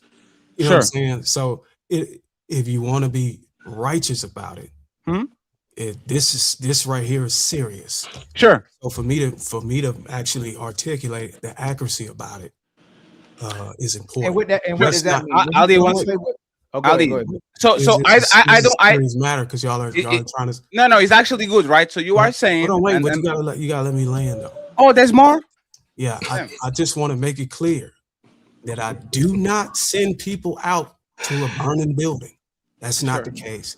So now that we got that on the record, yes, you repackage. No, hey, Ali, 1 second, Ali, I got him. I got him. Every time somebody catches you like your name, you change the name, you change the response, you repackage it every time you get caught because you're an opportunist, Darwin. That's what you keep. Ali, I got him, Ali. Ahead, Ali, so this is what happens with lawyers, right? Somebody comes to them with a case. And they say, this looks bad. Let me look at it. And when I can represent you, sir. I'm sorry. Happens with every profession. Happens with happens with coaches. Happen with coaches. Happen with doctors. You come to a doctor and he says, "Doctor, I need this," and he says, "I can help you do that surgery, sir. I can do it. You have to go somewhere else, right?" So, Mr. Darwin McPherson, okay, you are telling me that once a person comes to you, He's talking with his family, so I'm going to wait. I'm going to wait for him for a second. I knew it was fake. I knew it. I knew it. Okay, so now that he's here with us, so you are telling him, Mr. Darwin, when a person comes to you with the goal or a desire that is going to be destructive overall, that you tell them what that entails, and as soon as they want to say, I want to do it anyway, you send them back and says, I'm not going to send you to a burning building, so I'm not going to give you advice on how to get to this destructive goal. Is that what you do, Darwin? Yeah. So if somebody say that, for one, let's say for example, messing with a woman who's probably had filed for divorce for being unhappy, and she maybe had multiple kids by multiple men, and there's a man who desires her. I'm gonna warn him that he's making a bad decision. And I'm already paid. This is a consultation. I'm already paid. People book prior to that. So what I'm doing now is just fulfilling the promise. So if somebody say that, yeah, well, I don't give a fuck about that. This is the woman I want. I'm not going to tell him that he shouldn't go after that. So I'm I'm going to say, okay, let's work towards how you can make that happen. Simple as that. So you send people to a burning building for money. If a person comes to you and says, one second. Please, let me finish. If a person comes to you and says, I want to reconciliate with my deadbeat baby daddy that puts his hand on me every month. No, actually, that's a crime. I don't want to put you on that, right? But I want to be with the person that is clearly very toxic and negative to me. And you explain to them, you shouldn't go back to them because they are very toxic to you. And they say, no, but I want to do it anyway. You are telling that you're going to give them advice from A to Z to how to get inside of that burning building. That is what you're saying. So you are doing it for money. You are burning these people, and you are burning the trust that your clients have in you because they think you do better and they think you know better and you think you have better results, and you are literally giving them medicine that is going to make them sicker, that might get them dead, because once again, you have all the right to refuse clients because you want money. You say, oh, you really want to be with that man that does the ABC on you? You really want to be with this woman that does this? Let me help you out to get that woman back. Please, Bruiser. No, Bruiser. I know. No, one second, please, Bruiser. I know. I already know the speech. Okay, this is what he's going to say. This is a mischaracterization. I didn't say that, and you are going to explain me. Am I correct on my assessment? And if I'm incorrect, where did I mischaracterize you, Bruiser? Explain. I'm not going to say that. So thanks for trying to anticipate. I tried to warn you earlier not to try to anticipate what I'm saying. Sure. You're doing it. So I know that you're an F student. All right. So this is what I'm saying. Oh my God. This is what I want to say. People are not paying for me to lead them, to send them. What people are actually paying is for my time and their privacy. That's it.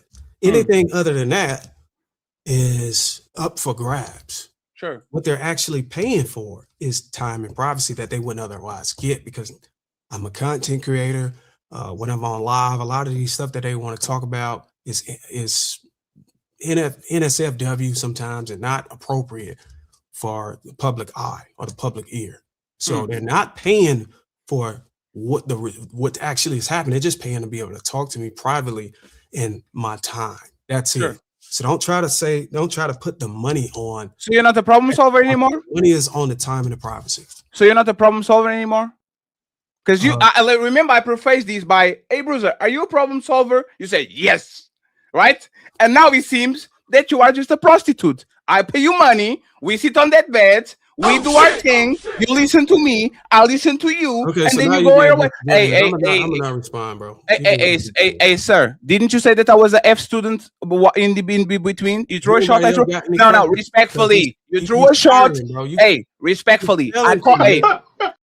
This is aggressive shit that I'm talking about. You claim I was an F student, right? Which is a personal shot.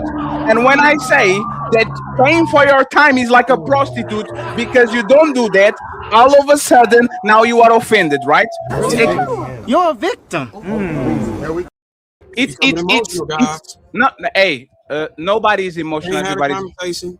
everybody's very Finally calm. get the outcome you want. and Look you at the nice nasty coming out again, Anybody got friends. anything else to say? Before Look I at the leave? nice nasty coming out again, friends. Nobody's out of their character. Nobody got Nobody's any mad. more You questions? were the one that threw the first shot and said Got a you question? are an F student. So you got the shot back, and now that That's I my actually problem. shot you back, now you have a Rebellion. problem with it, huh? That's Hey, why Bruiser. you Hey, can't. Bruiser. If you're let me ask you some last question. I'm your If I kryptonite, put, bro. Just hey, stop. Bruiser. Hey, Bruiser. Anybody Let got me- any questions? No, So, Ali, 1 second. Ali is the last question. Ali is the last question. Bruiser. I'm not answering no more of your questions. Okay, so It doesn't matter. ignore it. So ignore it, right? So my question will be, if I put $100 on your pennies right now, would you give us more 20 minutes? Has anybody got any else and got any questions? I knew it was fake. I knew it. I knew it. So these people can pay for your time, but I can't. That's crazy. Do you believe you truly helping people? Thank you, Uncle Rick. Do I believe I'm truly helping people? Yes. It's crazy. Women do what he's doing right now. They don't want to answer no more your question, but they answer somebody else's question. But he's supposed to be a coach and a man. Even if I'm coaching, You called him an F student, and when he you ad hominem back, you shut down and became a victim. That's crazy, Darwin. Okay, so now we're having a meta conversation. Just stand on what you say. That's all we're saying. If This you is said why it, we need a just moderator. stand on it. My question is my second question is, how do you believe you helping a person when you don't care about the results either way? First of all, that's a loaded question. I never said I didn't care about the results.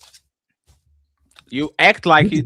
Phrase it. This is me assuming. Let me clarify my assumption. I do care about it. Let me clarify my assumption, right? If you get paid off bat, right? If a person tell you this is what they want and it's bad for them, you still give them the ways to do it. How can you say you care? I do care about them. I care about them enough to make them aware, if they're not already aware, that this could be detrimental to them if they continue down the path. Right. Continue to go after this outcome. That is as far as I extend my care. I'm not going to try to beg them. Right. to not go It's like after the dope dealer, right? So if a kid come to the corner and say, I want this dope, you tell him no, go home. But if he keep asking for the dope, you gonna sell it to him? That's exactly what he said. If I'm a dope dealer, is that what you're asking? I'm comparing your situation to a dope dealer. Well, if you're gonna compare the situation to dope dealer, that means I'm selling the dope, right? Mm-hmm. So if I'm actually electing to be a dope dealer, then yeah, I'm gonna sell it to anybody. Okay, just want to make sure. Make sure. Thank you. Yeah. So there's audio on the back. anyone say something? That's not my audio. I don't know whose audio that is. Not that- Hey, so let me ask. No, that's Darwin, all. So we know. So go ahead, Will. So Darwin, are you I'm sorry, y'all. I had to deal with some family stuff, so I had to step away. But do you, when you coach people, is your objective to say, hey, and I think I heard you, but maybe I missed something. Is your objective to say, hey, you client have an objective, and your objective is to get a woman, is to get a man, and they identify who said woman or said man is. And let's say, for sake of argument, there's two archetypes of women. Then you have the Cardi B / Megan Stallion type, and then you have the Beyonce Kelly Rowland type. There's two different types of women. Do you try to steer them one way or the other, or is your express objective is whichever one they want, that's the one I'm gonna help them get? Right. So yeah, it's whatever they want. So, and it's not necessarily them coming to me with an archetype. I would say 100% of the time, it's them coming to me looking for a way to increase the likelihood of fulfilling the outcome, not necessarily going to go get a Kelly Rowland. How can I optimize myself, my position in the market, to be highly favorable for the Kelly Rowlands or Cardi B? Just so I understand, it's not so much, hey, I'm trying to help you accomplish objective A or objective B. I'm trying to help you position yourself so that if you desire objective A, then you can go get objective A. Exactly. I'm not helping you get objective A. I'm helping you to better yourself. And if objective A is your desire, then you have the tools to go get. Exactly. That's So and I that's think what I that's where call the money pill. disconnect is coming Sure. between the two of And y'all. what if they can't get? What if it's impossible for them to get objective A? Well, then we have to talk about it so we can actually definitively say it's impossible. And that's the thing. We have to asking these. We have to keep asking certain questions to get to these end results, man. That's the problem. Well, I know how to ask. Will, what is the thing that the ontological code or something like that? Like the ontological code, like a code of conduct. If you're a doctor or you're a lawyer or something like, there's like a code that you have, right? So, like, what don't you do for money, Bruiser? Like if you are a Christian, for example, right? No, that's low. No, that's not low. Well, for example, I am a lefty, right? If a person, if a gay person comes to me and asks me, "Hey, Freddy, how do I get a boyfriend?" I say, "Hey, John, this is how you get a boyfriend," right? Some things are going against Bruiser code of conduct. Absolutely, I heard him talk. He's a family man and all that, right? So if a man comes to you, right, and he says, "I want to smash and dash. This is my goal. This is what I'm going to do in all 2026." Do you refuse them at the door, Bruiser, or you help them create the same problem that you complain on your pre-recorded videos and your shows? Do you help him get to those goals and ruin the life and making monsters out of 10, 15, 20 women? Or you stop them and say, "Sir, this goes against my code. I'm not going to accept your money to destroy something that I keep complaining about all the time in front of the cameras." What do you do, Bruiser? First of all, that's a loaded question, and if I answer it, all right, and that's okay. Hey, that's okay. I will request you. Hold on, wait. I would ask you an unloaded question to ask me the question. Well, I asked a question because you said you talked about Rihanna. Wait, okay. let me Ali, don't move it. Ali, don't move it. 20 seconds or some shit. Damn. So first of all, let's make it clear. All this narrative that what do you not do for money? I'm not. First of all, I don't even do this for money. The stuff that I'm doing on YouTube, the stuff that you off YouTube. First of all, I don't do it for money. I do it so I can be of service to people, and it's not necessary. It's not at all for money. I want to make a difference. I don't have to do this shit. I do this shit because I want to help people reach the outcomes that they desire. Okay, that's it. No, you didn't answer the question. Okay, you didn't answer the question. Ali coaches people. If a gay man goes to Ali and says, "Ali, can you teach me to have be ran through by other 7 gay men on the back of my car?" Ali's going to say, "Sir, I can help you. I have a code. There's things that I believe. Please go to Fatty might want to help you because he's a lefty. He's stupid. He's dumb, right?" What is like? Are you going to give advice to that man that wants to run through women and ruin their lives, right? Or that goes against your code, and you're going to say, "I don't do that. This goes against my code. I can be complaining about women being this, and then incentivizing and teaching men how to destroy these women." What do? Do you accept that client and teach him how to get to his goal? Or you say, "No, I'm not going to contribute to the same thing I complain every single day on YouTube"? What do you do, Bruiser? Answer the question. Okay, so this is how I'll answer. If I'm faced with a question like that where it includes some type of degeneracy or something that goes against my moral ethics, what I like to do first is say, "Hey, are you religious or do you have any particular principles?" And they'll tell me. Whenever they tell me like, "Oh, I'm Islam or I'm Christian," and then what I will do is hold them accountable to those, and I will have a response stemming from there. And I would say, "Well, based off of your religion, I don't think you should be behaving like that. I don't think you should be moving forward like that." And most of the time, if not all the time, they would be like, "You know what? You're right, man. I'm glad you pointed that out. Where can I find that scripture or where can I find that passage so that I can go ahead and continue to study to show myself approved and pray on the change?" And then we move forward. We move forward with a different mindset moving in. We don't just continue down a request or a plan of action for degeneracy. So you refuse clients at the door. He is going to ask something. I didn't refuse him. Sir, if the person comes to you, you said a person comes to me, I say what I believe, they say I still want to do it, and even if it's destructive, you go ahead and you do it anyway. You accept the counsel, you help achieve the goals. If it goes against your moral code, if it goes against what you believe, Do you refuse them at the door and says, no, I can't help you rent through woman, or you are going to teach this man, hey, that's the money peel, you're going to dress this way, you are going to go this, and this way you can bang 100 women in a year.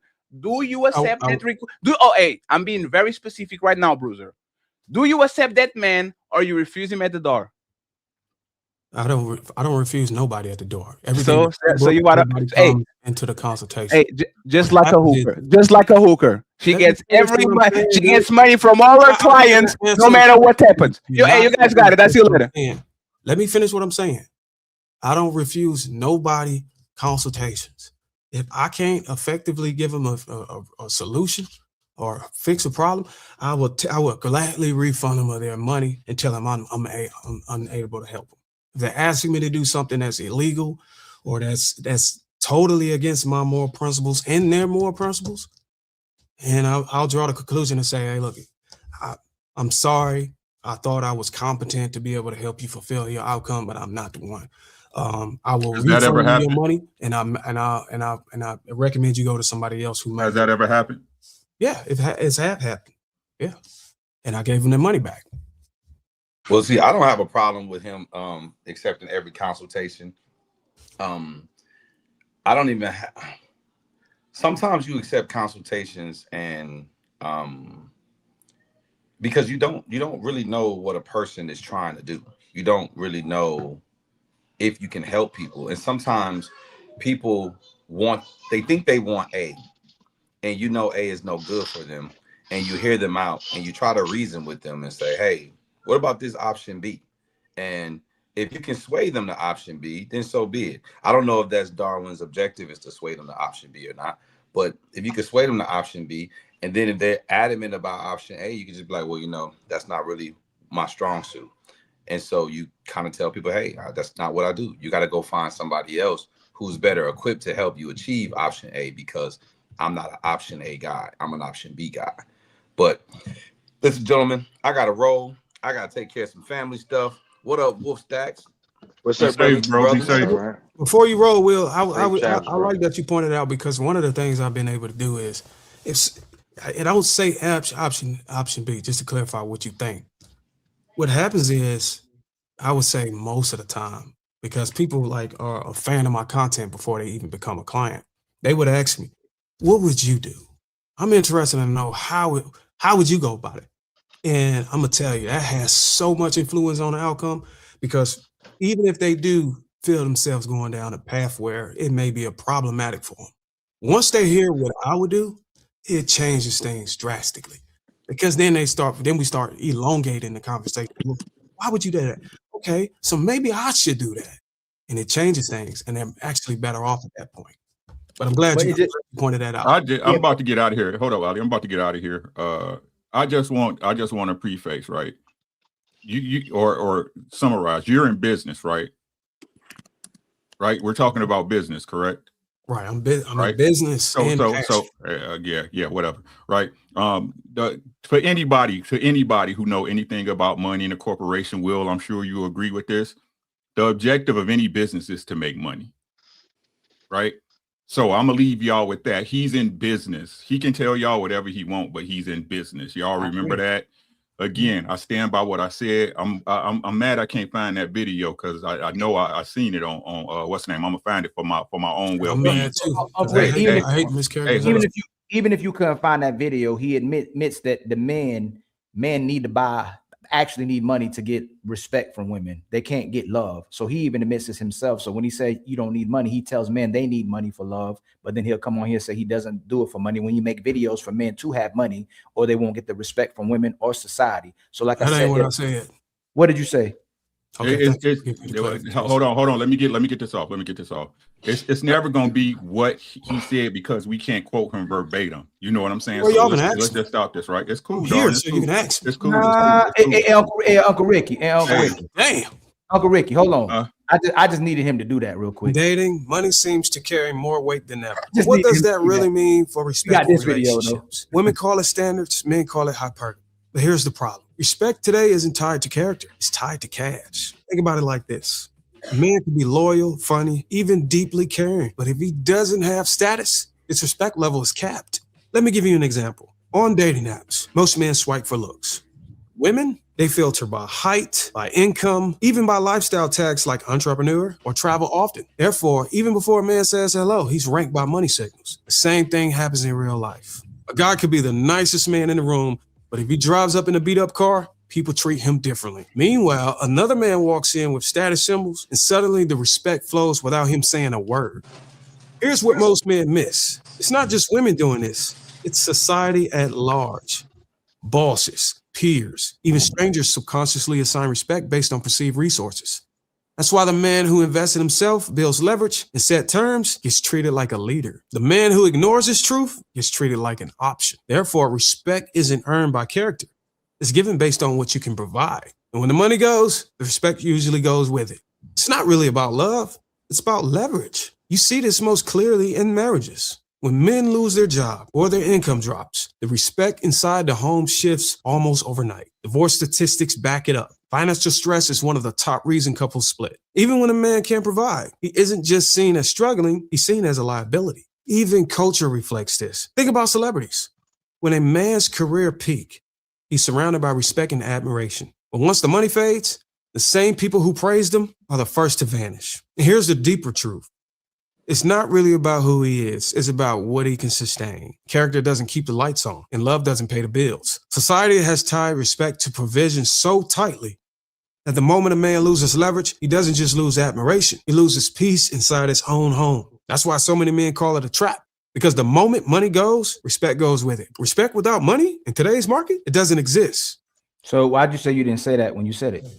Why didn't I say I didn't say what? Yeah, your title literally says love without money doesn't exist anymore because you said women need money to respect the man in society too. So why you say you didn't say it? I never said I did not say that. When did I say I did not say that? You just said you didn't say it when I said it. You need money to get respect from women. You didn't ask that question. God damn it. Hey, y'all be easy. Be smooth. Hey, Rose. Mike, what's good? Be easy, bro. Oh, yeah. I'm going to be out too. Who is that, Rose? Have I been on a panel with you, Rose? No. Okay. I think I've been on a panel with Wolf Stacks, though. Yes, sir. Yes, sir. You have. Yes, sir. Yes, sir. You know what? I'm going to stay a while because I don't know if y'all got questions for me. This is not an interview. You see you later, brother. Okay. No. I got. Go. But no, Wolf. Hey, Wolf. You can go to his platform where 50 people watch him live and ask him questions. Beat it. You want me to run? Bye. See you later. Bad, Wolf Stacks. Yes. I'll let you, bro. Hey, book a consultation. Book a session. Hey, book a consultation. Hey, Wolf, book a session. No, I didn't want to ask. I didn't want to ask a question. I want to make a statement. I didn't want to ask a question. Book a session, Wolves. Book a session. No, I'm not. Yo, fatty. Let a session, Wolves. Go book a session, Wolves. Hey, I'm not trying to book a session. No. Hey, Fatty, let him, because it shows exactly what we talked about. Go ahead, Darwin, answer these questions, man, so you can get all these clients, man. Lead them the wrong way. Go ahead. Doesn't answer questions of the lions, but wants to answer questions of the sheep. Like I wasn't even asking a question. I was gonna make a statement. I spoke to Mr. Darwin several times on the Peep Network, and I don't think he's doing nothing bad. I think there's a business aspect of it. And I think he helps when he can, but I don't think he's a bad person. I think he's a very smart, intelligent man, and he's a good guy. I think Ali's a good man. I think Spag's a good guy. I think Rose is a good woman. I don't come on panels to people I don't like or I don't trust their conversation to be true. That's insulting to myself as a man. I'm just saying. I think there's a business aspect to it, but I also think he's doing the best he can to steer people the right direction. Now, if you go the other way, that's your business. But I don't think he's doing that on purpose. Yes. Hey, Wolf, being a person that been to jail 27 times by the same woman, I don't trust your discernment. I don't trust your judgment calls. I don't trust nothing that you said because you're clearly a man that he doesn't discern. And you know what he did? This is what Bruiser does. Hey, I'm talking. Bruiser will pick the lowest common denominator to show how good he is. There were several wolves on the panel, and he either deflected, didn't want to answer the question, filibuster, and all that. And as soon as he see a 3-time baby daddy with 27 felonies, whatever the fuck it is, answer me a question. What you want to know, son? What do you want to know? Hey, Bruiser. Hey, Sean, I'm not talking to you because you said you were going to leave. I was talking to you. I was Hey, asking Bruiser. have any questions. If you don't need the money, and you do this, imagine if you needed that. 7 I know that, man. I remember that dude. You got any If questions? you man? don't need the money and you always sell Rose, to you got the any questions? highest bidders, imagine if you did that. But hey, but go ahead, Wolves. Keep stroking his balls. Go ahead. You got it. Any of those? That's any of those wild, got Fatty. questions? That's wild, bro. That's disrespectful, bro. That's wild. That's wild, Fatty. Hey, That's crazy, the bro. only That's person wild. I'm disrespecting right now is my brother Ali, because this is not his tempo, so I apologize to him. All of y'all can go to BRUZZIR side. Go there. Bro, it's not that Hey, kind of party, go Fatty. over Come there on, bro. and listen to him talking about Wolves. You need to get the money pill, while he has videos saying that women follow men with no money. Go ahead, Wolves. You got it. Listen, Over listen, there, not Fatty, over Fatty. here. Hold on, Fatty. He said the same thing you told me 4 to 5 years ago on the peak. He said, Wolf, you shouldn't have stayed that long. You should have been left. Why would you stay? And I told him the same thing I told you, the same thing I told Ali. Did you book a session? Hold on. No, did you book a session? Did you book a session with him? Listen. Hey, Wolves, 1 second, Wolves, please. The BRUZZIR that you get on the panels is not the BRUZZIR that is you put in a dollar bill on his Spanish to talk with you. He literally said that. He will tell you something in public, and then as soon as you get to his office and you want to do something that is destructive, he will find a way of saying, you know what, my brother, let me help you go back to the baby mama that called the cops 27 times on you. Again, he doesn't need the money. He doesn't need the don't money. you think it's better, Let's imagine Fatty, if he that you does. speak to him from a place that's more personal and not paid? Doesn't that make more sense to you? If you want to speak to him in a place that's unpaid, as this talking back and forth, you want to speak to him in a place where he's more natural and neutral. Okay, so No. him, hold on, In my Fatty. opinion. So him being more natural, he just already said a while ago, if you're not married, you're a loser. So as a coach, how are you looking at men being losers because they're not married? And you're a married man, I'm a married Great man. question. I'm gonna have a lot of empathy for people who aren't married. Like go ahead. I want you to ask that question. No, ask it again. He said most men are losers. So Yeah, then go. so- So go ahead. So like as a coach and as a married man, I'm a married man myself, as you know. I didn't reference it in the frame of being married. Oh I shit! referenced it in the frame of But being every time he sees me, that's exactly what he does. Hang on. You are a loser because you have no woman, but I never said that. Away from the microphone. Clarify You are a liar. Right now. Hold on, Fatty. Tan, ask the question, my brother. Clarify that up, man, because that. Okay, let me clarify it up. And I appreciate you asking this question. If I can recall, I think Fatty asked me the question, do you think broke men or most men are losers? Or do you think I think it was broke men are losers. And I think I responded in the way where I said, if you can't be a stabilizing force, if you're failing to be a stabilizing force and you want to get yourself into a fulfilling relationship and building family, then you're losing, meaning you're a loser. Now, whether or not if you decide as a man that you don't want to get in marriage, that doesn't make you a loser. That's not what I was saying. Did that clear it up for you? And he changed it because every time he meets me, he points out the fact that I'm a loser because the only thing he has on me is you don't have a woman. Where's your wife, Fatty? If you had the wife, you were at the studio. Like he talks about both sides of his mouth. That's what he's doing right now. I got you. Look. But he probably got a different. Go ahead, my fault. Go ahead, bro. My bad. Go ahead, bro. My fault. I apologize. Go ahead. Bro, no homo. It just tastes bad as a married man, and we're in our 30s. If a dude, my brother's 24. He not situated to take care of a woman and to be a husband. But the first thing I'm gonna say is, hey man, you got to build yourself up to get the woman that you really need in life. I'm not about to call him a loser. No way in my mouth I'm gonna call him a loser. Cause it just don't even sound right for another man of high stature that I'm going to for guidance, or I'm trying to seek as if I have more knowledge than you guys on the panel to just look down on you guys and condemn you guys. That's just it don't sit right, bro. Even two married men don't sit right. Just be humble about it. Hey man, I agree with that. You know I agree with that. I agree with you, Seven. And just because the way you articulated and conveyed it that way, I'm willing to retract the insult and say that instead of calling them losers, I would just say that they're failing, but they're still trying, so to speak. And I think if we can move forward, like, yeah, I mean, because think about it, they have a desired outcome, they haven't been able to reach it, and the older you get, you're behind. You know what I'm saying? So you're not winning. It's something we can call it whatever y'all want to call it to appease appropriation. We don't have to call it a loser. We can call it something else. But you're not winning if you have an outcome and you keep failing to achieve it. If you are not winning, that does sound kind of crazy, dog. When that does sound crazy. A7, I got you. A7, 1 second, I got you. Because- A7. No, it's you. A7, just to make sure. If you are not winning, you are what? So if it's for 7, so we can continue because he was asking. If you are a person that is not winning, you are complete the sentence. If you are a person that is not winning, for example, if I'm losing, I'm not complete the sentence. If I'm not winning, I'm. Well, listen. Let me say this. Right. Hey, let me say you this. may not be winning, but you could be struggling. Okay, well, and so that was my next point. Darwin, I'm about to land. And this is where I can see Fatty getting on your head. Just because he don't got a wife or a woman don't mean he a loser, bro. Like you already know. I didn't say that means he a loser.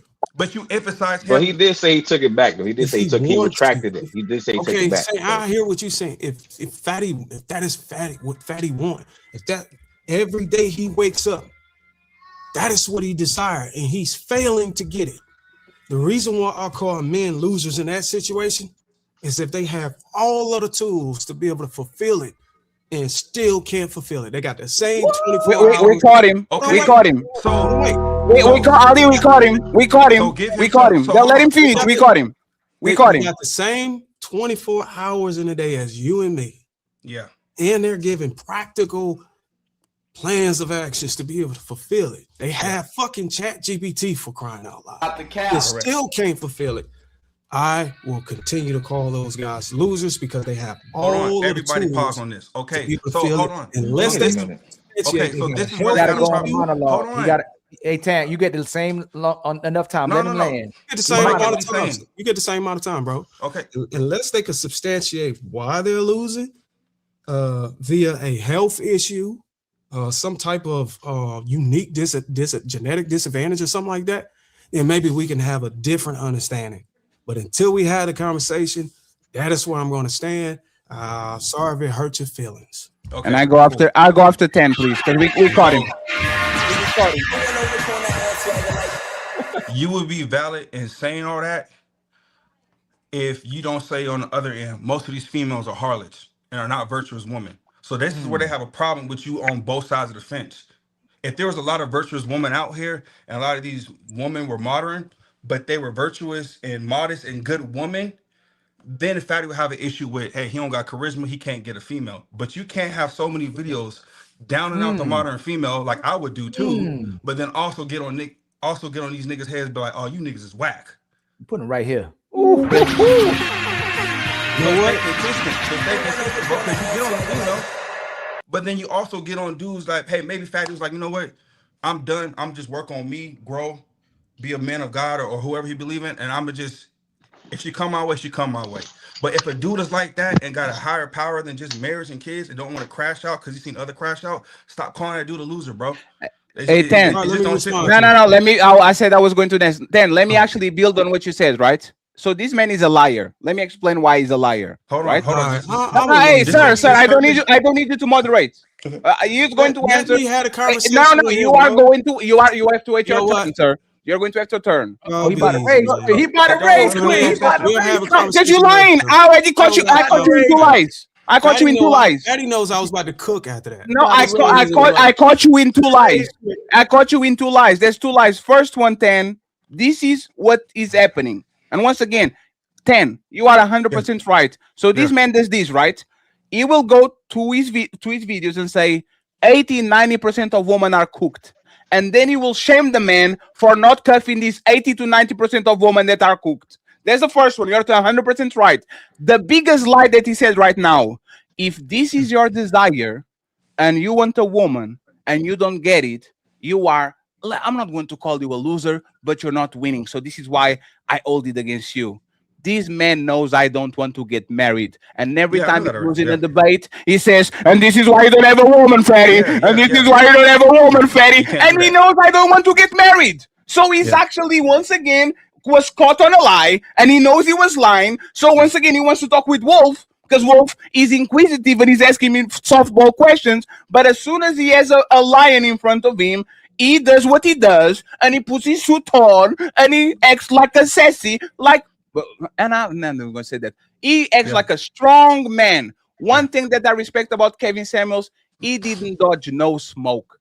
If you're going to imitate that man, at least have the courage to own what you say, mean what you say, and say what you mean. The fact that 10 in 5 minutes could literally dissect exactly the bullshit that you do when he was not on the panel for 3 hours and 4 hours and you ran away, man, this shit is crazy. But hey, Wolf, book a session, my brother. Those $300 are going to be well served. I guarantee you, my man. Hold on, I gotta hold on. I gotta read these super chats. By the way, on top of that, the man said women will bust it up for anything. Modern women is for the streets, even though he wouldn't admit that. He said black women are for the streets by default. And he also said love without money doesn't exist anymore. But then you want to turn right back around and say men are losers if they don't have women too, or they're losers if they ain't got money. So he's speaking from both sides of his mouth, and he's contradicting himself just so he can make money from both sides. So again, let me read Ali, and I liked it.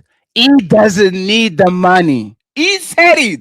But both things can be true at the same time, though. If this is what you do, if this is what you do, and you don't need the money, imagine what you do if you're just a regular person actually needing the money. You have no morals, you have no code, but you pretended that you come here and you actually a man of God comes here and still coach people that should be literally swerve away from them. He still does it because once again, money is God, but I don't need the money anyway.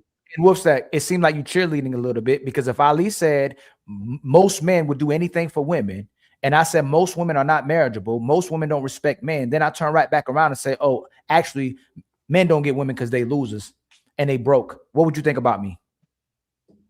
Ali, I've been following you for a long time, brother, for years. I'm telling you from what you just said just now. I think, like I said earlier, two things could be true at the same time. You're not a loser because you don't got money or you don't got a woman, but those things can't be true. I said most men losers. What's that? Hell no. Hell no. That's what so why are you that's like you cheerleading for him and saying two things can be right at the same time? No, I'm saying about the money part and the love part is true. No. And Wolfsack, I'm gonna tell you this. This is what makes me and Fatty different. I don't care who. That's why we have issues with Tommy. That's why we have issues with Angry Man. When you say something out your mouth, it got to be consistent. When you say something, you got to be consistent and back it up, and you can't be flip-flopping. You can't have a whole channel catered to so-called men who will do anything for women. It's nothing wrong with all of us can say if you a deadbeat, you a sucker. If you got the potential to make money, you don't, you a sucker, or you a loser. He keeps changing it. But if I make a channel addressing the fact that men are doing anything to get with women and the women don't respect these men, and then I turn right back around because I get angry and I see Rose came on the panel, he didn't want to lose. You saw Rose recognize when she came on the panel, he didn't want to leave. All of a sudden, he didn't want to leave. Well, I'll stay a little bit longer. So you're sitting, you're trying to cater to men, you're trying to cater to men, and you can to women, and he's married. Imagine me, Rose pull up, hey, y'all about to end the stream. I got a woman. Oh shoot. Rose done pulled up. We going for an hour longer. Nah, Ali, don't do that. Don't do that, Ali. No, Ali, no, please. Say it like he said it. Yo. I have a family. I have to take care of them, and stayed 1 hour and 30 minutes. Let's play it back. Man. Hold on, Fatty. Play it right back. Come on, man. This is how it happened. Look. It was just like this. Hey, man, I got to go. I got a family to take care of. And all of a sudden, he said, and I'm bad like the Barbie. I'm a doll, but I still want to party. He said, man, I got to stay a bit longer, man. I can rock it out. All this is fake. Imagine using your woman and your family as a get out of a conversation card, and then when you see something that you like, oh no, I don't have to take care of my family anymore. I can stay for more 2 hours. I knew it was fake. I knew it. And just to land, friends, because we kind of doing the transition. Ali, don't end the stream before we start the other one. Hey, friends, one thing that you have to understand, man, it's so easy to put on a suit and talk kind of nicely. I know it bothers the way that I talk because I interrupt people and all that. It's fine. I understand you don't like that, right? But it's very easy to put on the suit and to say exactly what you want to hear and be calm and collected. And as soon as you get aggravated because this motherfucker is a piece of shit, all of a sudden you are the bad guy because you are screaming, because you are telling people, like, grow up. You know a bunch of women in HR that never raise their voice, never talk crazy to nobody, but they are the meanest people ever. They will fire you on a whim for nothing. They will be condescending. They will snitch on you. They will do anything and everything to ruin your life.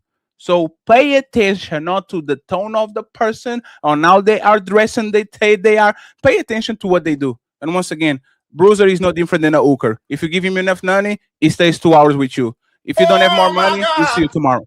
I'll see you on the ladies first, Ali. Great show, man. Appreciate it. Let me know, Fatty. Hey, Yes, hold on yes, real absolutely. quick, y'all. Hold on real quick, y'all, because it got crazy today. All right, hold on. Jesus. Trying to take care of herself due to the workload and stress of raising her kids. She needs you, and she wants you. But this will not last. Okay, hold on, y'all. Hold on. Rose, you want to be on ladies first today? Okay, we'll bring you to make sure you get on ladies first today. Let me do this real quick. It's time for some super chats.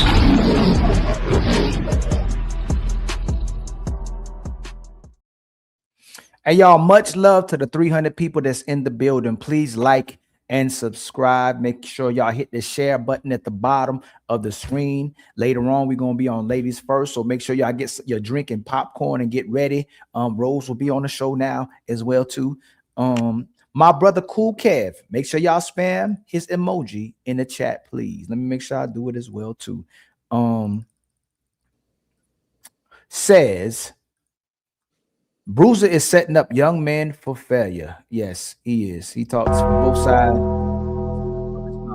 Uncle Ricky been a member for 6 months. Hit the like button. Donate. It's that time. Y'all, we need 13 more memberships.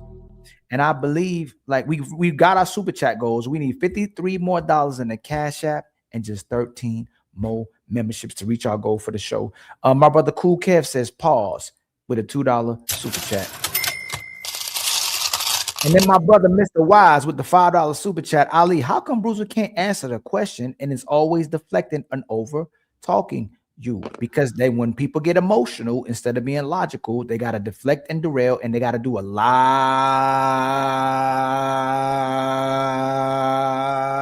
of damage control. Thank you for the $5, homie. For real. You know what that means? It's our time to shine. Let's light it up. I had to put an emphasis on that lot. And then my brother Zion with the $5 super chat is only begging if he said, please, please, Bruiser, stop arguing like you in the 4th grade. That's what females do. I can't believe because I'm sending people invites. Hey, Rose, how often I send you invites? Every week. Am I on your nuts because of that? No. Do you think I'm trying to? I felt honored. Honored, man. Ain't it crazy? Thank you for the $5. We were all born to be untouchable. And he did too. That's why he still be in our chat. We don't talk to him no more. He be in our chat every day with eyes, talking about he only doing it because someone says something enlightening. Would you believe that? If we don't talk to you or comment on nothing of yours anymore, and every week you popping up in our show with eyeballs, do you think you're doing it? He's doing it because he wants to probably be involved and be on the show, or do you think he's doing it because somebody says something enlightening? I don't know. Yeah. How about you, Tan? You think he saw somebody said something enlightening, or you think he's trying to be involved with the show or be on the show? Man, both. It's both. You think he didn't? No, think about it. He put eyeballs on there. He said because someone said something enlightening. It could be both, but like I said, man, like you can't run when somebody makes like a quick jab at you, but you say, no. Listen again, what I said. That's crazy. Every week he's been showing up, putting eyeballs in the chat, and that's it. He trying to be seen. Yeah, exactly. Yeah. That's what the eyeballs are. You just trying to be seen. To me. That look thirsty to me with a kid and wife. Yeah, my brother Mont with the $2 super chat. He is the current sponsor with $48. He might have donated some more. I might have to count it later, but he is the current sponsor of the show with $48. We need $53 more in the Cash App, and we just need 13 more members, y'all, to reach our goals for the show. And shortly we'll be going to the ladies first. Probably about 10 minutes, 10-15 minutes. Again, much love to the supporters, much love for the donations, much love to the chat, much love to the panelists. Y'all get to recognize in real time. Every time we call out things, they still not gonna concede. They're gonna just keep going. But who are we, right? We don't know any better. Mont with a $2 super chat. What's this whole thing about beefing? No, it's definitely not a beef. We don't beef with nobody. It's just calling it out for what it is. I don't have animosity towards Bruiser. It's just calling out the flip-flopping, and then it's calling out when he's saying something where you know it's blatantly about us, he'll scapegoat and not make it about us, instead of saying, yes, I was talking about y'all, that when someone says someone is simping when they're being fair, I wanted to make it about you and Ali. But again, since he didn't put our names on it, we can't say nothing about it. But he ain't commented on nothing about ours. But he's been putting eyeballs, but he definitely ain't been commenting on Illa's show. But when Illa posted a show with us on it, somehow he said, Illa, you see it now, right? And then my brother Mont come back with $2 super chat. My guy will. He run when I hit the StreamYard link. Exactly. And then Mont comes back with a $10 super chat. I think Darwin makes sensationalized statements to me for the purpose of being polarizing to his audience. It's very possible he doesn't always mean what he says because of that. Nah, we ain't doing that, my brother. He knows exactly what he's doing. He should have said that and everything would have been fine. We wouldn't even have this long live about him. We could have just had a live about what we was discussing earlier about the women lying and the men backing up the lies. And then we could just had a good show. But he wanted to be the centerpiece of the show by not committing or conceding to what he actually does. And he did it at the end of the show, but instead he said Ali and Fatty, he's better than us, and that we on his nuts. We just got $10, kinfolk. You know what that means, right? We back on our feet again. I ain't gonna hold you. Support be healing people. And then Mark comes back with the $5 super chat. I think Ali can go so hard in his cross-examinations that sometimes he doesn't listen so well. He can do a lot better with that. You got to prove that I don't listen. You got to prove that. My brother Mont with the $5 super chat. They call everybody a simp whenever you disagree, and I think it's feminine, like when girls throw around narcissists, use words accurately. Everybody's not called a simp for just disagreeing. They're called a simp when they know better and they're catering to the logic that women are pushing just so you can look good for the women. And it's appealing to the women and it makes the men look bad, when we all know that when women are talking about the men, they're talking about the minority of men that you might have been, that they couldn't control. So they say all men are garbage, or all men are this rhetoric, because they couldn't get the man or control the man that they wanted.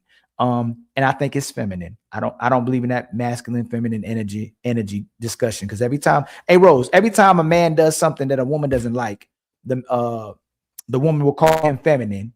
But when the woman does something the man don't like, he'll call it masculine. But we got male and feminine energies. But I never go, dang, that's some nice masculine energy you got, Rose. And you don't ever see a man or woman recognize the nice feminine energy that a man has. Like we just be saying that. And like when girls throw around narcissists, yes, when girls say that, you have to be diagnosed for that. I bet only the women diagnose the man. Nobody else ever diagnose that man. Women just be throwing that around that word like crazy. And they're typically the narcissist women if we want to use what they're using to give the definition of a narcissist. By the way, everything is about them. Ain't that right, Rose? That's right. And then Mont with a $5 super chat. Fatty got point here with Bo reference, but let's be respectful or else we got nowhere. Gotta let him respond while it's fresh on his mind. Bruiser is going to overtalk you. And if you try to get Bruiser to stop over talking you and to answer the question, and it looks like we over talking him, I'm gonna keep pointing that out to y'all. Mont with a $5 super chat again. You said you wouldn't insult him anymore, but you didn't apologize for insulting him. Oh shit! Oh shit! Oh shit! Mont with a $5 super chat. Let Will moderate, please. Y'all, we don't need no moderators. Ain't nobody need no daggone moderators. Like, chill out, y'all. He will make this into a productive conversation. He will get to the bottom of it. He's listening better than you both. That is cap. But thank you for the suggestion. Mont with the $2 super chat. Just because we grown don't mean we above moderation. We don't need moderation, man. We don't need it. My sister Bo with the $5 super chat. This man just mad I brought up his divorce and he couldn't deny it. I will never not bring up his divorce. Loser. Oh Lord. Mont with the $5 super chat. Bo heard mother effer was piling on Darwin, and she came running in with the elbow. Hey, Oh my God! y'all it's so many dudes that be doing that. They might be having disagreements with women. As soon as the women is going at the person they disagree with, the enemy of my enemy is my friend, Rose. Oh my God! Then Mont with a $2 super chat. Low LOL. Bo gonna get you some of this Darwin. Hey, go ahead, Bo. Oh shit! Oh shit! Oh shit! We on the same side this show. Even though you was acting up with me plenty of times, but we was on this show this time. We was on the same side this show. Shout out to Paul Berra Weir with the $2 super chat. King Barracuda with the $2 super chat. Trying to call bro Mr. Let Go. I hope those ain't true. Oh, he definitely. Oh shit! Oh shit! Oh shit! A let go. He's turned into a let go. He didn't used to be a let go, but he's turned into a let go. But I don't know if he's as bad as Mr. Let Go. I gotta think about that one. Willie, mother effing Beeman with the $2 super chat. Y'all need a non-female mod. Bad. Let Will do it. No, we don't. I guess is it Jose with the $2 super chat. Bring up Willie and Boheme. They could have came up. I wouldn't have stopped. Will came up. Big Draws. I don't know why he don't ever hit the link. With the $5 super chat, Ali just did it to Will, and he accused Bruiser of it and did answer his question. Y'all do the same nonsense you accuse others. Rose, do you ever see me run away from answering the question? Absolutely not. Hey, Tan, you ever see me run away from answering a question?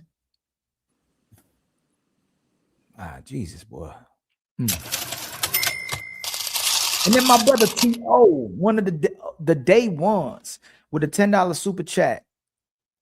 All they're basically asking is he going to give a disclaimer when he argues a point he doesn't believe in, or is it a catch if you can type ish because it's all for content? Now everybody's just gonna keep asking him. Y'all better ask him when he's on the shows. Hey man, is this the real you? Is this Darwin or Bruiser?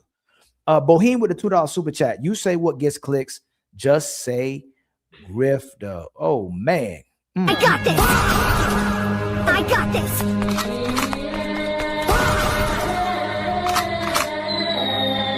I got this. And then hey, I'm gonna give you the link too, Rose, so you can just go ahead over there. When I say let's go over there, all right. I'm gonna say it's time to go over there. All right, I'm gonna put the link for you in the back. What the world? Hold on. Fatty got the wrong. Fatty got January 2nd. I don't know why I said January 2nd. Here go the link. It's Fatty's OnlyFans account. FYI. Oh man, Fatty, you got your OnlyFans. Tad said you got your OnlyFans account on the back, man. Oh shit! Willie F, mother F and Beeman with the $2 super chat. It's obvious when Darwin's playing devil's advocate. We got to really know when he's doing it, man. We can't just assume because he all over the place. Zion with the $2 super chat. Mick Fleeson, stop the cap.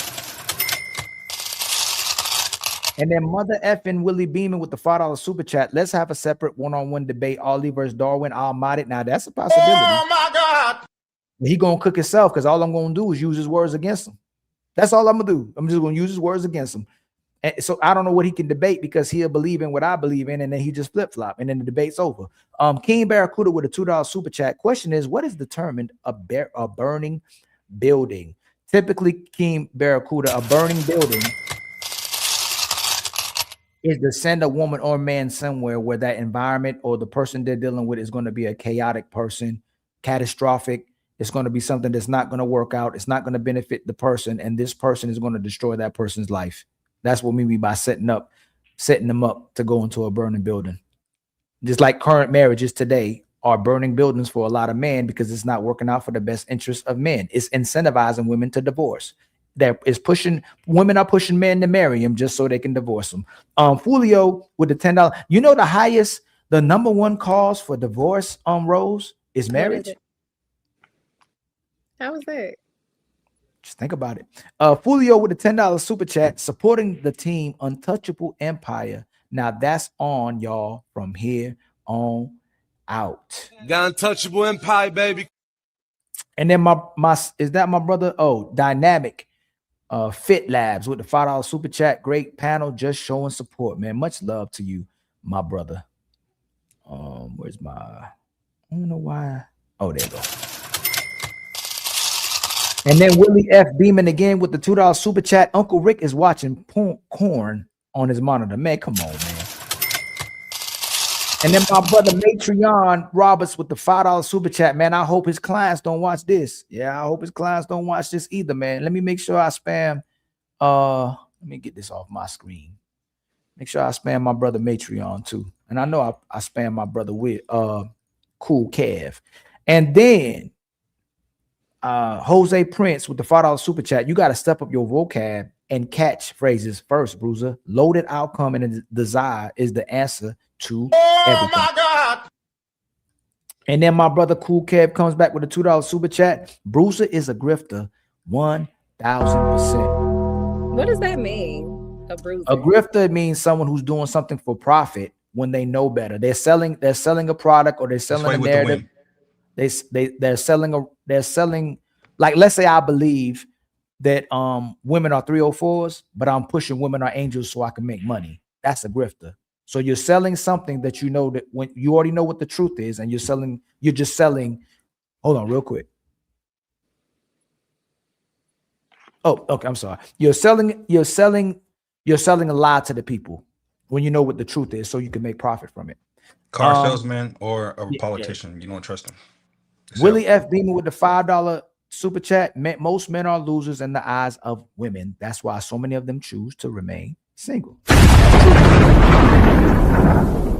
And SQ with the $5 super chat. Shout out to Rose. Didn't know you live in the Shy. We cousins? Oh my God. We got the same last name or something? I don't know now.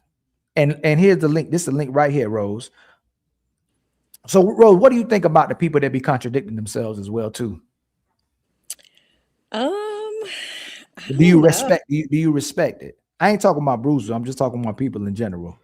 It's kind of hard to respect it because that means you're confused about your standards, values, and morals. So it's only going to confuse me. And I think a lot of times some people just be speaking from not even their experiences, from other experiences. So, and then they kind of just mold it into what they think or they feel.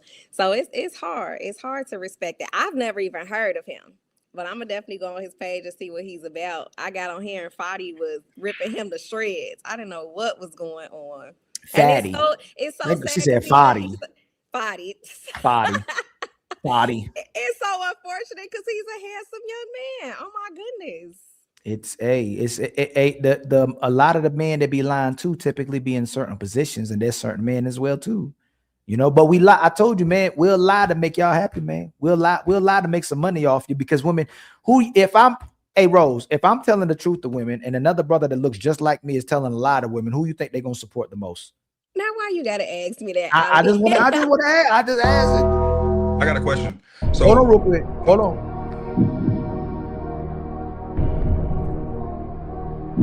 Whichever one makes them feel good. That's who they go. A smart woman to listen to the one that's telling the truth. Hey, Rose, that's not answering the question. If me and a guy, we have the same outfit, same look, I'm telling the truth and he's lying, who are women going to support more, the truth teller or the liar? It depends on where a woman is. It does. All women are not going to support the liar. I'm gonna say it again. Really I'm sorry. Herself. Who will most women follow, the truth teller or the liar? That's not fair, Ali.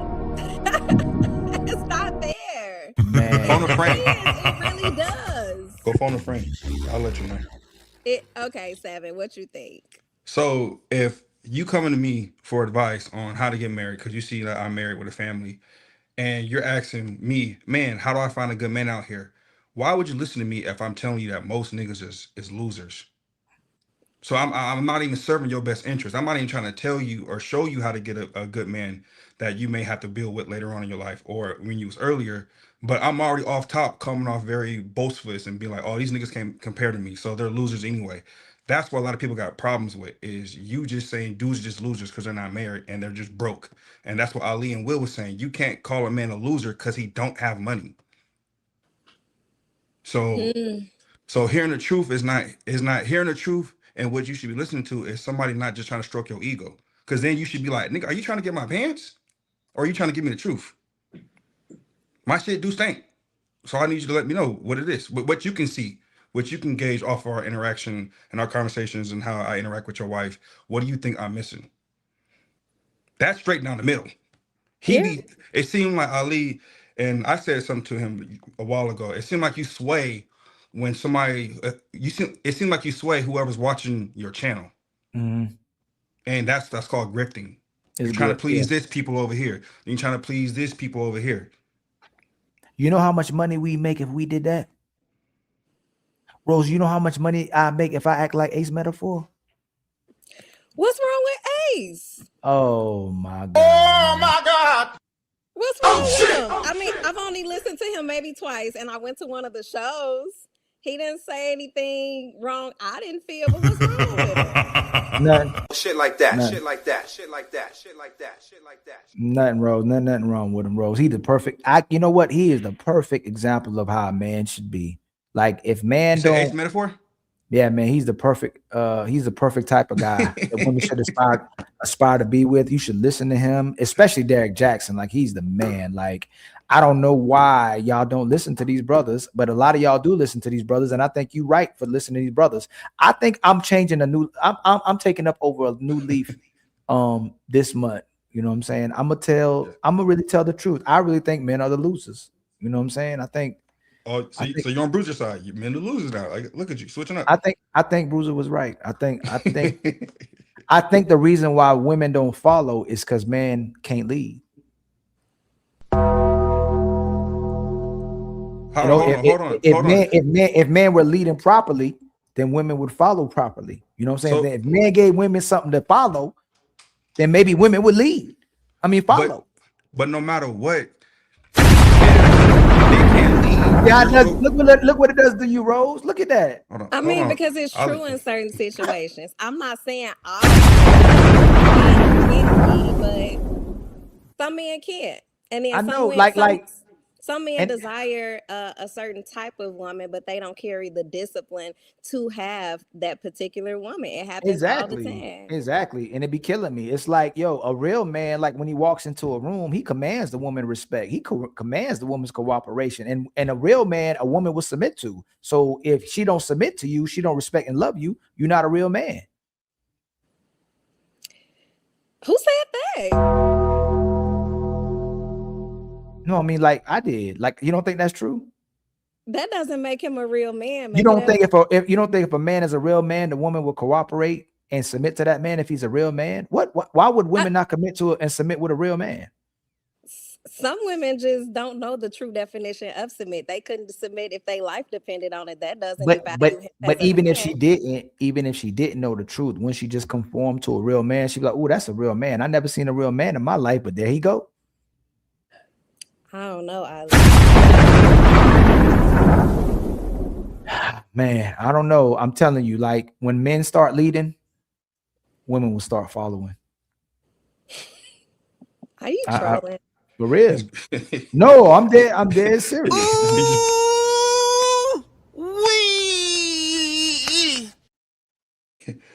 He about to start selling your shea butter in a minute. I'm not start selling shea butter. I don't got no. I'm him. I ain't got no problems with women. I've never had. I'm him. I never had a problem with women before. You know what I'm saying? Like when I pull up, women listen. When I pull up, women follow. When I pull up, women submit. Like I got no problem getting anything I want out of women. Really? I really don't. If I'm open to sharing women, they be fine with it because they know I'm a real man. I think these dudes just be on here crying. You're a victim. They just be crying all the time, but they not disciplined. If they was disciplined, then maybe they could win. You know what I'm saying? That's true, because it does take discipline. Rose. Yeah, it's a lot of them like the discipline. It just it's maybe the village. We say it take a village to raise a child, but what if the village is retarded? That could be the case. That could be the case. If you believe that, Rose, you're definitely gullible. But he's definitely not giving you the truth. He's giving you gullible he's just giving you shit to stroke your ego. What? Yes, he's trolling. I know. What make y'all think I'm lying? Nah, man. We gonna set the record straight right now. Men need to get their stuff together, man. I'm tired of the way that men are moving. I'm tired of the way men conduct themselves. You need to go get a job. You need to stop sleeping with at your mama house. You need to go get you a car. You need to go get you a house. You need to go get you a life. Yeah. So when men get their stuff together, guess what they're gonna do? They're gonna do like Fatty and leave, and y'all still will call them weak because you didn't stand in it. You didn't show me grace. So men do leave too. Men do leave for peace of mind. Go ahead. Okay, but how much grace should be given? Because no, that's what y'all. That's what y'all tell men to stand in it with me. Yvonne Lazan changed my life. Stand in it with me. Show me grace. That's what y'all tell black men. Give me some grace. Yeah, and like I said on another show, women do get more grace than men. Unfortunately, men get very little grace, and that's from the world and from their home, which is unfortunate, but it happens. A real man don't need grace. You know what I'm saying? A real man don't need grace. A real man don't get understanding. You need to be a man. Stop complaining. Stop being out here crying. You know, you don't need all of that. You just need to stand on your business. Stand 10 toes down. I agree. The only grace a nigga need to get is when he pray over food. Hey, Rose, go ahead, hit that link, man. Go ahead, hit that link. All right. Hey, much love, my brother Tan. We gonna get the brothers right, Rose. This week, this month, we gonna get the brothers right.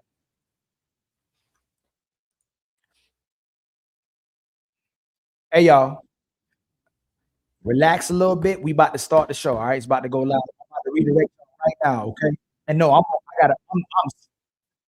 going to be a man this month. I'm going to be a man this year. If you're not paying all of your woman's bills and the dude that she's dealing with, then you a sucker. Straight up. If you're not paying all her bills and the dude that she's dealing with to make it easier for her in these relationships and easier for her in this life, man, y'all are suckers, man. For real. And that's real talk. All right. This year we gonna make sure that the untouchables gonna get these men right. All right, we ain't playing no more with these dudes that's not willing to protect and provide, get their women provisions. We gonna make sure they leading. If you ain't leading, you can't be complaining about women not following. You heard me?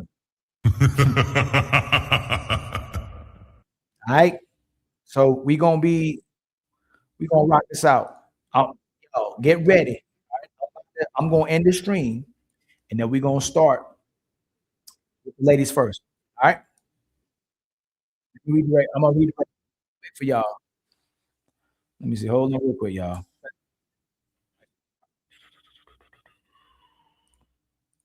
All right, we about to start the show right now. All right, make sure y'all get y'all popcorn and drink. I'm about to make me some coffee, and then I'm gonna do my thing. All right, hold on. Did he start? Did he hit the start button? Oh, here we go. All right, I love y'all. All right, we going to ladies first. It'll redirect y'all. If it don't redirect y'all, y'all make sure y'all come find us. There's the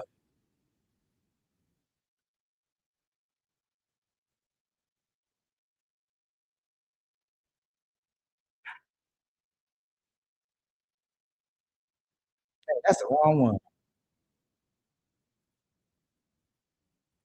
Hold on, y'all.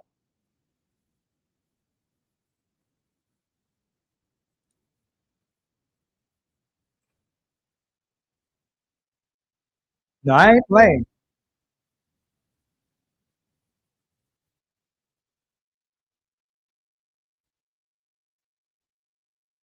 Okay. All right, y'all. Get ready.